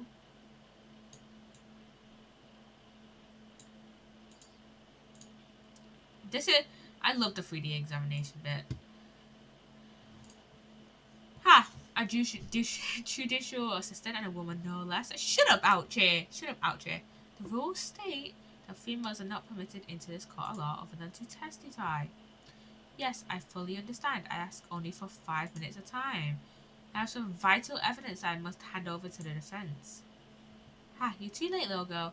This trial has already been concluded. 5 minutes. I will not allow a moment more. But, Your Excellency, I am the most grateful. So there's 3 of us on the bench now. Who exactly are you? I'm sorry, there's no time. Please, simply accept this for now. What is it? A report about something? We're in English. It's Giselle Brett's research. The English woman's? After oh shit, wait, wait, let me unmute, where is it? Fuck, it's alright, I'm studying. Not court record, history, let me go back. Where the fuck is, there is the Greatest History Chronicles. After trial resumed earlier, I hurried back to the university. I went to Dr. Wilson's laboratory in the medical faculty and borrowed this paper. Oh yes, that's right. Miss Brett was studying under the professor, wasn't she? So, oh shit, I need to turn my music back on. So does this research, whatever it is, have something to do with the case? I'm afraid I don't know. I haven't been able to listen to the proceedings of the trial myself. No, of course not. Special characteristics of Cure and its effects on human subjects. Interesting. Cure? What's that? I've never heard that word before. Time's up. The prosecution demands the immediate removal of this female trespasser from the court. Should have outed. There was too little time for me to read it in detail, but I was surprised why I caught a note just inside the cover. If you think it could be valuable, please cast your eye over to it. This is wonderful, thank you. A report detailed an unknown poison that Miss Brett has been researching during her time at the university. Goodbye then, and good luck. She just disappears and says nothingness. You have had long enough, counsel. We cannot detain our English guest any longer. I asked the prosecution and the defense now one last time. Does either side have any further evidence to present to the court? I presume not, but you have her research. The prosecution has made its case convincingly enough already. Nothing more to add, Your Excellency. Ryunosuke, we're out of options here. This really is our very last chance. Yes, I know. Your Excellency, the defense does have new evidence. That look, the unyielding stare of a true Japanese warrior. Well, Miss Brett? Yes, Your Excellency? If you wouldn't mind, perhaps you could grace us with your presence a little longer? It's a delightful invitation, but I'm afraid it's not so very long until tea time. Forgive me, Miss Brett. It seems I wasn't clear. I realized it was phrased as a question. However, what did she say? I'm afraid it's not. I have to play. Okay. However, I must ask you to treat that as an order. I've said it many times before, but the Japanese language makes no sense. And you didn't make no sense. My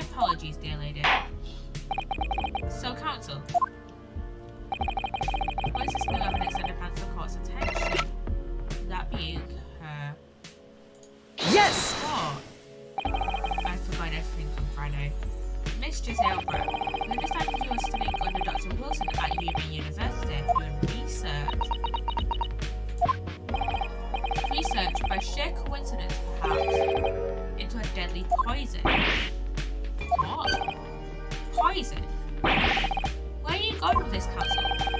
A toxin known as QRA, Your Excellency. Even the slightest amount of this deadly poison entering the body leads to death. What complete and utter nonsense? QRA, you say? I've never even heard of it. You wouldn't have done. What do you mean? I mean that you wouldn't have heard of QRA before for one very simple reason. It doesn't exist in our country. Ah, it doesn't exist? Correct. Which means no matter what tests the police can do for toxins, they'd never identify QRA. Why? Because there is no test available here that can identify the presence of this highly deadly poison. So it came over from England. What? Yeah, it came over from England. Order. Council, does this deadly poison truly exist? According to this report authored by the visiting research student from England, QRA has long been used by the tribespeople of South America as a poison to lace their arrows. Ah. It seems that it's reasonably well known among European doctors and scientists. To lace their arrows? The report states that it is produced from the extract of a tree that grows deep in the Amazonian jungle. And it was first brought back to Europe at the turn of the century by explorers. It claims that animals shot by arrows laced with QRA suffer instant death. Doesn't that about sum it up, Miss Brett? Objection! Shut up, Archie. Trumpery. These aspersions are utterly trumpery. To start with, if the victim had been administered some of this so-called deadly poison, it would have been squirming in pain, and the other diners would have surely noticed. That's true. What do you say to that, Inspector? Obviously, I would have noticed a disturbance like that. I don't remember anything like that either. I didn't notice the professor being in any kind of pain. According to this, however, it's the other way around. What do you mean the other way around? The very fact that the victim didn't show any visible signs of distress is evidence that QRA was used. Explain yourself, Counsel.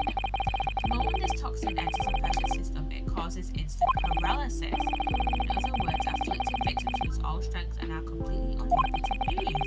Even if they were in total agony, there would be no visible signs of pain at all. How terrible. Obviously, if a man lost all strength in his muscles, he'd collapse on the floor. With a chair under him for support, as Dr. Wilson did, the effects could go largely unnoticed. But I don't follow, Kazuma. That's just paralysis. I thought the poison caused instant death. The full explanation is extremely unpleasant. The poison causes immediate paralysis, as I said, leaving the victim unable to move. But after a short time, the paralysis is so severe it causes the muscles that control respiration to fail. Oh, respiration? In other words, the actual cause of death is suffocation. And all the while, the victim is conscious and aware, just unable to move. That's horrible! Oh my god! Holy shit! That's hideous! Yeah! For once I agree without you. That's horrible, jeez. To the observer, it would look almost like the victim was slipping peacefully into an endless sleep. But for the victim himself, his final moments would be a living hell. Yeah! That sounds horrific, jeez. That is the true nature of this deadly QRA poison. One of the stands on my keyboard. Are you suggesting that this bottle council actually contains this terrifying poison? This is all very convenient, isn't it? A hitherto poison for which there is no means of testing. Or a happy tale for the defense. If I may, these facts, you think he's so clever, but shut up! He taught some planet. It is you who must be taught. Of course. Dear lady.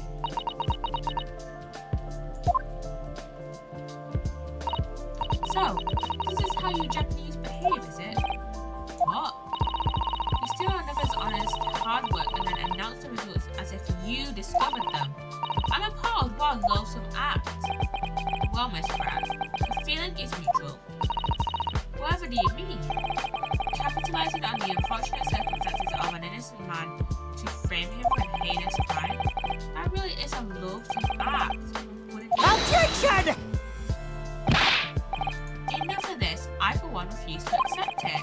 The idea of some poison that doesn't even exist in the Empire of Japan is breaking the rules.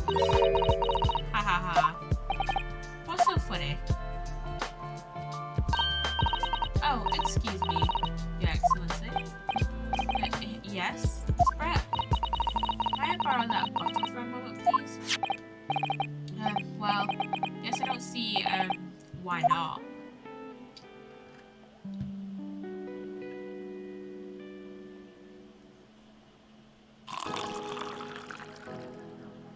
God, the animations in this game are so cool.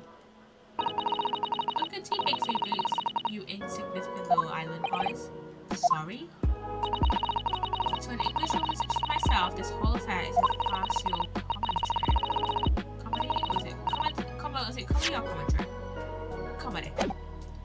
Your little police games and these foolish courtroom antics, it's laughable, really.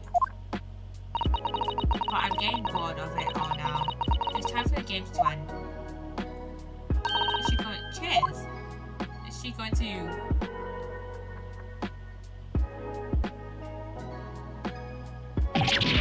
Wait! What are you doing?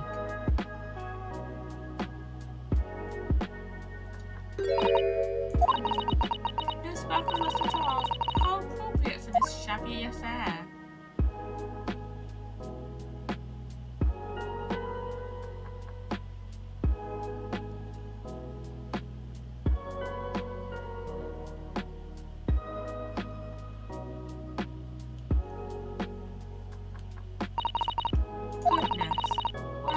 Whatever is the matter, you all look quite stunned. So, no cure. The bottle was clean. Is that what you're saying? Ha ha ha. You look quite incredulous, little boy. But of course, that's the simple truth. Thank you for presenting the findings of my research so concisely here in this grand venue. Most kind. Thank you, waiter. Now then, Your Excellency. Yes, Miss Brett. I should like to be excused now, please. I think I've given more than enough of my time for the furtherance of friendship between our countries. Yes, Delaney. We are most gratified with all the assistance you have given. I'm so sure it's Brett. This doesn't make sense. There had to have been poison in that bottle, so how did she smoke a whole glass enough to tell the tale? I don't understand it. Unless Wilson stepped out for a moment and she only put poison in his glass. Well, I suppose there's nothing else. This far little Eastern charade make for interesting conversation at the next party I attend in London. There has to have been poison in that bottle, doesn't there? But there can't have been, because otherwise she would have keeled over dead. Come on, my understand. With all the clues like that bottle of water.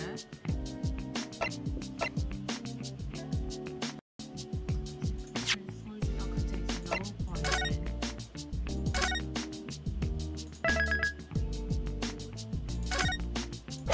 Does it contain poison? I'm gonna look over the court records again.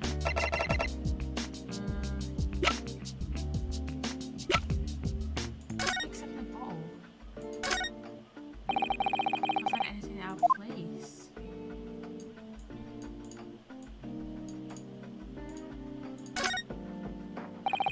The label is written in a foreign language that I don't recognize. Do you know what it says, Kazuma? I think it's French. It must have been a very expensive water. Yes, but what does it say? That's why I was asking. Go to France and ask. You could just say that you don't know.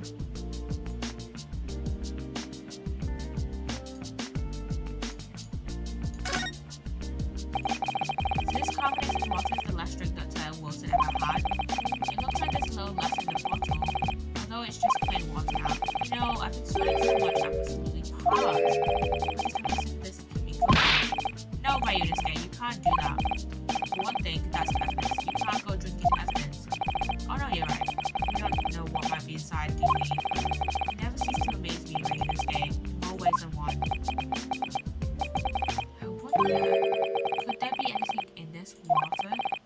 What's the matter? You've gone quiet all of a sudden. I think I might have just worked something out. An interesting possibility. This is why you go over evidence in this game. Contains poison. The culprit did put Cura poison into Dr. Wilson's carbonated water. The defense refuses to change its position. You're serious? Objection! Fool, are you mad? There's no possible way that bottle could contain poison. I mean, you just saw Miss Brett drinking the water from it?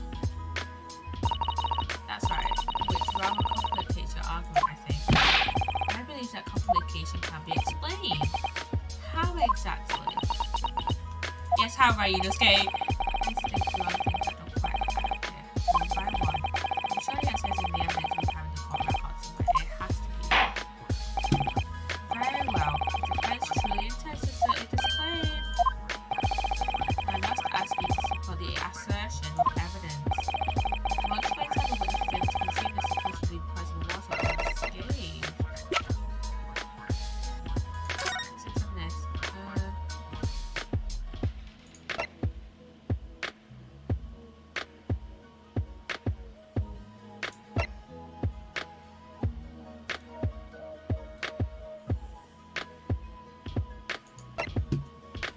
The above mentioned effects occur when the poison enters the body through a wound such as that inflicted by...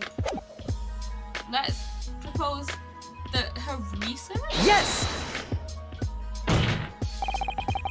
The answer to this riddle is right here in Miss Brett's own research. Objection! That's not a valid explanation, no. After all, you don't speak English, that requires gibberish.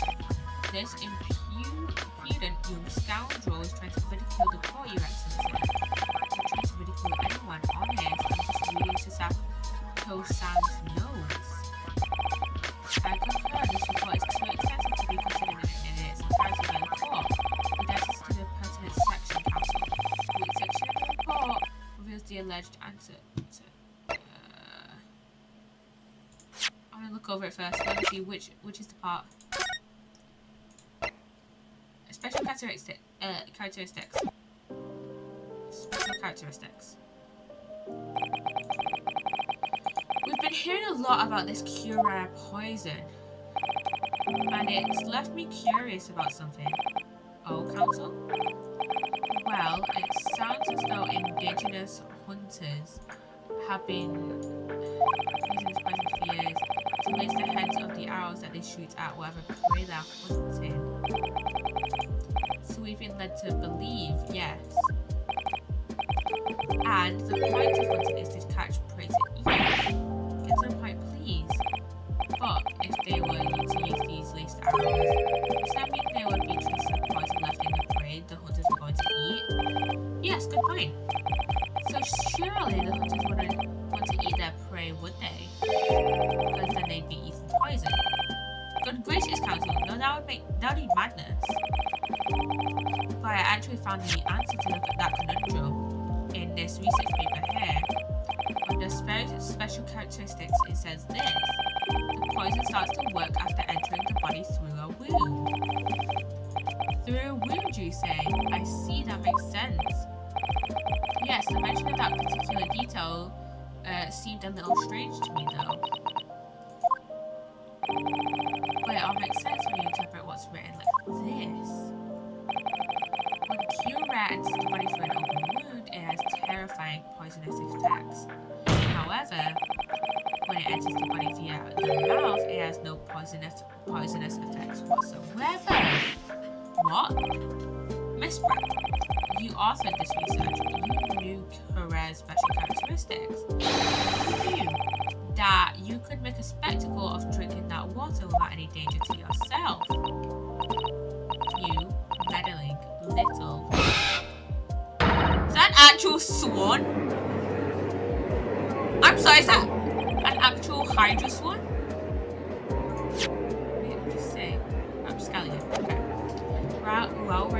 Actually, it turns out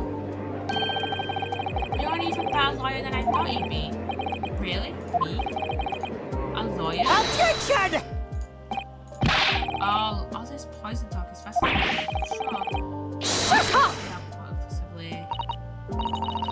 So, the ill-bred little puppy is a new toy to play with. Some facts he read in a book. I'm afraid knowledge doesn't see you, little boy. It only makes you look silly. What are you trying to say? Your schoolboyish logic has a fatal flaw.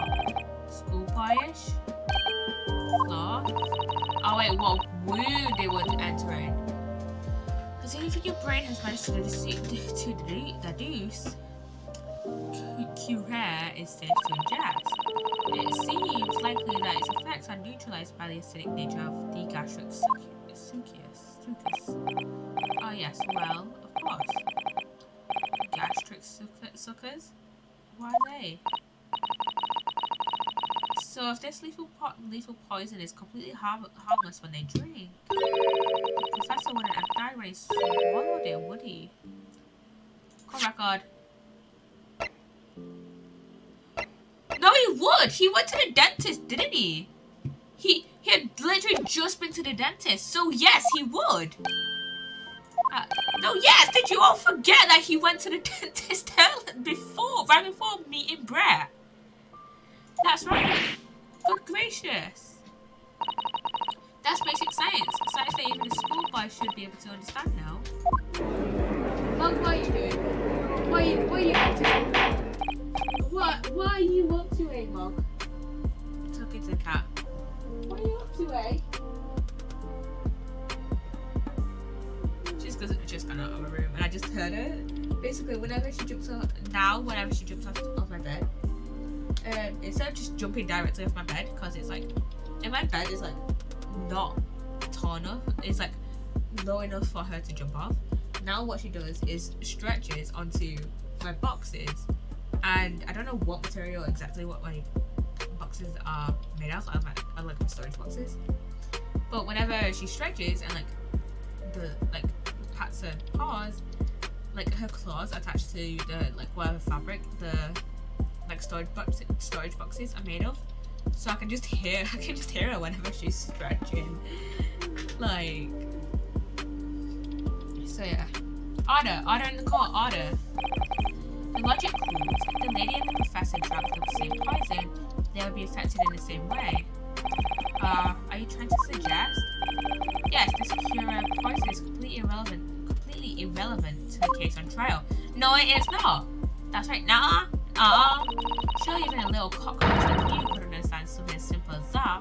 Or you need to remember something as simple as him going to the dentist. What is this welling up inside me? I've never felt like this before. It's a sort of conviction to break down all the discrepancies is so intense, almost rage-like. And more than anything else, is an animalistic desire to take down my prey. Objection! Objection! I don't think so, Miss Jezeel Brett. How dare you use that tone on me? You know very well that there is no fatal flaw here. You know exactly why, even though both you and the victim swallowed the same poison, you are alive, but Dr. Wilson is dead. Counsel, I'm sure I don't need to remind you. You must provide compelling evidence. As we know that this poison is completely harmless when ingested. While Dr. Wilson alone have been killed when... Why would Dr. Wilson alone have been killed by the Curare? Take that! As Miss Brett so readily pointed out, she drank the same water as the professor. However, there was a fundamental and fatal difference between the two diners. A fatal difference? The toxic effects of Curare are only felt when the poison enters the body from an open wound. So if our health professor with no injuries drinking it is completely harmless. But what if there was a wound inside the mouth of the person drinking the poison water inside? Yes, like the wound you might have if you had just been to the dentist.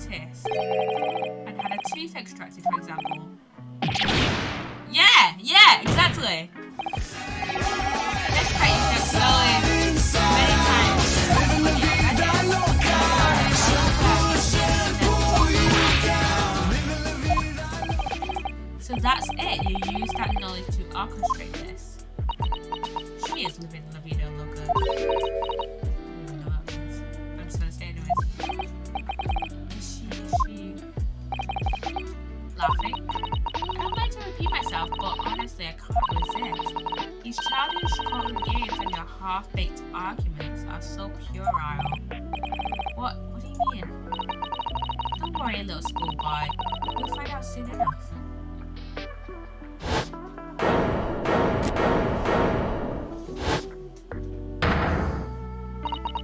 You see, when you leave vital evidence lying around, you never know what might happen to it. No! I mean, it could just slip. You swat. You absolute dick. You absolute prick. Oh dear, how careless of me. I'm afraid some crucial evidence may have just been tragically destroyed. No! What is this? What just happened? This woman, she just smashed that bottle. In the Supreme Court. What a terrible blunder. Officer, why are you waiting for? Collect as much as possible of the water from that multiple broken bottle as possible at once. You're wasting your time. This delightful carpet under my feet here was a gift from the British Empire. I'm sure you it was so beautifully. You've neither the technology nor the presence of the mind to recover it. How could you? You won't get away with this. You can suck the bench and shout as much as you like, little boy. I'm afraid we'll never know now, will we? If there really was poison in the bottle, or not. And let us not forget, we still have some very compelling evidence left intact. Isn't that right, counsel for the prosecution? Oh, of course. You're referring to this photographic typism, dear lady. That's right. And really, looking at this photograph, it's as clear as day, isn't it? The poor professor was sitting with his back to me. So of course the only person who could have shot him from the front is the little schoolboy. Objection! But wait, didn't they say that in Japan, in this game in Japan, there's like very rarely like actual proper autopsies done, and that the cause of death is just assumed from looking at the victim. So theoretically, the death could have been poison, but when everyone was freaking out and whatever, someone could have shot him when everyone was freaking out. No, you killed the victim that day using Curare, and then in order to frame Ryunosuke Naruhodo for the crime, you waited until he picked up the pistol you arranged for him to find on the floor, before you shot the professor's dead body in the chest with your automatic gun. Oh yeah, because at that time, there was only... Oh wait, there was 2 other witnesses as well, but I don't know if they left at that point. And in the confusion that followed, all you had to do was turn the dead professor on his chair around. You had every opportunity to commit the crime. What a wonderful imagination you have, young man. I had a gun, you said? I shot the professor's dead body, did I? Well, I'm terribly sorry, but you don't have a shred of evidence. Exactly. And as you have nothing to support your wild claims, the prosecution stance remains unchanged. The victim, Dr. H. Wilson, was killed by a gunshot to the chest, delivered in cold blood by the accused, Ryunosuke Naruhodo.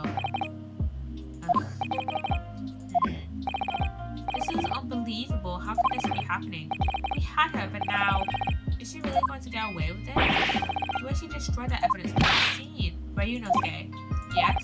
You've come this far, but now you're the only one who can finish it. What? What do you mean? We've lost a vital piece of evidence, it's true. So, if there are any clues left for us to use now, it must be in your head. In my head? You told me before that your powers of observation were the one thing you could really depend upon. Well, yes, that's true, but you managed to notice that this woman was a foreigner with a sword on her head. So think back and try to remember every last detail about the scene that day. Everything you saw, everything you felt, every colour, every smell.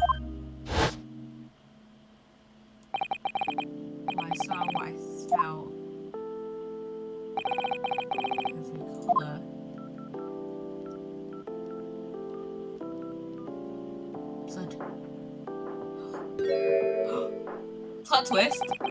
Is Kazuma right? Somewhere in the vibrant memory of the same scene in my head, could there be another clue to expose the identity of Dr. Wilson's killer? Actually, Kazuma might have something.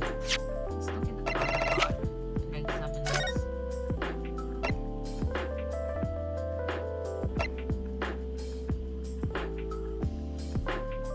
It doesn't say. Oh wait, it's through a wound. Could it have been affecting his dental treatment? His dental wound? I might have something. Thinking back on everything I saw, I think I might have another clue.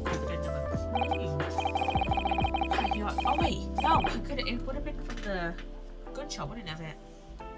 You always have something up your sleeve, don't you, Ryunosuke? Come on then, let's wipe that smoke smell off that English woman's face with some evidence. Alright, I can't wait. It's been likely me for a while that something feels amiss in my memories of that day. Whatever it is could be the key to arriving at the truth about all this. Say someone, the clue that shows who Dr. Wilson's killer must have been. Their blood. Take that! Inspector Hosonaga, answer me this. Yes, what is it? He's still miles away. Probably thinking about that bottle being smashed. As you've said a number of times now, you strive for perfection in your investigations, don't you? Absolutely. I wonder, therefore, if you perhaps took anything else from the scene of the crime. Like, for instance, the plate to the steak that you took to the victim's... Objection! Wait a minute, where are you Shut going? up! Yeah, shut up! Where are you going with this, little boy? Yes, continue talking about your yesterday. It's just a memory that's been troubling me. What memory? I saw the scene shown in this photographic print with my own eyes that day. I saw that on the wooden base of the plate that the steak was served on was a splattering of blood. What? Oh, really? And what of it? Obviously, that must have happened when you shot the professor. No, that can't be the case. Take a good look at the photograph and the relative position of everything there. The plate steak is almost directly behind the victim. If I'm supposed to have shot Dr. Wilson in the chest from the front, there's no way that blood from the victim could have ended up directly behind him. Yes. For blood to have made it onto the plate, it implies the plate was between the victim and the shooter, which means the shooter must have been sitting opposite the professor as you were. Giselle Brett, I beg your pardon. Objection!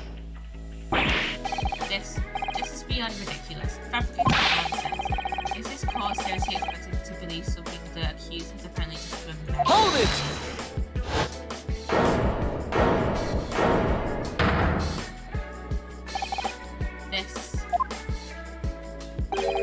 This could be the moment that my entire career in the police force has been leading to. Inspector, you mean? Yes, I took the plate in the interest of preserving evidence from the scene of the crime. No, and I don't care if they call me a crime scene thief because... You did what? I took the steak that you had been eating, Miss Pratt. I took the steak that the sergeant had been eating. And I did it all in the name of justice. Then we can find out for sure whether or not there's a bloodstain on Miss Pratt's plate. We must examine it now. Inspector, the court wishes to examine the plates on the victim's table immediately. Yes, sir.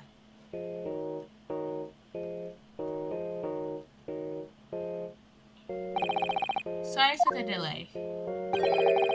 Here is what you ordered. The steak. Well, what about the blood? Is there any blood on it? Of course set is it? Should have caught. Of course. Examine the plate at your leisure. It was there. No blood. No blood anywhere. But no, that's impossible. I know I saw it, I'm sure of it. It was right on the table, but the professor, there was blood on the side of the plate. One unbecoming expression, little boy.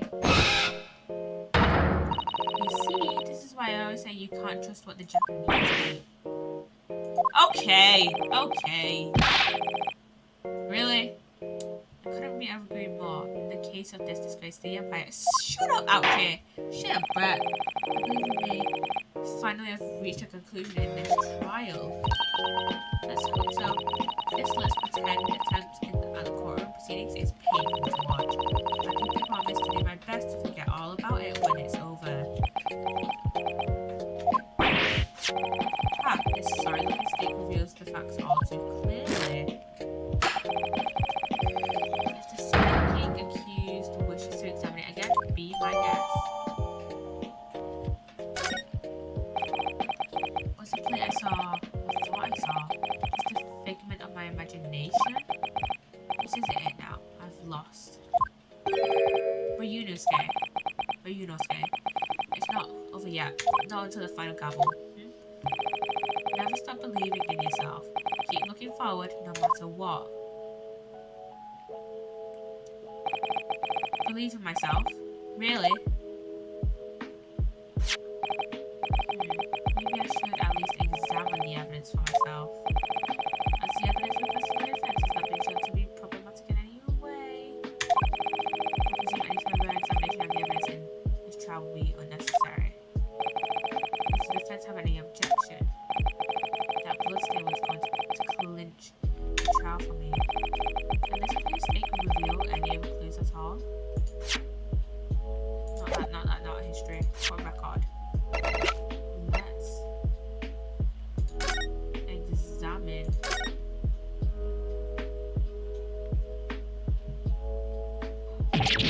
Huh? What in the world is this? I think it's a Koban coin. And the hallmark is from the Hoei era. No, I don't mean what is it? I mean, what's it doing there? Wait, did you just say it was a Hoei Koban? Yes, and apart from the meat juices, it looks to be in good condition. I imagine it's very valuable. This isn't the first time today that there's been talk of a Hoei Koban. I've heard of pearls before, swine. I've never heard of bullion in bullion. And I don't think you'll ever will again. This is extraordinary though. This means something that I don't know. I said something expected to find the precious coin underneath this thick it's from the Hawaii era too. That would make it really quite valuable. It's well marinated in the juice as well. Look.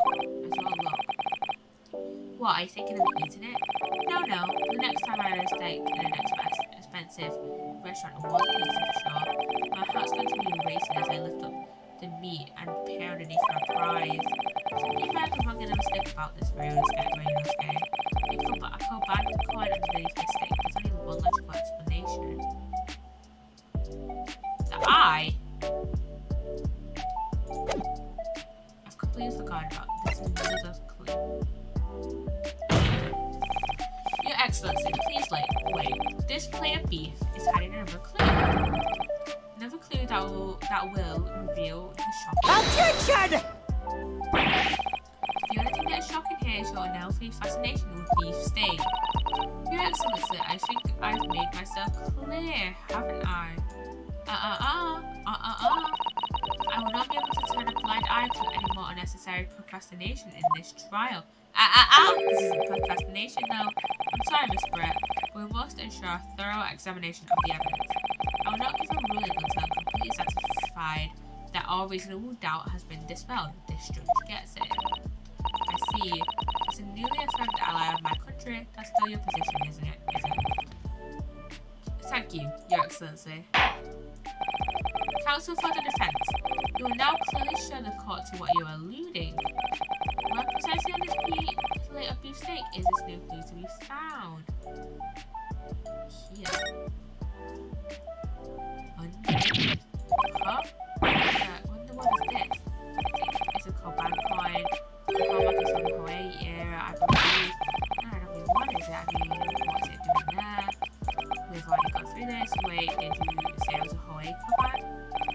Yes, and apart from the meat juices, it looks to be in good condition. I imagine it's very valuable. And this isn't the first time today that there's been talk of a Hawaii Koban. I've heard of pearls before slime, but I've never heard of bullion before bullion. I don't think you'll ever will again. This is extraordinary though, this means.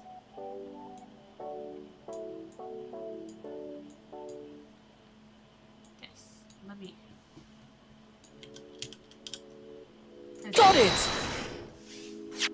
That sounded dead British there. Good gracious, that's... a Koban? What on earth? A Hawaii era one of that. Miss Brett, this is in fact the beefsteak that you ordered at the restaurant on the day in question, is it? Tell me, why is that an old coin seemingly hidden underneath the... Shut up! Ridiculous question. How should I know? I've never seen that thing before in my life. I don't know why it is, why I want Objection!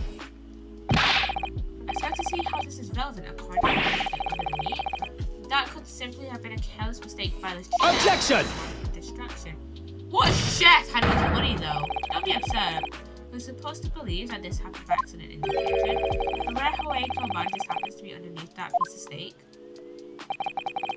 If this turns out to be irrelevant, I'll rip up my ticket to Great Britain right now. He's right. It can't be a coincidence. Your Excellency. Yes, Counsel? The rare Hawaii Koban just happens to be underneath that piece of steak. If this turns out to be irrelevant, I'll give up my life right now.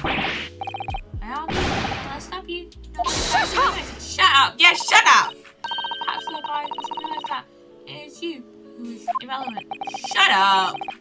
Even though I'm the one on trial here. The point is, it's essential that we ask the owner of this coin if he can explain what's hidden under that steak. The owner? Yes, it's obvious.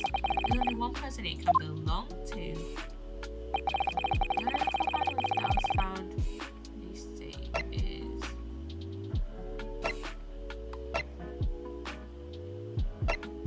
Who could it? I don't remember.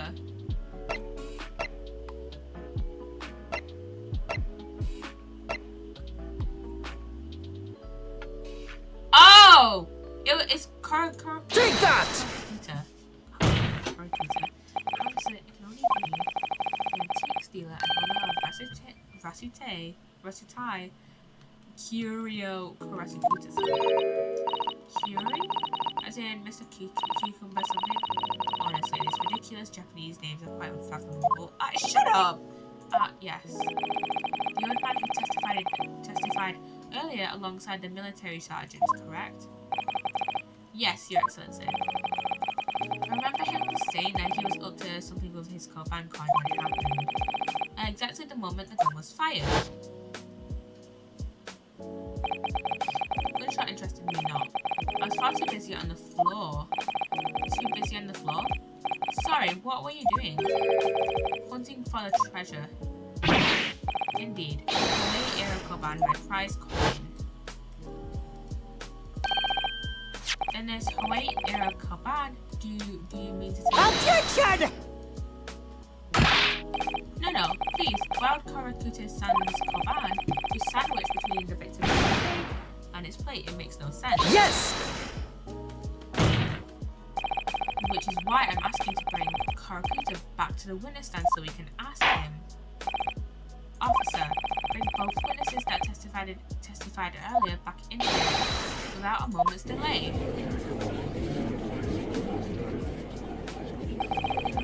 I can't believe we come back around to that pair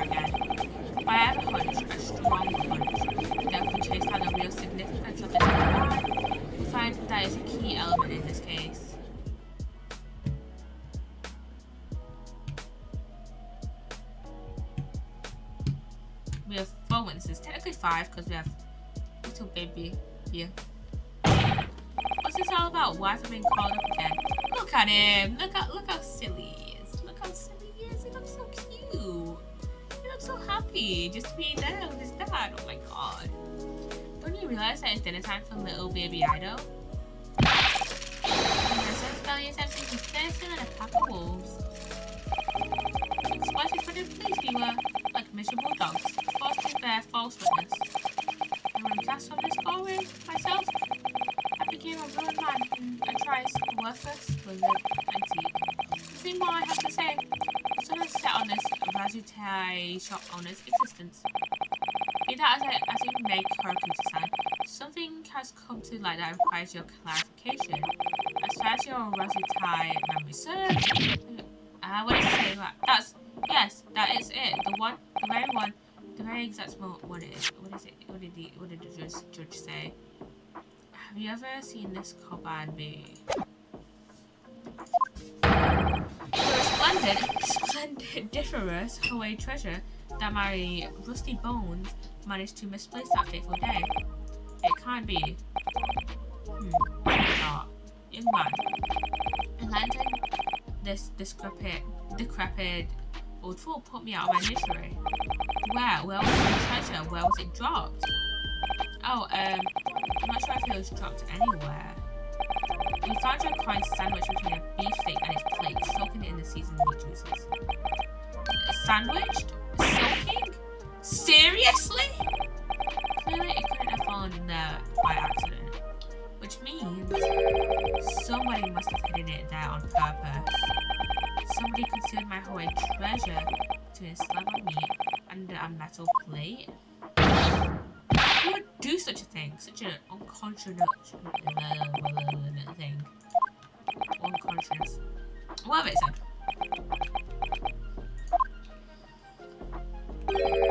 Excuse me, could I say something? Yes, of course. So I've gone from the poison to a coin. This is the bullshit we have to deal with. Proceed, Inspector Hosonaga.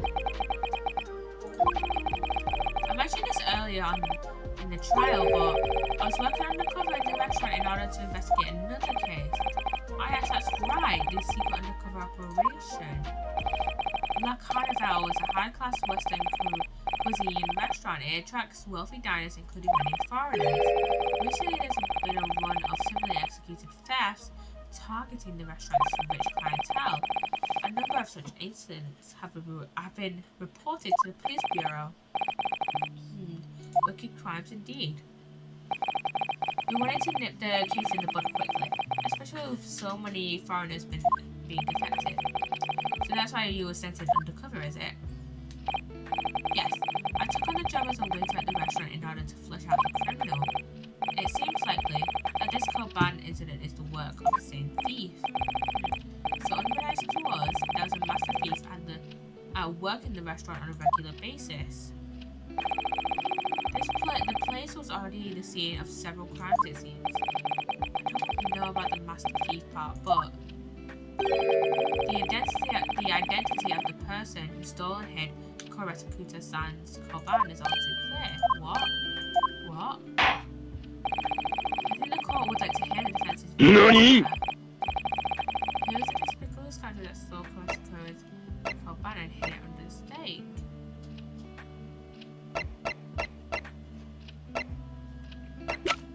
Okay, so there's 2 people I'm thinking. Either Jose O'Brien or John Walt Wilson. I'm going to save here.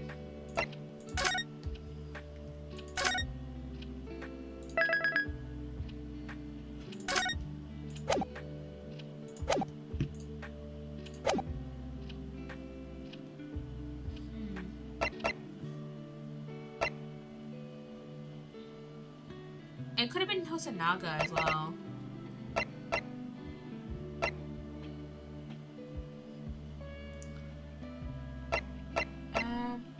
I'm going to present Brett. Take that! First. Yes, seems like a likely candidate for a No candidate in this game. What? You shot someone. Those person too short. No one could have approached the table unnoticed. Even if you're a crazy fool, you couldn't have missed that. I'm not sure you should be calling Clara to San a crazy fool because it's you who I was calling the crazy fool. Maybe I'm on the wrong track there. I've heard you actually counsel. Let me hear your opinion on this matter again.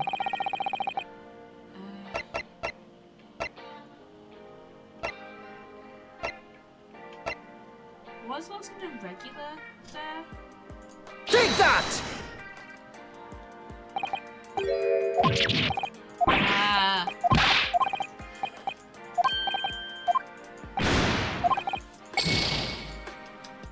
Okay. Let me see. So it's not Wilson. It's not John Wilson. It's not Giselle Brett.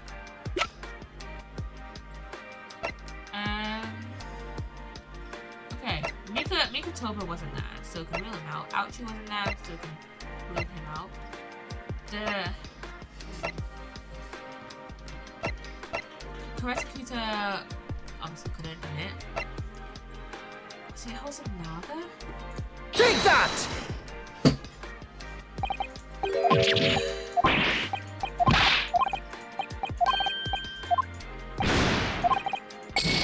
a thief?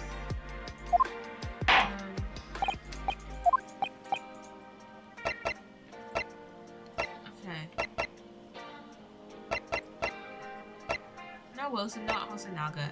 Was it Nosa? Nosa was the last person out there. Take that! Obviously, it can only be you.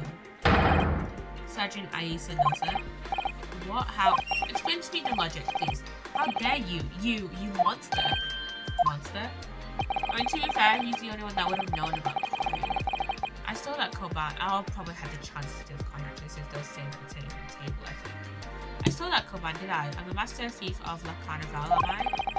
You're seriously accusing me of these crimes, cadet? But it wasn't me, it was Ido. Ido is the mastermind behind all of this.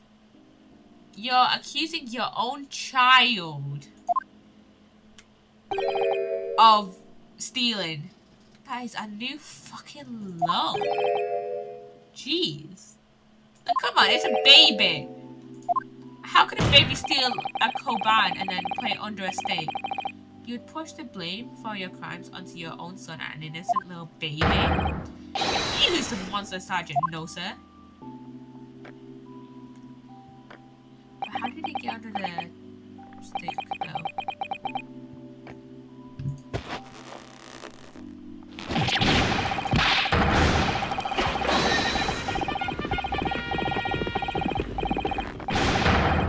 Huh? This is a classic Ace Attorney meltdown, but...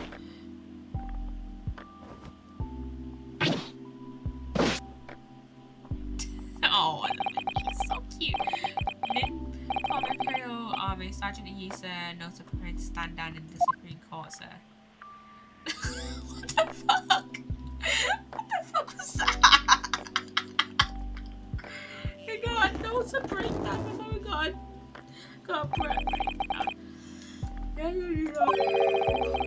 Extraordinarily low wages of the Nippon Imperial Army pays those it expects to keep our country safe.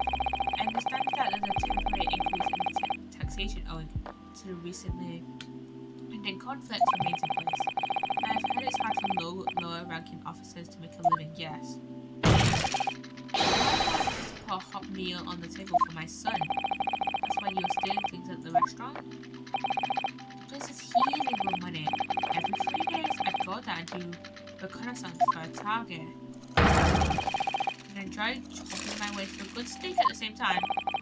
It sounds like you just a bottle with a knife and fork even, which is worryingly believable.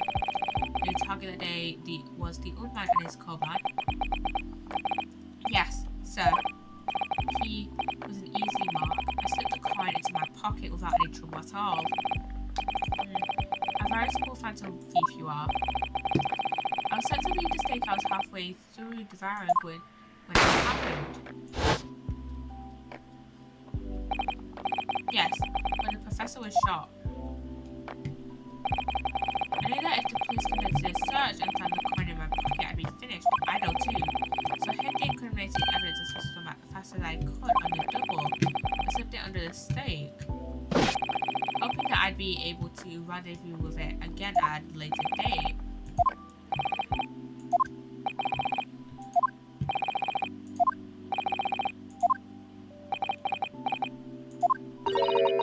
This is ridiculous. Perhaps you could carry on with this absurd wrestling in your own time? Well, Miss Pratt. Oh, of course, dear lady, of course. How rude of us. I'm quite sure there's no need to detain you any longer at all. Shut up, Algie. Shut up, Algie. May the esteemed gentlewoman please be excused, Your Excellency. Indeed. The theft of the cabane was clearly perpetrated by this baby saddled sergeant, and it certainly appeared to be unrelated to Dr. Wilson's murder. Of course it is. Hiding a coin under a lump of meat? Sheer nonsense if such an idea astounds me. Nonsense, is it? Well... As for picking up your steak and biting into it without using a knife and fork, it's pure nonsense. It's pure madness. Yeah, who does that? Very well. Now that all questions concerning this witness's testimony have been answered, I see no further justification for detaining her. Miss Pratt, you are free to leave. Thank you, Your Excellency. Good luck, everyone. And good day.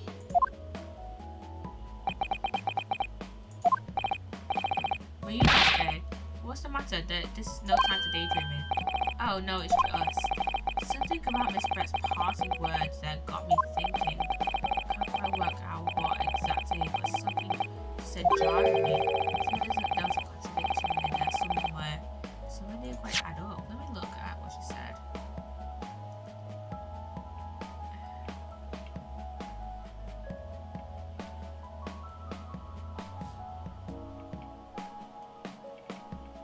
Okay, let's see.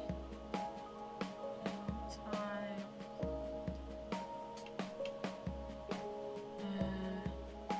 I didn't kind of meet the sheer nonsense of such an idea astounds me. Picking up a steak and biting into it without using a knife and fork is pure nonsense, it's pure madness. Thank you, Your Excellency. Good luck, everyone, and good day.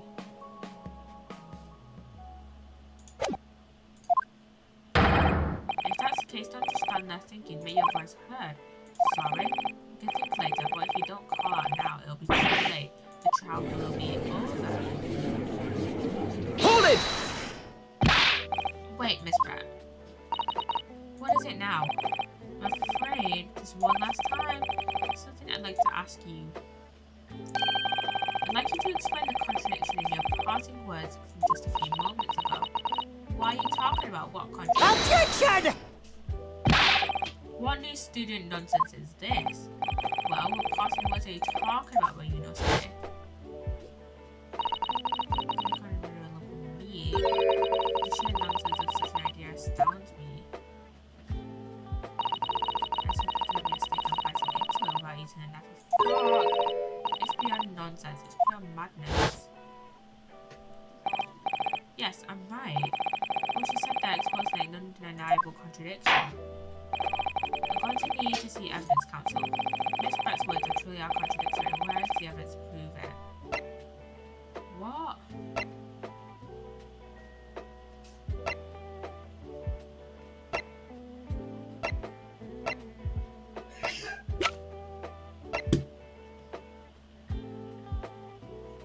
Was it that I was removed after the incident? So, but didn't what's his face admit it? Let me see. Didn't Nosa admit it? Let me look through the history. What did he say?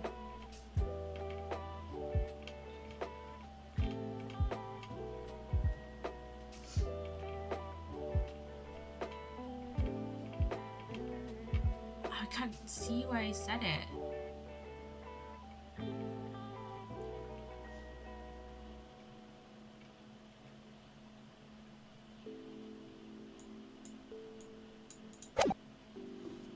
I'm going to propose to Take that! the steak that Miss Brett had been eating before the professor was killed. Yes, go on. More accurately, Your Excellency. The steak that was on the victim's table just before the professor was killed. Now you're just splitting hairs. Not true. Doesn't something about the steak strike you as very unnatural? Unnatural? What on earth do you mean? It's extremely obvious. I'm talking about the shape of the edge where it's been eaten. And he has noticed it too, Miss Brett. Noticed what exactly, Mr. Counsel? Just a few moments ago, Miss Brett claimed no Englishman could ever contemplate picking up a steak and biting into it without using a knife or fork. Of course she did. She's a refined English gentlewoman herself. And take a good look at this steak, in particular the edge where it's been eaten. Oh, those look like bite marks. Those are bite marks. As you can see, they are clearly defined, barbaric teeth marks there.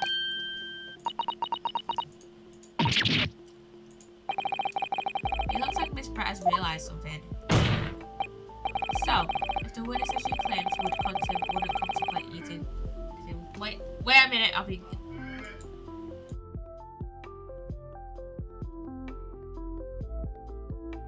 I shall be a minute. Chat.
I have returned with cake, which I shall be eating while I upload the VOD of this later to YouTube. I think I'm gonna upload it to Spotify as well. Did I upload the other episode to Spotify? I cannot remember if I did or not. Let me see.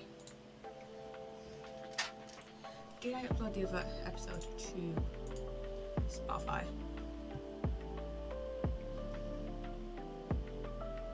Yes, I did. Oh, no, I didn't. No, I didn't. There's a file error.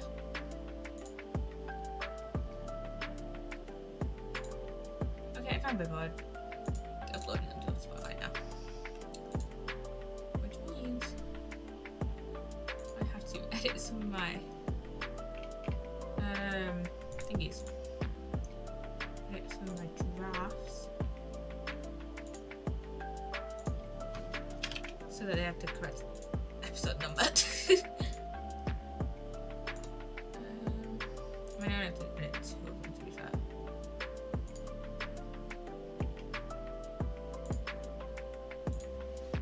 So, yeah, I mean, I could download my VOD from YouTube, but can I be bothered? No. So if the witness, as she claims, wouldn't contemplate eating anything without using a knife or fork, there shouldn't be teeth marks in the steak at all. Objection! But what is the actual point? Perhaps the delightful Miss Brett was Shut up! hungry.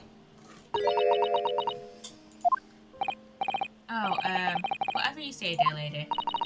As I said, I really must be leaving now. Afternoon tea with the Minister of Justice cannot possibly wait any longer. Of course. This will all be over in the blink of an eye. Rest assured, I'm about to put this rookie in his place. Shut up! Enough. You irritating little spectacled samurai relic. Of course, dear dear lady. What's the matter, Miss Brett? Have we ruffled your feathers? Clearly, the witness knows what this means. She's realized the catastrophic implications these teeth marks in the steak have for her. Ryunosuke, do you know where you're going with this?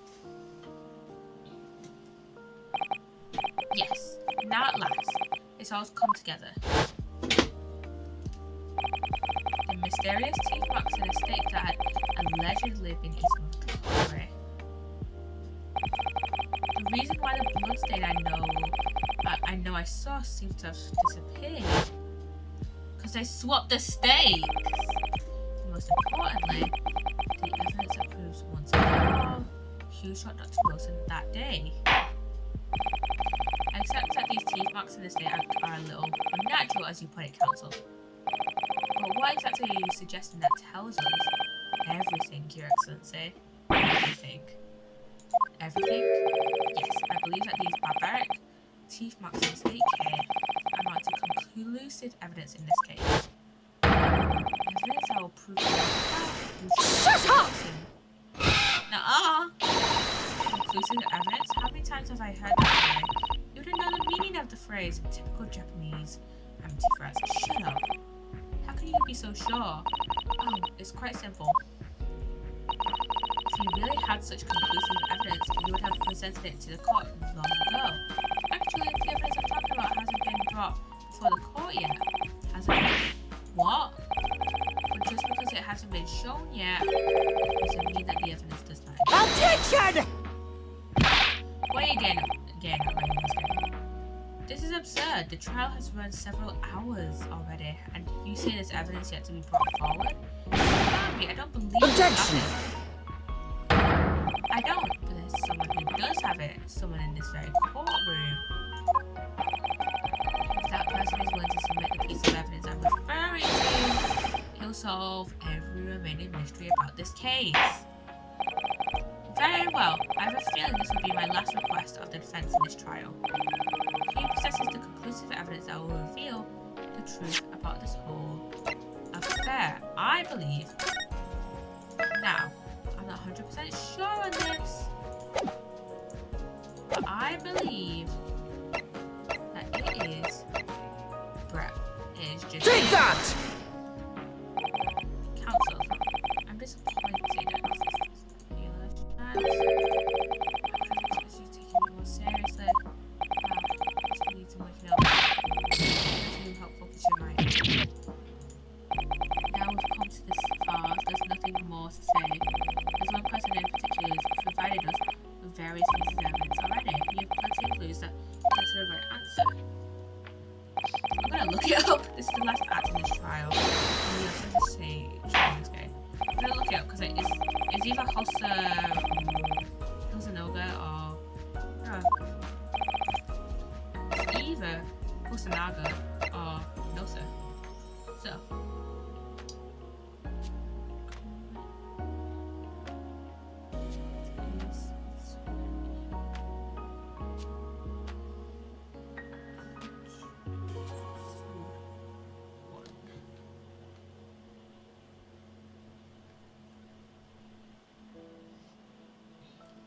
I'm gonna look it up who it was. Okay, it was Hosanaga. It was. Take that! The answer is obvious. It's Inspector Hosanaga. What? I have it? Yes. You think I've been withholding conclusive evidence?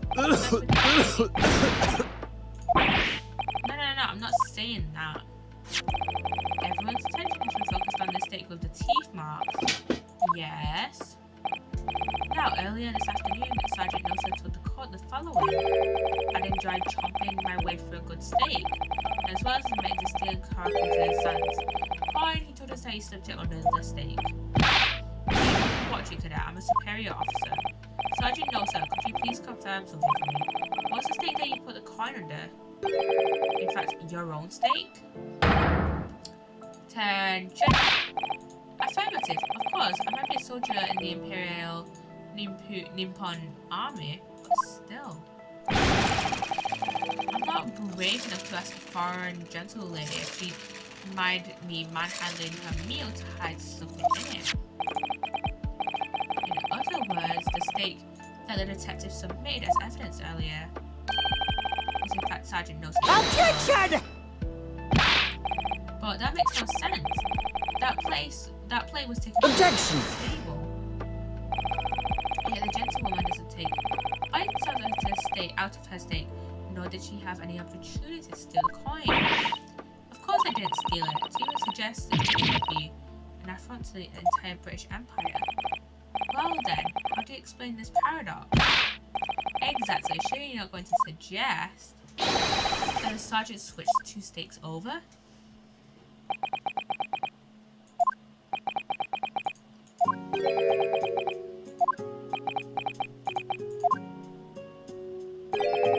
You did switch the plates!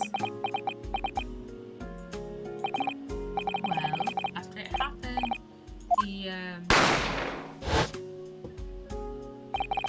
when I saw a civilian had been murdered right in front of my eyes like that, I panicked. As I said, I immediately lifted my steak and hid the coin underneath it. But then when the waiter announced he was a policeman, I thought I'd had it. If he decided to investigate my story, that'd be it. I'd begin my marching orders. So when the cadet here was arrested and taken off to the kitchen, I seized my chance.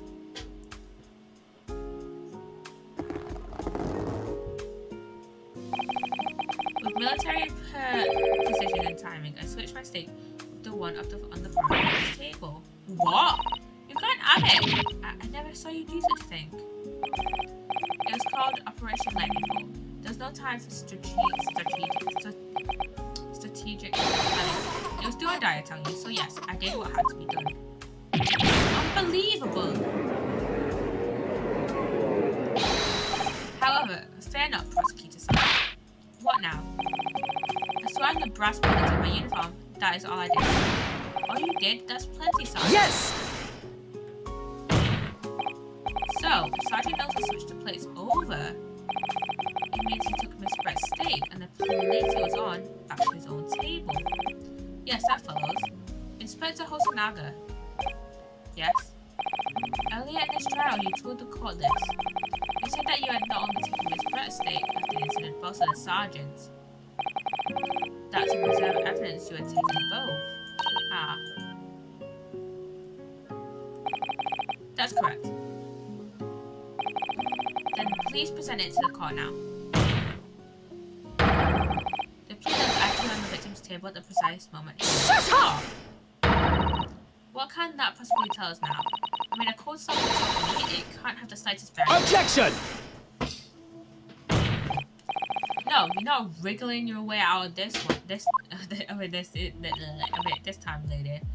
I beg your pardon? Surely you're not that forgetful. Surely you remember the reason why the state plan provides to prove such a problem for you, no? You're the only one who decided there was a problem. Tell me. The reason the defense asked to see the plate was to confirm that the defender remembered seeing. I think he remembers. I'm quite sure of what I saw, Miss Brett. On the side of the plate that was on the table directly behind Miss Dr. Wilson, there's a clear splattering of blood from the gunshot wound to the victim's chest. I believe the defendant's memory serves him well. And now we have the evidence to prove it. The plate you were eating from, Miss Brett. Let us not prolong this any further. Inspector, you will show the evidence to the court. Present the beefsteak and plate that was originally on the victim's table at the time of the incident.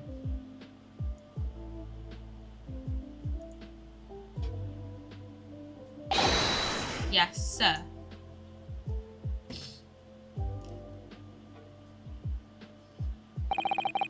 Sorry for keeping you. Here is the other steak and its plate. Please, feel free to examine it.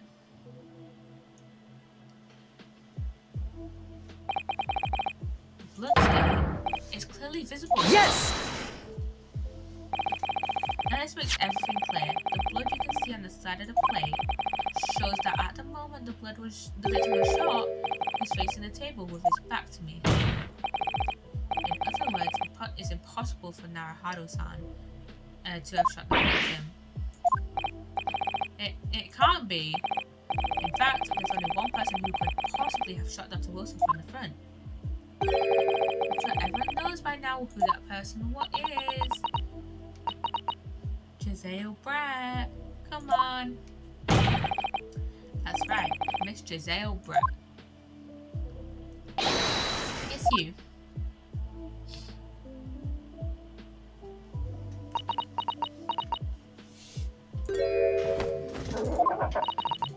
Outdone. By a Japanese? Me? By a Japanese schoolboy? No. No. No! Yeah. That's shit.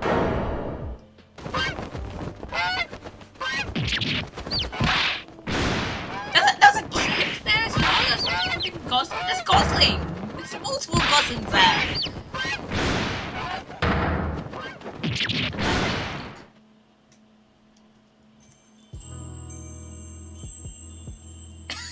Good. Oh, they're so cute. Look at them. Look at them. They're so cute. Oh my god. They're so cute. They're just chilling, having a good time. Oh my god. Please excuse my little outburst. I briefly lost my composure. Most of the common behavior for an English gentlewoman. Forgive me. Well, Miss Brett, I think it's time you took the call what actually happened that day. The truth this time. Gladly, Your Excellency.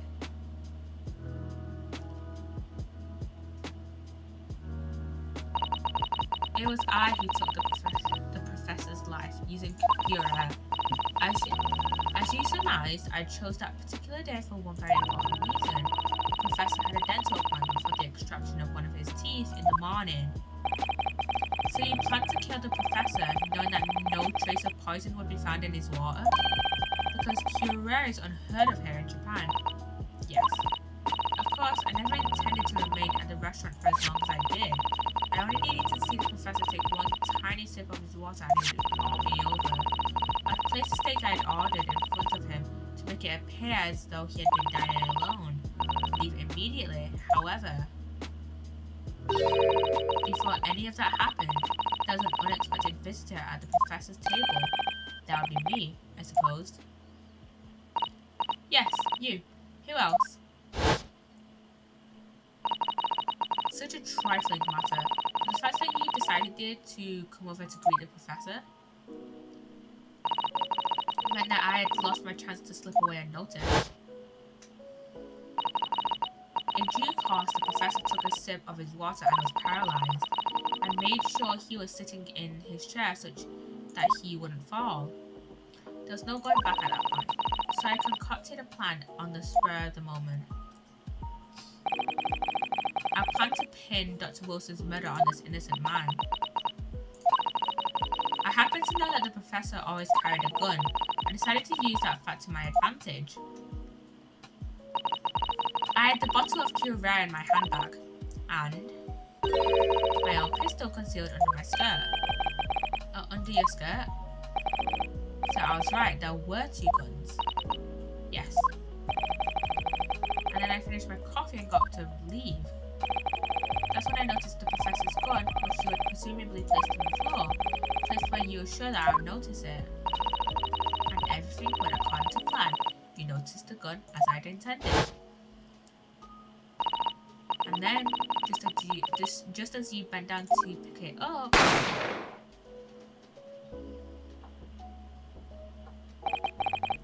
that's when you shot the professor with your own gun.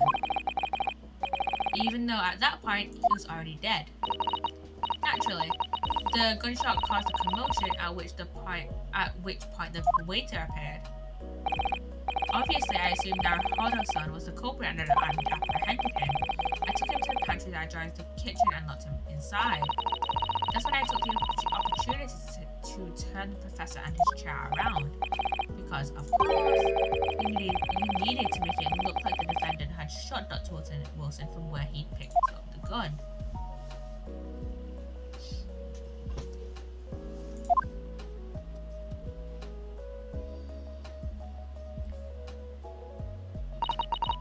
So there you have it.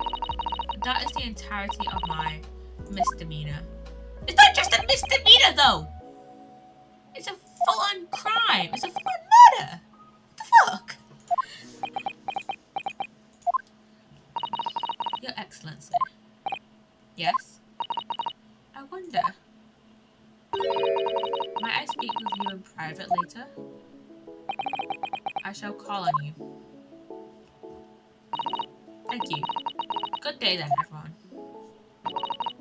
I hope you can forgive me, Naruhodo-san.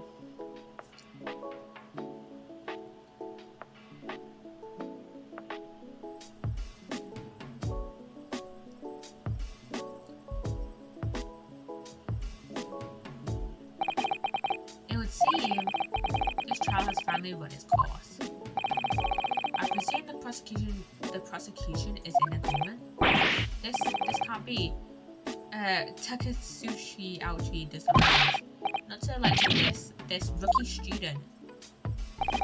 You better start getting used to tough opposition. Ah! Ryunosuke Naruhodo. What? Yes? This insult to the Aochi family name will never be forgotten. You've become conceited with age, Council, but the old have to stand aside and make way for the new.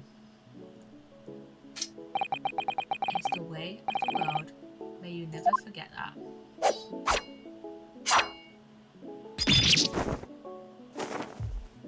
You made him fucking... What the fuck? What the fuck? What the fuck, dude? What the fuck, Kazuma? 1,000 vanilla made pies. Still, the Aochi clan will never measure up to the Naruhodo clan. This trial of the Supreme Court of Japan will, I believe, go down in history as the start of a new chapter in our country's judicial system. Despite being summoned as the accused, you, Ryunosuke Naruhodo, presented an excellent case. I thank you, Your Excellency. The use of evidence and deduction to unravel the truth is a modern methodology. After all, it has only been a few short decades since our country opened its doors to the wider world, where the Western ideas of science are rapidly gaining acceptance here. I feel sure that science will soon bring new methods of investigation and new procedures of justice today. A new future of law awaits, but what it will look like, I cannot begin to imagine. That is for the young to pursue.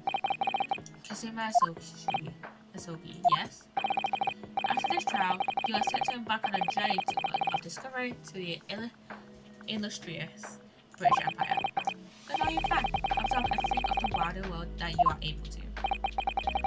And do not forget to fulfill the mission imposed upon you. I understand, Your Excellency. What was that about? Why do you look so grave all of a sudden? Never mind. As for you, Ryunosuke Naruhodo. Oh, yes? In you, I sense, how can I put it? Unusual potential. I very much look forward to seeing how you carry that on. Thank you, Your Excellency.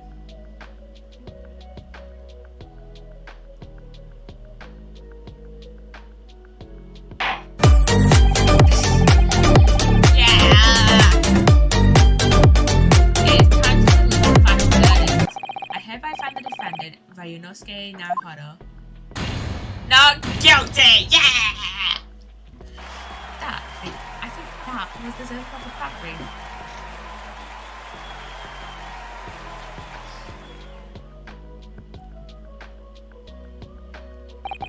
This court is now adjourned.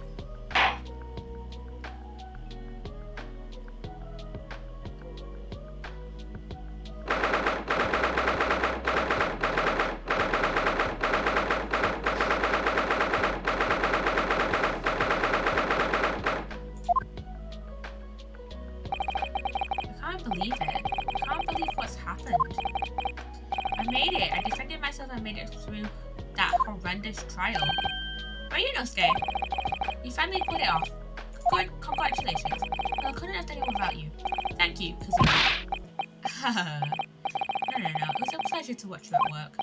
So, you owe me an extra large sukiyaki from the place on Yume University Street. Don't forget! Good afternoon. All your hard work has certainly paid off.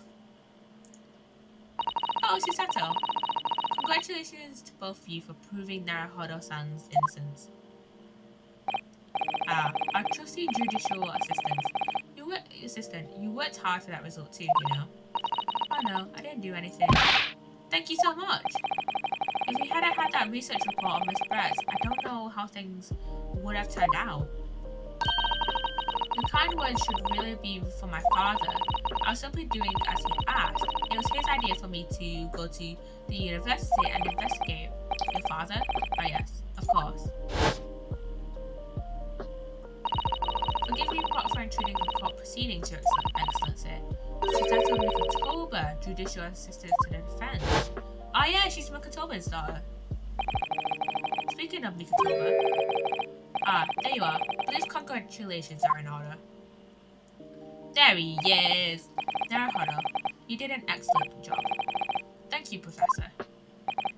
Oh no, it is I who should be thanking you. After all, your efforts exposed the true criminal that took the life of my good friend. Good friend? Oh yes, you mentioned that before. It was you who actually invited Dr. Wilson to Yume University, wasn't it? Yes, that's right. Professor Mikotoba studied overseas himself.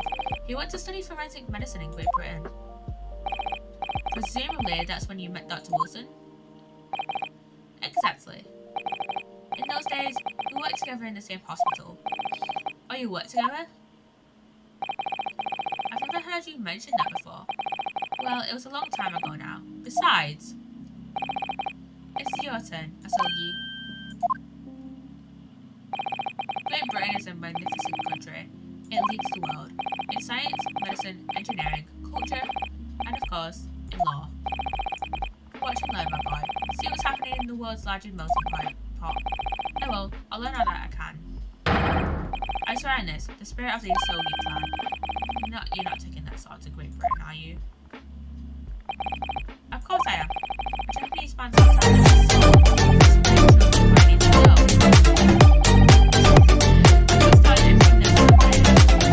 Yes, I've definitely seen how sharp it is already with my own eyes. That reminds me, what's happened to the woman? To Giselle Brett, I mean. After all, she's guilty of murder. Oh yes, her. It's not easy to tell you this, but what do you mean? Surely she's going to face trial herself now. She's the true culprit after all. She'll be leaving Japan in the very near future. For Shanghai. What? Shanghai? Why? Why is she leaving for Shanghai? Giselle Brett will not appear in court again in this country, I'm certain of that. What? But why not? It's a matter of consular jurisdiction. Inspector Hosonaga. It was a hard-fought battle in the courtroom today. Very impressive to watch. But what's this all about consular jurisdiction? We cannot try this particular foreigner for her crimes here in Japan. What? We can't try her? But then who's going to bring her to justice? A British consular court will hear her case. Somewhere far away where our voices can't be heard. Why a consular court? Professor, I simply don't understand. I thought consular courts were a thing of the past now that we've signed the friendship treaty. Yes, in normal circumstances, you're right. Then, so long as this is not a serious incident of a highly political nature to our respective governments, we can't evoke a consular court just like that. Oh, can't they? Yes, she's a student, but it doesn't justify our government making secret agreements about our fate, does it? Something strange is going on. Oh shit, someone said it the other day that this is a very important case for later on. Oh my god, so Miss Brett can't be held accountable for her actions here in Japan. I'm afraid that's for the young student. Today's trial was nothing more than a game all along. There's never any danger of comeuppance from her. What the fuck? I don't believe it. The British government's Foreign Affairs Ministry has demanded that we hand over custody of Miss Brett. They're obviously taking this case of a foreign student committing murder very seriously. But it's all going to change from now on. We making change. This is all a time of great turmoil. This new era heralded by the start of the 20th century. One day, I have no doubt, that woman will receive the judgment she deserves.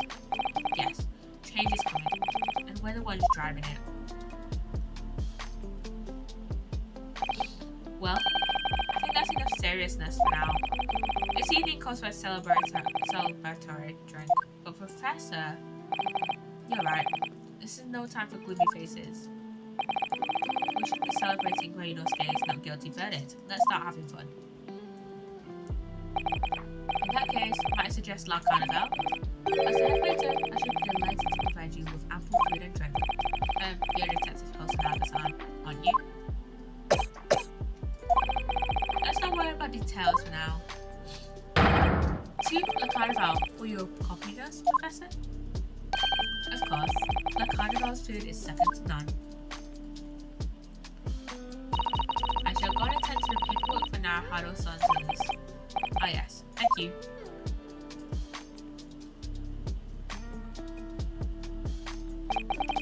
So Giselle Brett won't be tried here. I suppose that means I'll never know. I'll never find out why she killed Dr. Wilson. Kazuma. Yes, Ryunosuke. I just wanted to say thanks again. That's all. You really saved my skin today. I didn't do a thing. You were the lawyer in there, weren't you? That defense was all in your own work. Your skills made a difference, though. One day, I bet you'll be the best lawyer in the world. I'm not sure about that. To be honest, something kept occurring to me over and over again during the trial. I couldn't help thinking that maybe you're the one destined to become a great lawyer, not me. What? Come on, be serious. If I helped you today, it was only right at the very start of the trial. But you have a natural talent for it, for being a defense lawyer. Oh no, not me. All that tense verbal combat, I never want to go through that ever again. I did what you told me to do. That's all, because I knew I could trust you. That's the point. Sorry? What do you mean, that's the point? Listen, Ryunosuke. Do you know what the most crucial weapon is that any lawyer needs in order to win? Knowledge of the law? No. The ability to believe. To believe what? A defense lawyer has the right to call for his client to fight for his clients. He has to believe in them at all times. Like you believed in me when I said I didn't do it. I'm human, just like you. I don't have some superhuman ability to know the truth. But you have to make a choice about what to believe and stick to it when you're defending someone. Sometimes in court, you can really be backed into a corner, but being able to remain faithful to what you choose to believe in even then, that's not something anyone can do. It takes a special kind of person. Believing in your client. Just look at today's trial. I'm a student lawyer with precious little experience, but you never stopped believing in me. Well, you face seemingly hopeless situations time and again, but you never stopped looking for the truth. And in the end, you found it. Through your own efforts, and because you never stopped believing in me. Thanks, Kazuma.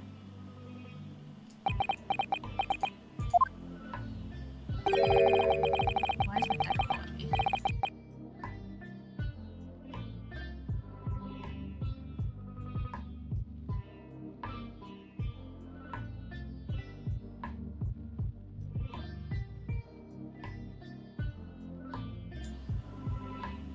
He's literally just asking me when I'm in uni next week. There's something I want to ask you actually, Ryunosuke. Well, it's a favour, really.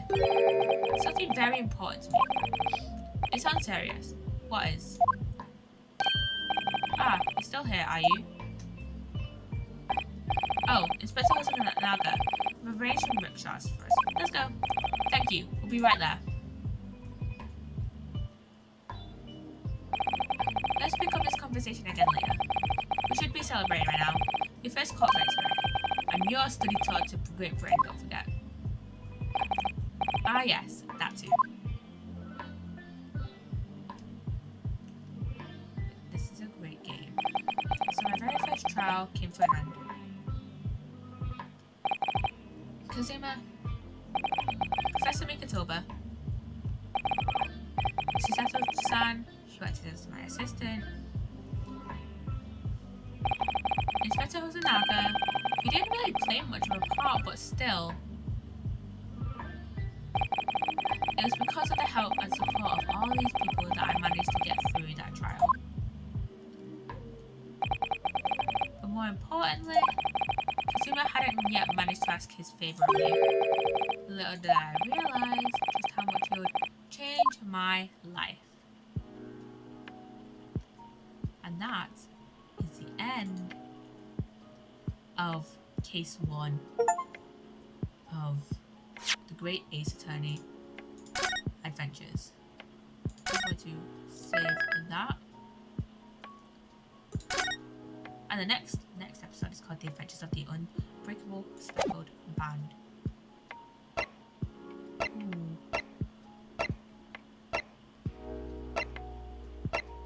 Okay, I think we can pick any episode, but I'm going to do it in chronological order.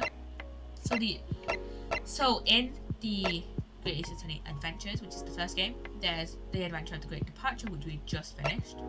Then the next episode we're going to start, which is The Adventure of the Unbreakable Speckled Band. Then episode 3 is The Adventure of the Unrenovated Room. Then episode 4 is The Adventure of the Clouded Kokoro.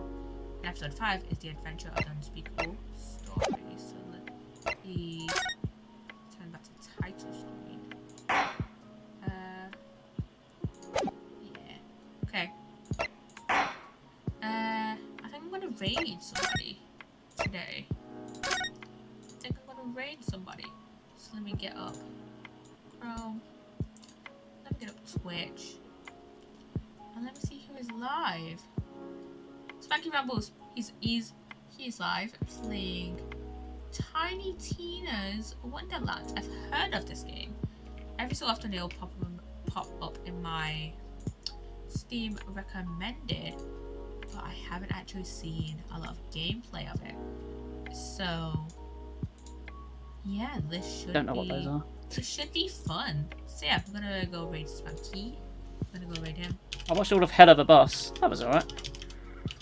That's on YouTube. You can watch it for free. No. Let's go raid him. Hope you've enjoyed the stream, and I shall see you guys. PlayStation keeps having sales as well. It's next like all these items Friday. on your wish list are now discounted. Bye guys. Bye bye guys. Bye bye. I've seen there's a game called Steel Rising